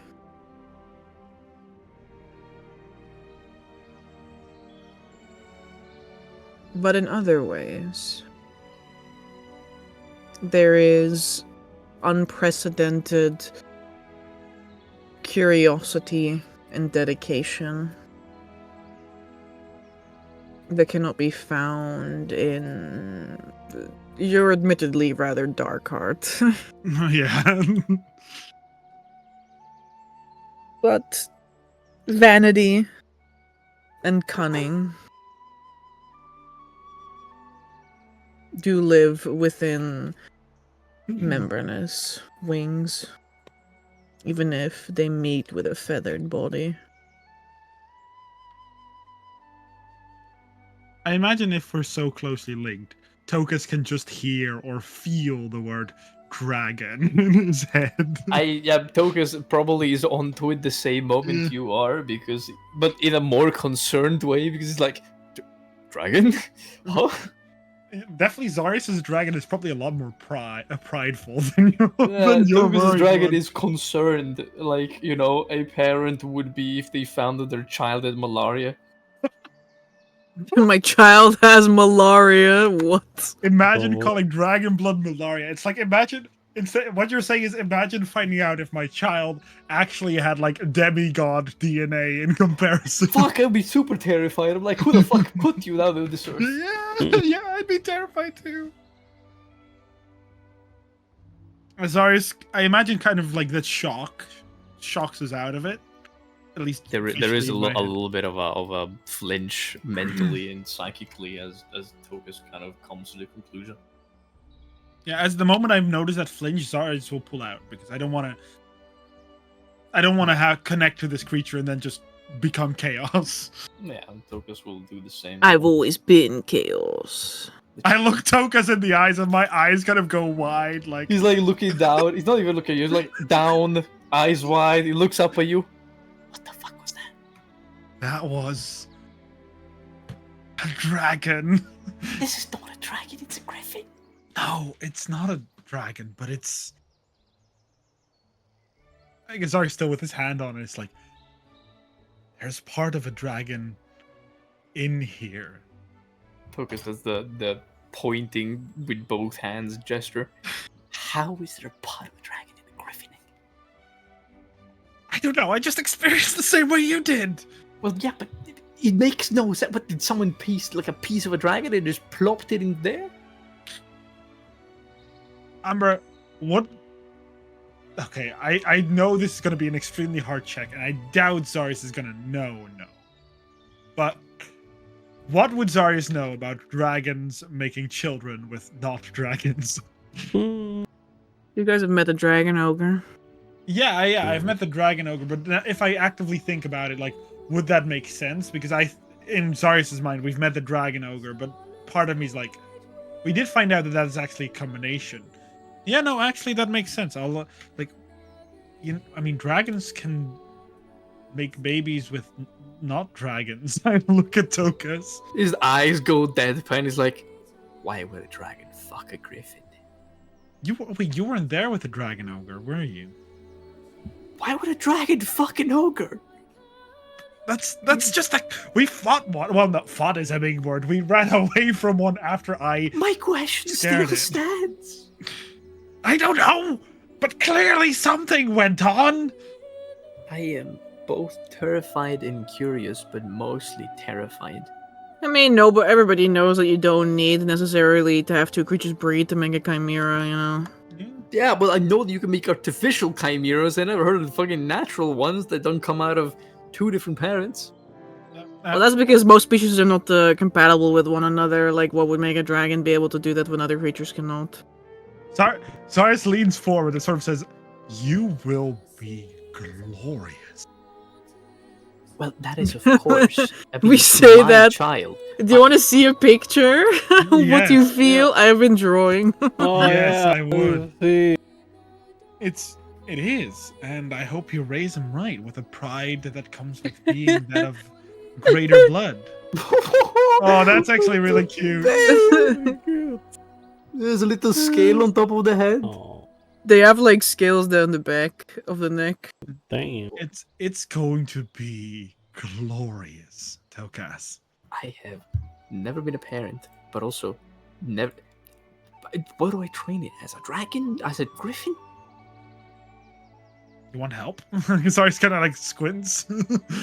I could probably figure it out with Jace. I mean, that's what I promised her, but Like what? Like I don't know how to raise a dragon. Like what the fuck? do I know something about dragon? Like generally, like what Mark knows is that dragon mixed creatures are smarter than their original mother, not dragon counterpart. But what would Zarius know in that aspect? I imagine very little. I mean, here's the logic, right?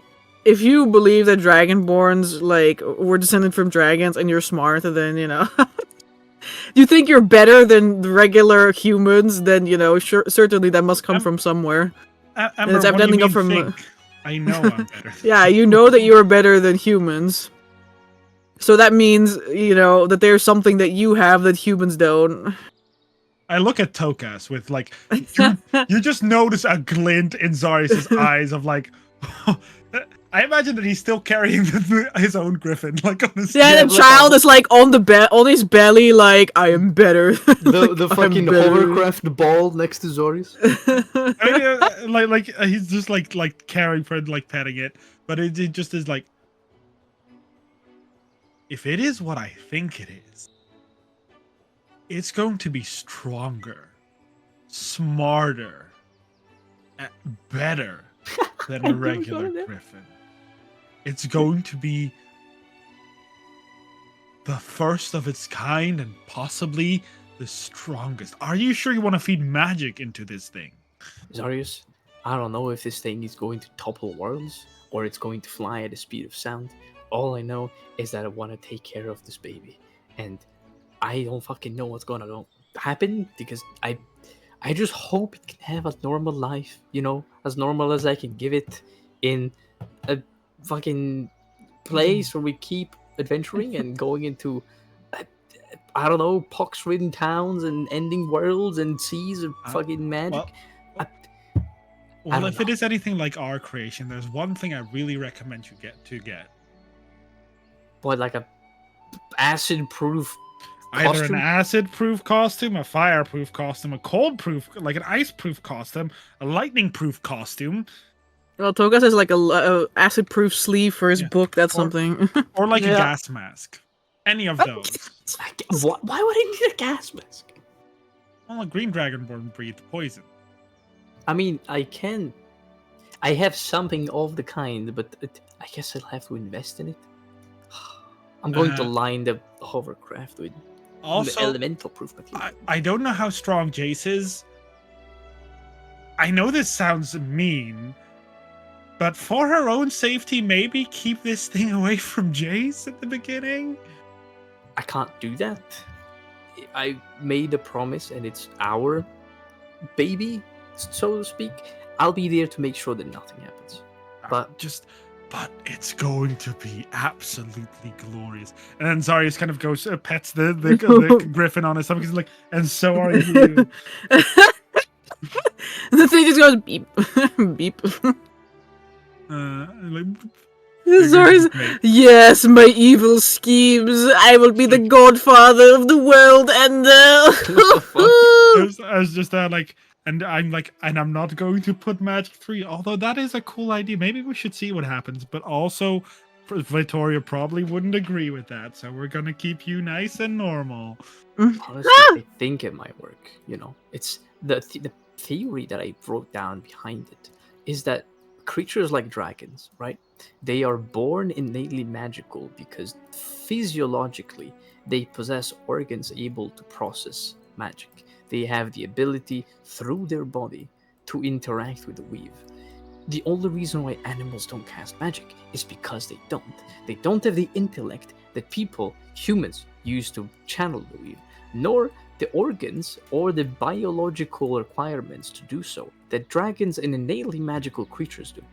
And so I've been wondering, if I expose this creature with magic before its birth, then I might be able to induce a process of adaptation before the birth. I look at Tokas, I'm like, well, I don't want to experiment, but Zarius is like, but I do. what if I was to help you? And I don't mean channel. We focus on two different things. You channel the weave. And what if I channel? I only have little bits of it, but what if I channel draconic power? His like face becomes a little bit more concerned. That I know nothing about, and I'm extremely wary of playing with things I know nothing about. No, I understand. It was just a suggestion. I'll think about it. I'm going to probably sleep. I have to talk to Chase. You should totally talk with Jace. What am I Also, going to tell her? that the griffin is probably part dragon. He puts his face in his hands. Oh my god. But also, tomorrow we gotta talk again. Because I just thought of something with this weird intimate dance we did. Huh? He looks up confused. What? You heard me. The witch site. I know what you're talking about. I might have an idea. A fighting style that I could only use with you or Lawrence. He squints a little bit. Sure. I'm not a martial. Actually, No, it's not. It's the only reason we can do this is because we can both cast magic. Oh, well, I guess that makes sense. You know what? Sounds That cool. could be an entire thing. Holy. Cyrus is like, you should tell Jace. Honestly, you should tell the entire party. This is your thing to talk about, but you should tell everyone. I'm first gonna break the news that are directly interested in the hope that nothing bad comes out of that, and I'm probably going to tell everyone. Yeah, that's yeah. Also, Wow. think about my offer. I think we could do something. Sorry, I don't want you to turn my griffin into some sort of mythical bestial legend like the Shats of Blacklaw, please. You're already channeling the weave through it. You're already doing that yourself. I'm not doing it to turn into a god. I'm doing it so it can live its peaceful life. I'm not. I don't think we're gonna turn anything into a god. It's But we should synonym, make it a god. a metaphor. But in my head, be like, it could give us so much money. We could make a god though. Meanwhile, the fucking griffin on your chest just keeps going. Wah. Yeah, I mean, I'm like, Baby! I take the bottle and like kind of like give him some food. He's like, "Nom, nom, nom, nom." Yeah, you're doing great. No, seriously about it. Think about that, Tokas. I will think about it. We'll Not- consult Jace. And I'm not saying we could power up the draconic side, right? I'm not saying that we could possibly make it stronger, but we could already give it more to be more in tune with it, so that it's not conflicted about it. We'll see. What the dragon ogre you escaped from conflicted about with his draconic side. No, but No, he was playing golf with the demons. he was kind of he was playing like, golf with demons. he was kind of doing javelin throws and all that. He was definitely not conflicted. He might have been, but because he has this ogre side and draconic side that definitely fight. Trust me, ever since I got this new heart, there's these really weird habits that I can't seem to get rid of. Trust me, I noticed. What the fuck? Anyways, I will think about it and consider it and talk with Jace. I can't do anything if she Just- says no. I mean, it's not that late yet, right? No? Do you It's want me been to a be few here hours for that? after dinner, though. Yeah. Do you want me to be here? Like, if maybe break it immediately and then. No, sorry. I do not want you to be here. I know that, we're friends and all, but, like, this is things that I need to, talk with Jace in private. I know, but it's more as a person that's intimately experienced. Like we just had like this whole intimate moment, you It's know, like I just feel want like to I be feel like there. you're just like throwing me away. Like you just use me and then you toss me aside. Like, What are you? Here I go. We just had a moment with like We Togas, just like had what a the fuck? moment. We felt your child together, and this is how you treat me. oh, you put your hands on my belly, then you toss me away like that. Jesus But I Christ. more mean like if I can help you describe the feeling. I can help you describe. Yeah, But I it is- know that one. I can understand, but like this is just news that I need to break to Jace on my own, and then Okay. we need to have that that. was just an offer. Yeah, of course, we can further talk about the mechanics of whatever we can do for it later, all three of us. But I have to go talk to Jace now, and oh boy, it's gonna be a talk. Ember, I'm gonna use Draconic Fear on the egg. No, I'm kidding. I polymorph into a snail and I eat you. I am the boss. You understand that? You are beneath me. What? No, I'll take my leave and I'll I'm going back to my husband with our child. You'll definitely notice that right as he's leaving, Zarius does give the egg like an additional look, and there's just this glint in his eyes. not like of Not a malicious one. not I a hope. malicious one, not not even a greedy one, but more one of I have great Almost- hopes for you, my child.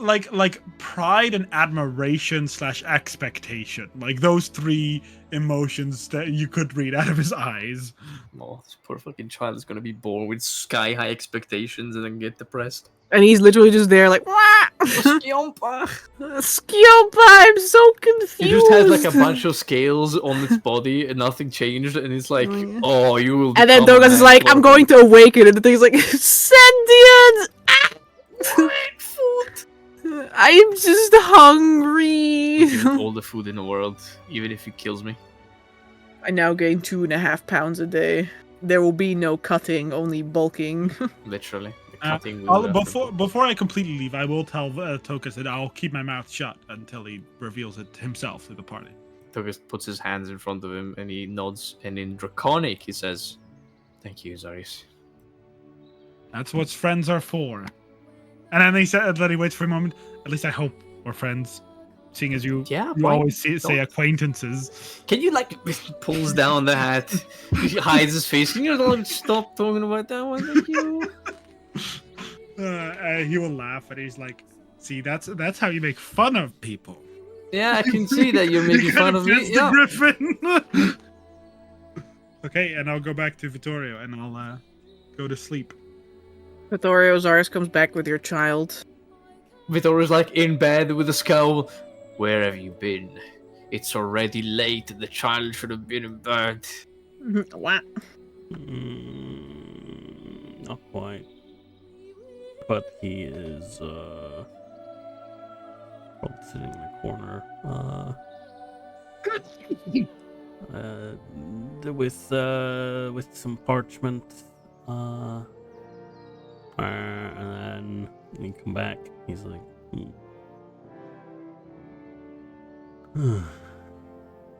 did things go?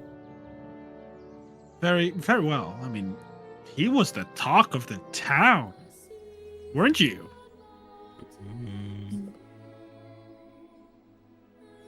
But no, it went well. I mean,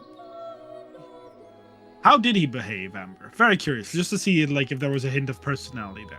How did he behave today? How did who behave? The Griffin. How did he behave? He is literally a newborn. He's just looking at everything. Also, like he has the reflex that like Vittorio will be able to tell you. He has a like feeding reflex. He doesn't understand that you're not trying to feed him when you get close to him because griffins don't like in nature they're not constantly being fucking petted and shit. So like every time you go close to him, he opens his mouth because he thinks that you're trying to feed him. Like every single time.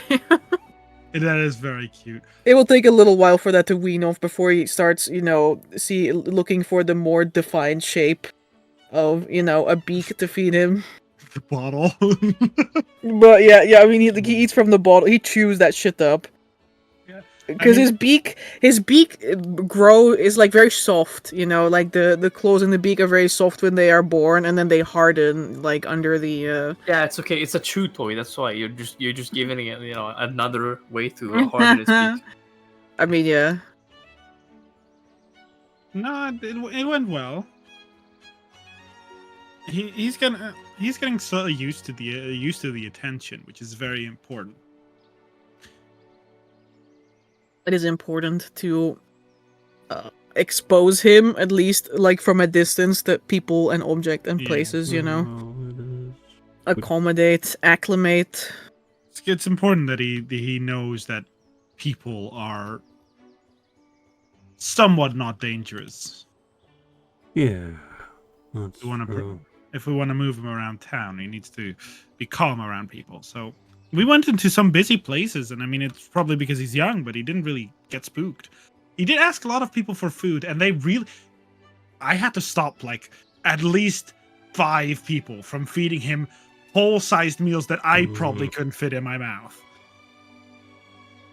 Well, I suppose that's halfling hospitality. Yeah. Imagine Delphine is here as well. Yes. Delphina's been like hovering. She doesn't want to touch the griffin because the last time she tried to touch one, Pierre bit her in the fucking finger. No. Yeah, she and Pierre are not like BFFs. Yeah, I was like, Your children hate each other. Vittorio. Delphine, do you wanna pet it? It's Soon as okay. My second replacement, huh? It's important. It's important. If you want him to get used to you, you need to do that when he's very young. Mm-hmm.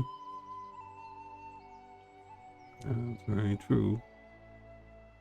She looks at you to make sure this is okay, Vittorio. Millie shoots her with a harpoon gun as soon as she gets going. With a silver harpoon as well. No. Oh, dope, sick, let's go. My iron pelt! Don't be scared if he opens his mouth. If it opens his mouth, he's just trying to get Shooting you the food. disintegrate ray, that's what is happening. Charging up the beam. Okay.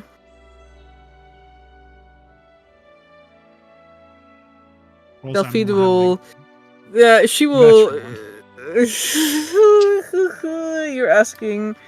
I mean, she's not bad at animal handling, but also she doesn't have the...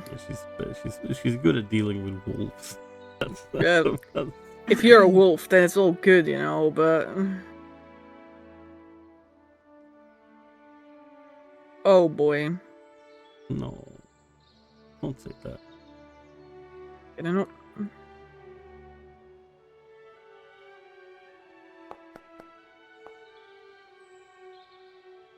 What? Okay. Delphine, she like hesitates too much, and like your griffin, as stupid as he still is, even as a Worm. baby, he is wise. He has insight. He like senses the weakness within her, and he like tries to like nip at her fingers, and she's like, no. Delphine, look at me. You gotta keep trying. Like maybe stop now, but you gotta keep trying. Delphine, look at me. Don't be a fucking pussy. Because if you keep being scared of it, it's going to start thinking it's better than you. And you don't want that. It's not better than you. You're better than it. You see Victoria like opens his mouth. Delphine is and like, huh? Huh? What he's, I think what he's trying to say is that you should. Yeah, for today, it's probably fine to stop, but keep at it, because otherwise it's going to think that you're scared of it, and it's probably going to. Just think of it like with a pack, you know. You always have someone that's scared of the alpha, right? The what? He blinks. That's a myth. Dog. Sorry, that's a myth, Vittorio. Oh, okay. I guess I killed myself. That's a dog. You always have someone who's afraid of the truth. I fucking can't take it anymore. No, I guess I killed myself. That's fine. Why are you saying that? Just Vittorio just inform- turns into a fucking little sulky baby. He's like, Delphine looks up at him with but that's a myth. Oh, I guess I will kill myself. No, he doesn't. He doesn't even turn into a sulky baby. Just like we're regularly talking, and then Delphine says that Victoria just grabs his sword, stabs himself in the gut, and rips it open right here. Just like Huh? that. Are you okay, Vittorio? Well, to be fair, I didn't know if that was you that said that or Delphine. So, What? yeah, that's it. No, Delphine's not gonna say it's a myth, but Oh. like she would like act confused.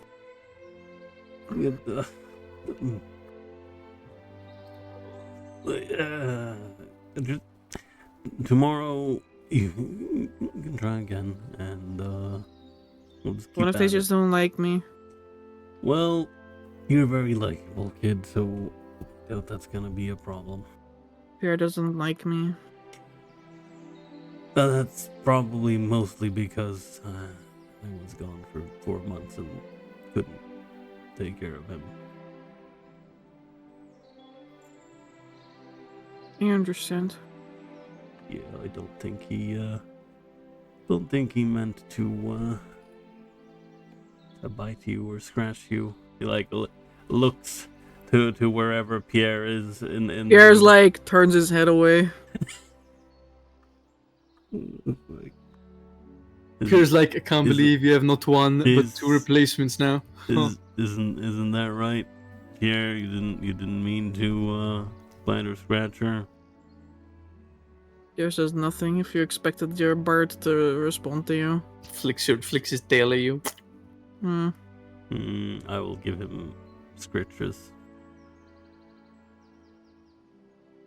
He's appreciative of this because he deserves praise. That he does, Amber. Would you like to tell me why he deserves praise? Because he is literally always good. What do you mean? Yeah, that's true.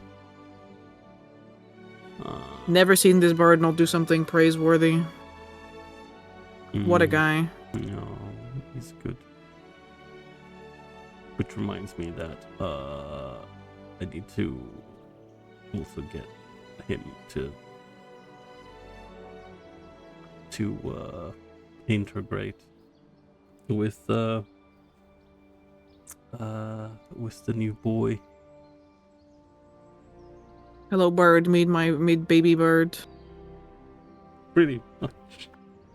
I know you could kill him in one claw attack, but What? please don't. Please refrain from doing that. I think he maybe could. He goes and checks. He's like literally ready to fucking have this baby killed by evil Pierre. Yeah, he could. It's a 1d4 plus 3. Rip Bozo. Fucking Pierre during the night with a knife in fully opposable thumbs, held at the throat of the griffin. Zarius wakes up, just turns his head around, eyes wide, at Pierre fucking slitting its throat. Of course. Anyway. Yeah.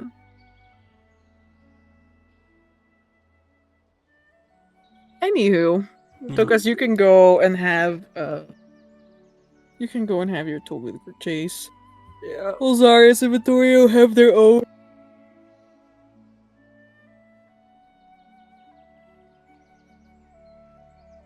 I for sure will.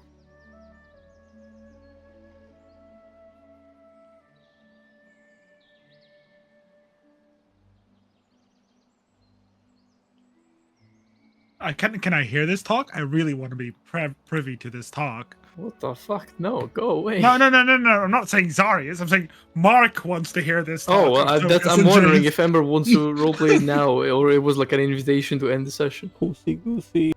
Goosey. Also, our son's a half dragon. Yeah, well, I gotta figure this that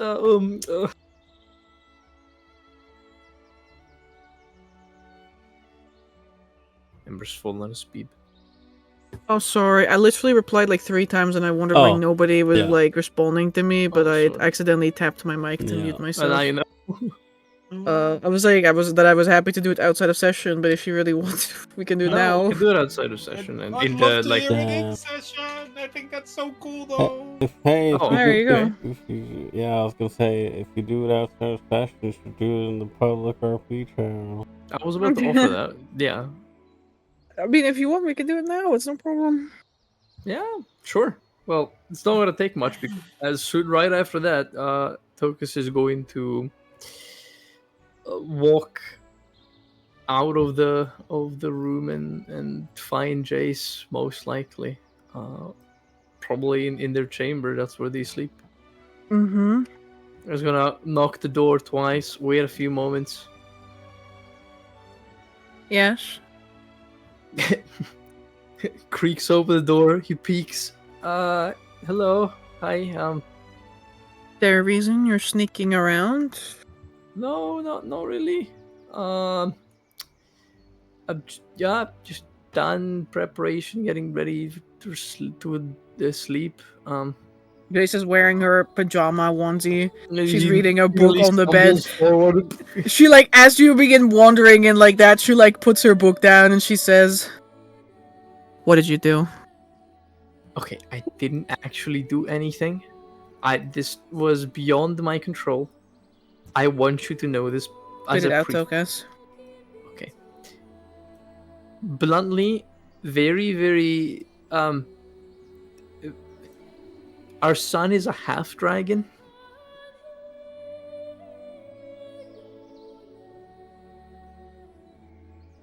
Do you mind just Daughter, by the way. moving backwards and just closing the door for a moment and just coming back in and trying to just one more time? He blinks. Yeah, sure. Turns back, walks out of the door. He knocks twice again. He waits. Yes. Come He in. walks in. Who's it? Hi. Wow, you look Oh, hey, gorgeous, by the way. Tokas. What? I Thank have you. some news to say about our Griffin child. Uh-huh. So Zorius and I, What were you and Zarius doing? well, he was assisting me in the Well, let's hear it. he was assisting me in the ritual. Well, Ritual not of what? what we talked about earlier. Well, you know? yes, but Zarius is suddenly involved, so I'm just Well, wondering. no, he's not. I was about to correct myself. I was going to say that he really did not actually assist. He just stood. Oh, to okay, watch so he this. was just there. Okay. Yeah, he literally just witnessed. He was interested in seeing what I was doing. Mm-hmm. But he wanted to. Not sure if you're acquainted with this kind of notion, but he wanted to inquire about the essence of the egg. Spellcasters like us can see the weave and a different way to perceive people, if you so wish. Mm-hmm. Yeah, spellcasters like you. Yeah, like me. And so he tried to do that. It didn't really go well. I had to step in and help him out. And it worked surprisingly well, to the point where we, in short, very blunt words, you could say, perceived what is to be the essence of the creature that is hatching from that egg. And everything was going okay until we felt, as my witch side is of a tactile type, scales that are not supposed to be in griffins. And then wings that aren't exactly griffin-like. They are more bat-like, or you might say dragon-like, if you will. Mm-hmm. And so there is So you just accidentally stumbled into this, despite the fact that we had a talk about how we were not going to divine what the gender was going to be and all that stuff, didn't divine the gender. I still don't know. Not just everything else about it, But it's important to know these kind of things. Our son is a half dragon or daughter. I have no idea. I don't care if they were in an elephant. I would. We're about to feed an elephant instead of a griffin. That's quite the difference.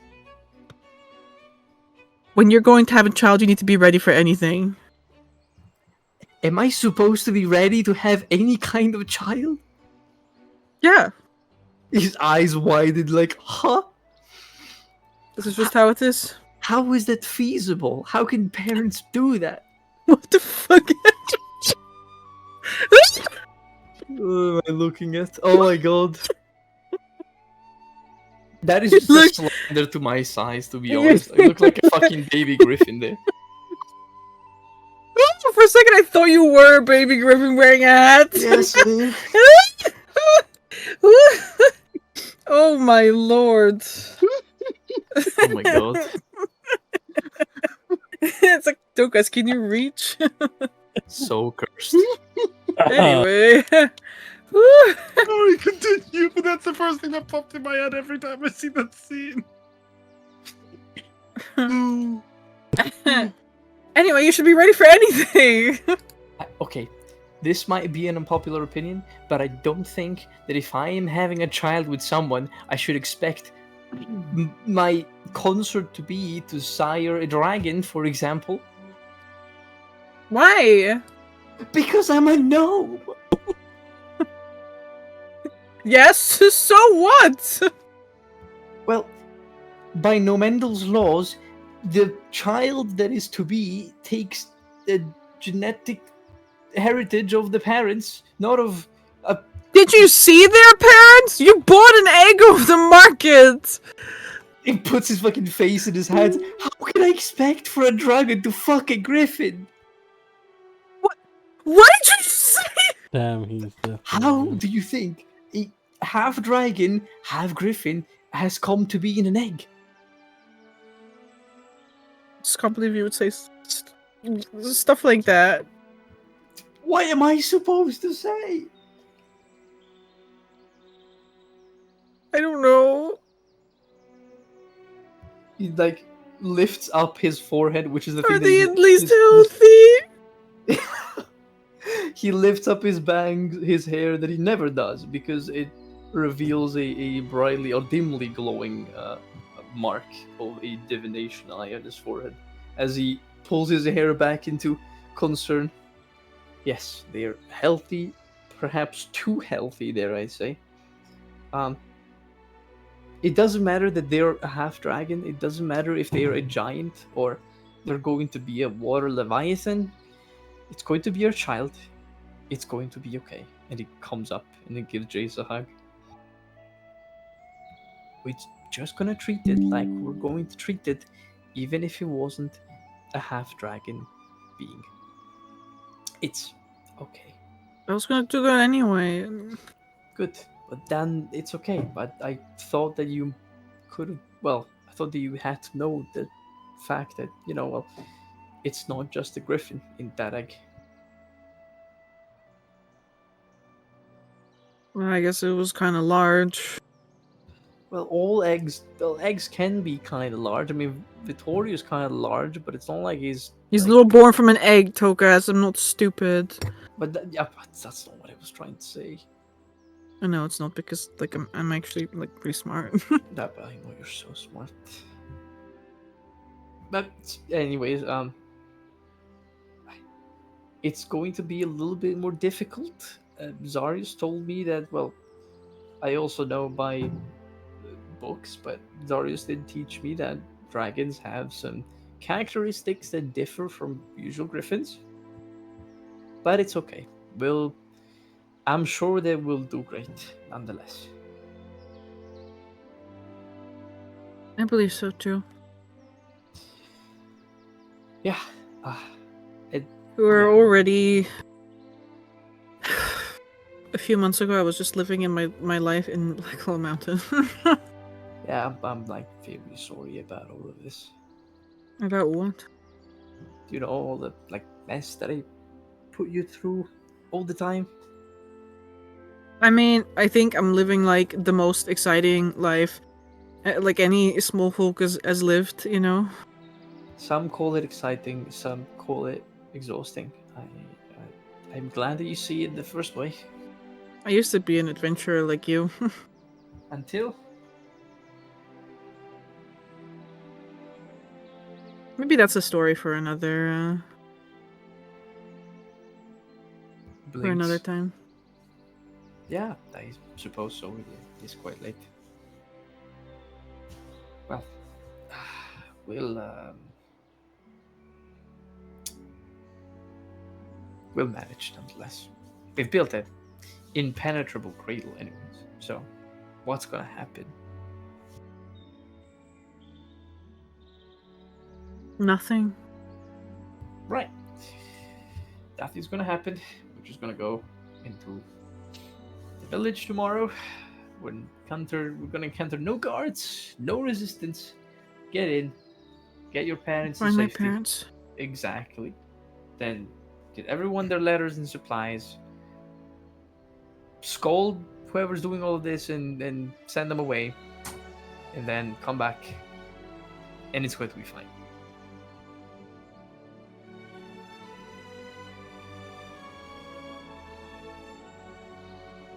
Thank you. For what? Just kind of makes me feel a little bit better when you list it out like that. Yeah, it makes And I me don't feel have to better as think well. of it all myself. No, it's okay. 2 brains are better than 1.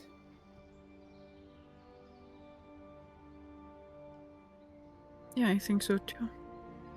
That's why we got 2 brains, you know. We're both very smart. Yeah, you're pretty smart. Oh, I think that you might be smarter than me. I think, like, the others are having some, like, weird influence on you. Like what? But I never heard you say the word fuck before.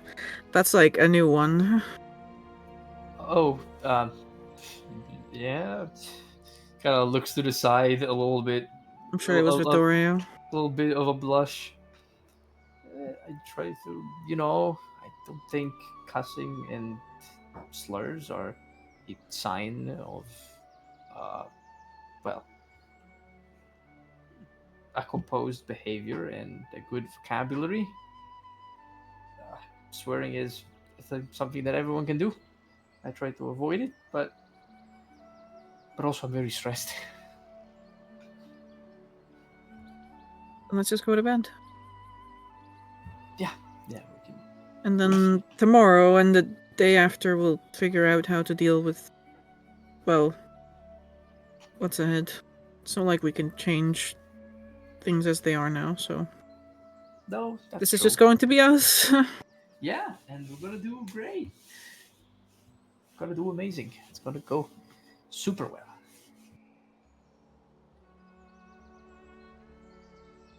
Yeah, it's gonna go super well. He gives her a thumbs up and a smile. Though he himself is a little bit like, yeah, of course. Jace is also worried, but she's being brave. Yeah, it's the same thing for Focus. And then he lights up a little bit and goes, "Oh, right.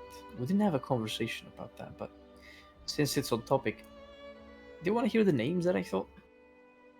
Yeah, I mean, we did say we would talk about those. It's like not really that long, but I've come up with 2. The Mhm. first one is Prominus, which is the derivative of the Rowlish word for fate, or fated in this case. And the Mhm. second one is Tycora, another botched up version of the word fortunate for Rowlish. And I like those names because, you know, they sold me the egg for cheap, thinking that it would just bring bad omens and ill things everywhere it went. But I like to believe that that's not going to be the case.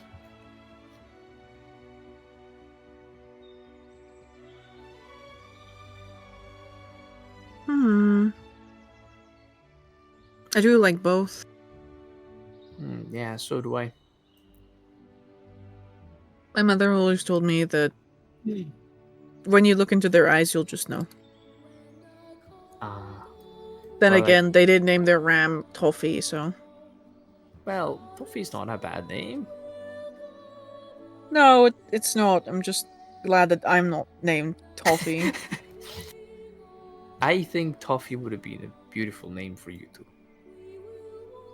Gee, thanks, Tokas. I mean, I'm not saying that you look like Toffee, but it's I think I think you should stop digging the hole that you're putting yourself into. I'm sorry. It's okay. Okay, well, all right. Yeah. I guess we'll see when the baby's born. Now, Mm-hmm. we need to rest because there's a big travel tomorrow and big things to come. Uh-huh. It's gonna get ready for bed. Sleep well, Laffy Taffy. What? Chase rolls over and falls asleep. Blink. I need to ask Sarius tomorrow what that means. And yeah, I'll get ready to speed as well.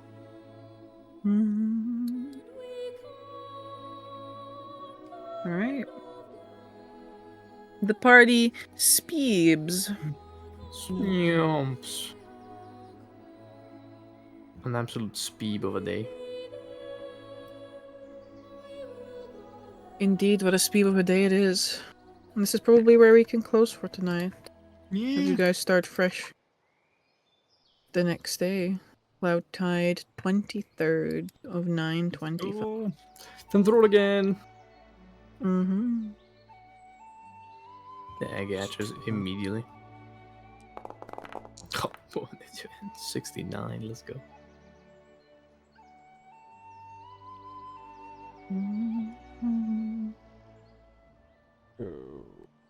What so is it? Victoria, we need to have a talk about channeling magic through our Zarius is Griffin? like, "Are you crazy? What are you doing?" At the end of the night. So I heard about this flat Earth theory. I heard about this theory about channeling magic through your creature to make it stronger. How about we do that?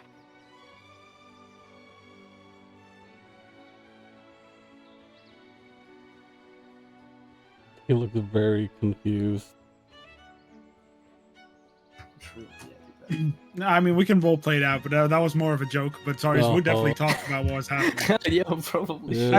I mean, he would definitely talk about the channeling through magic, and that he definitely is like, well, maybe that'd be interesting, but also, I don't think that might be dangerous.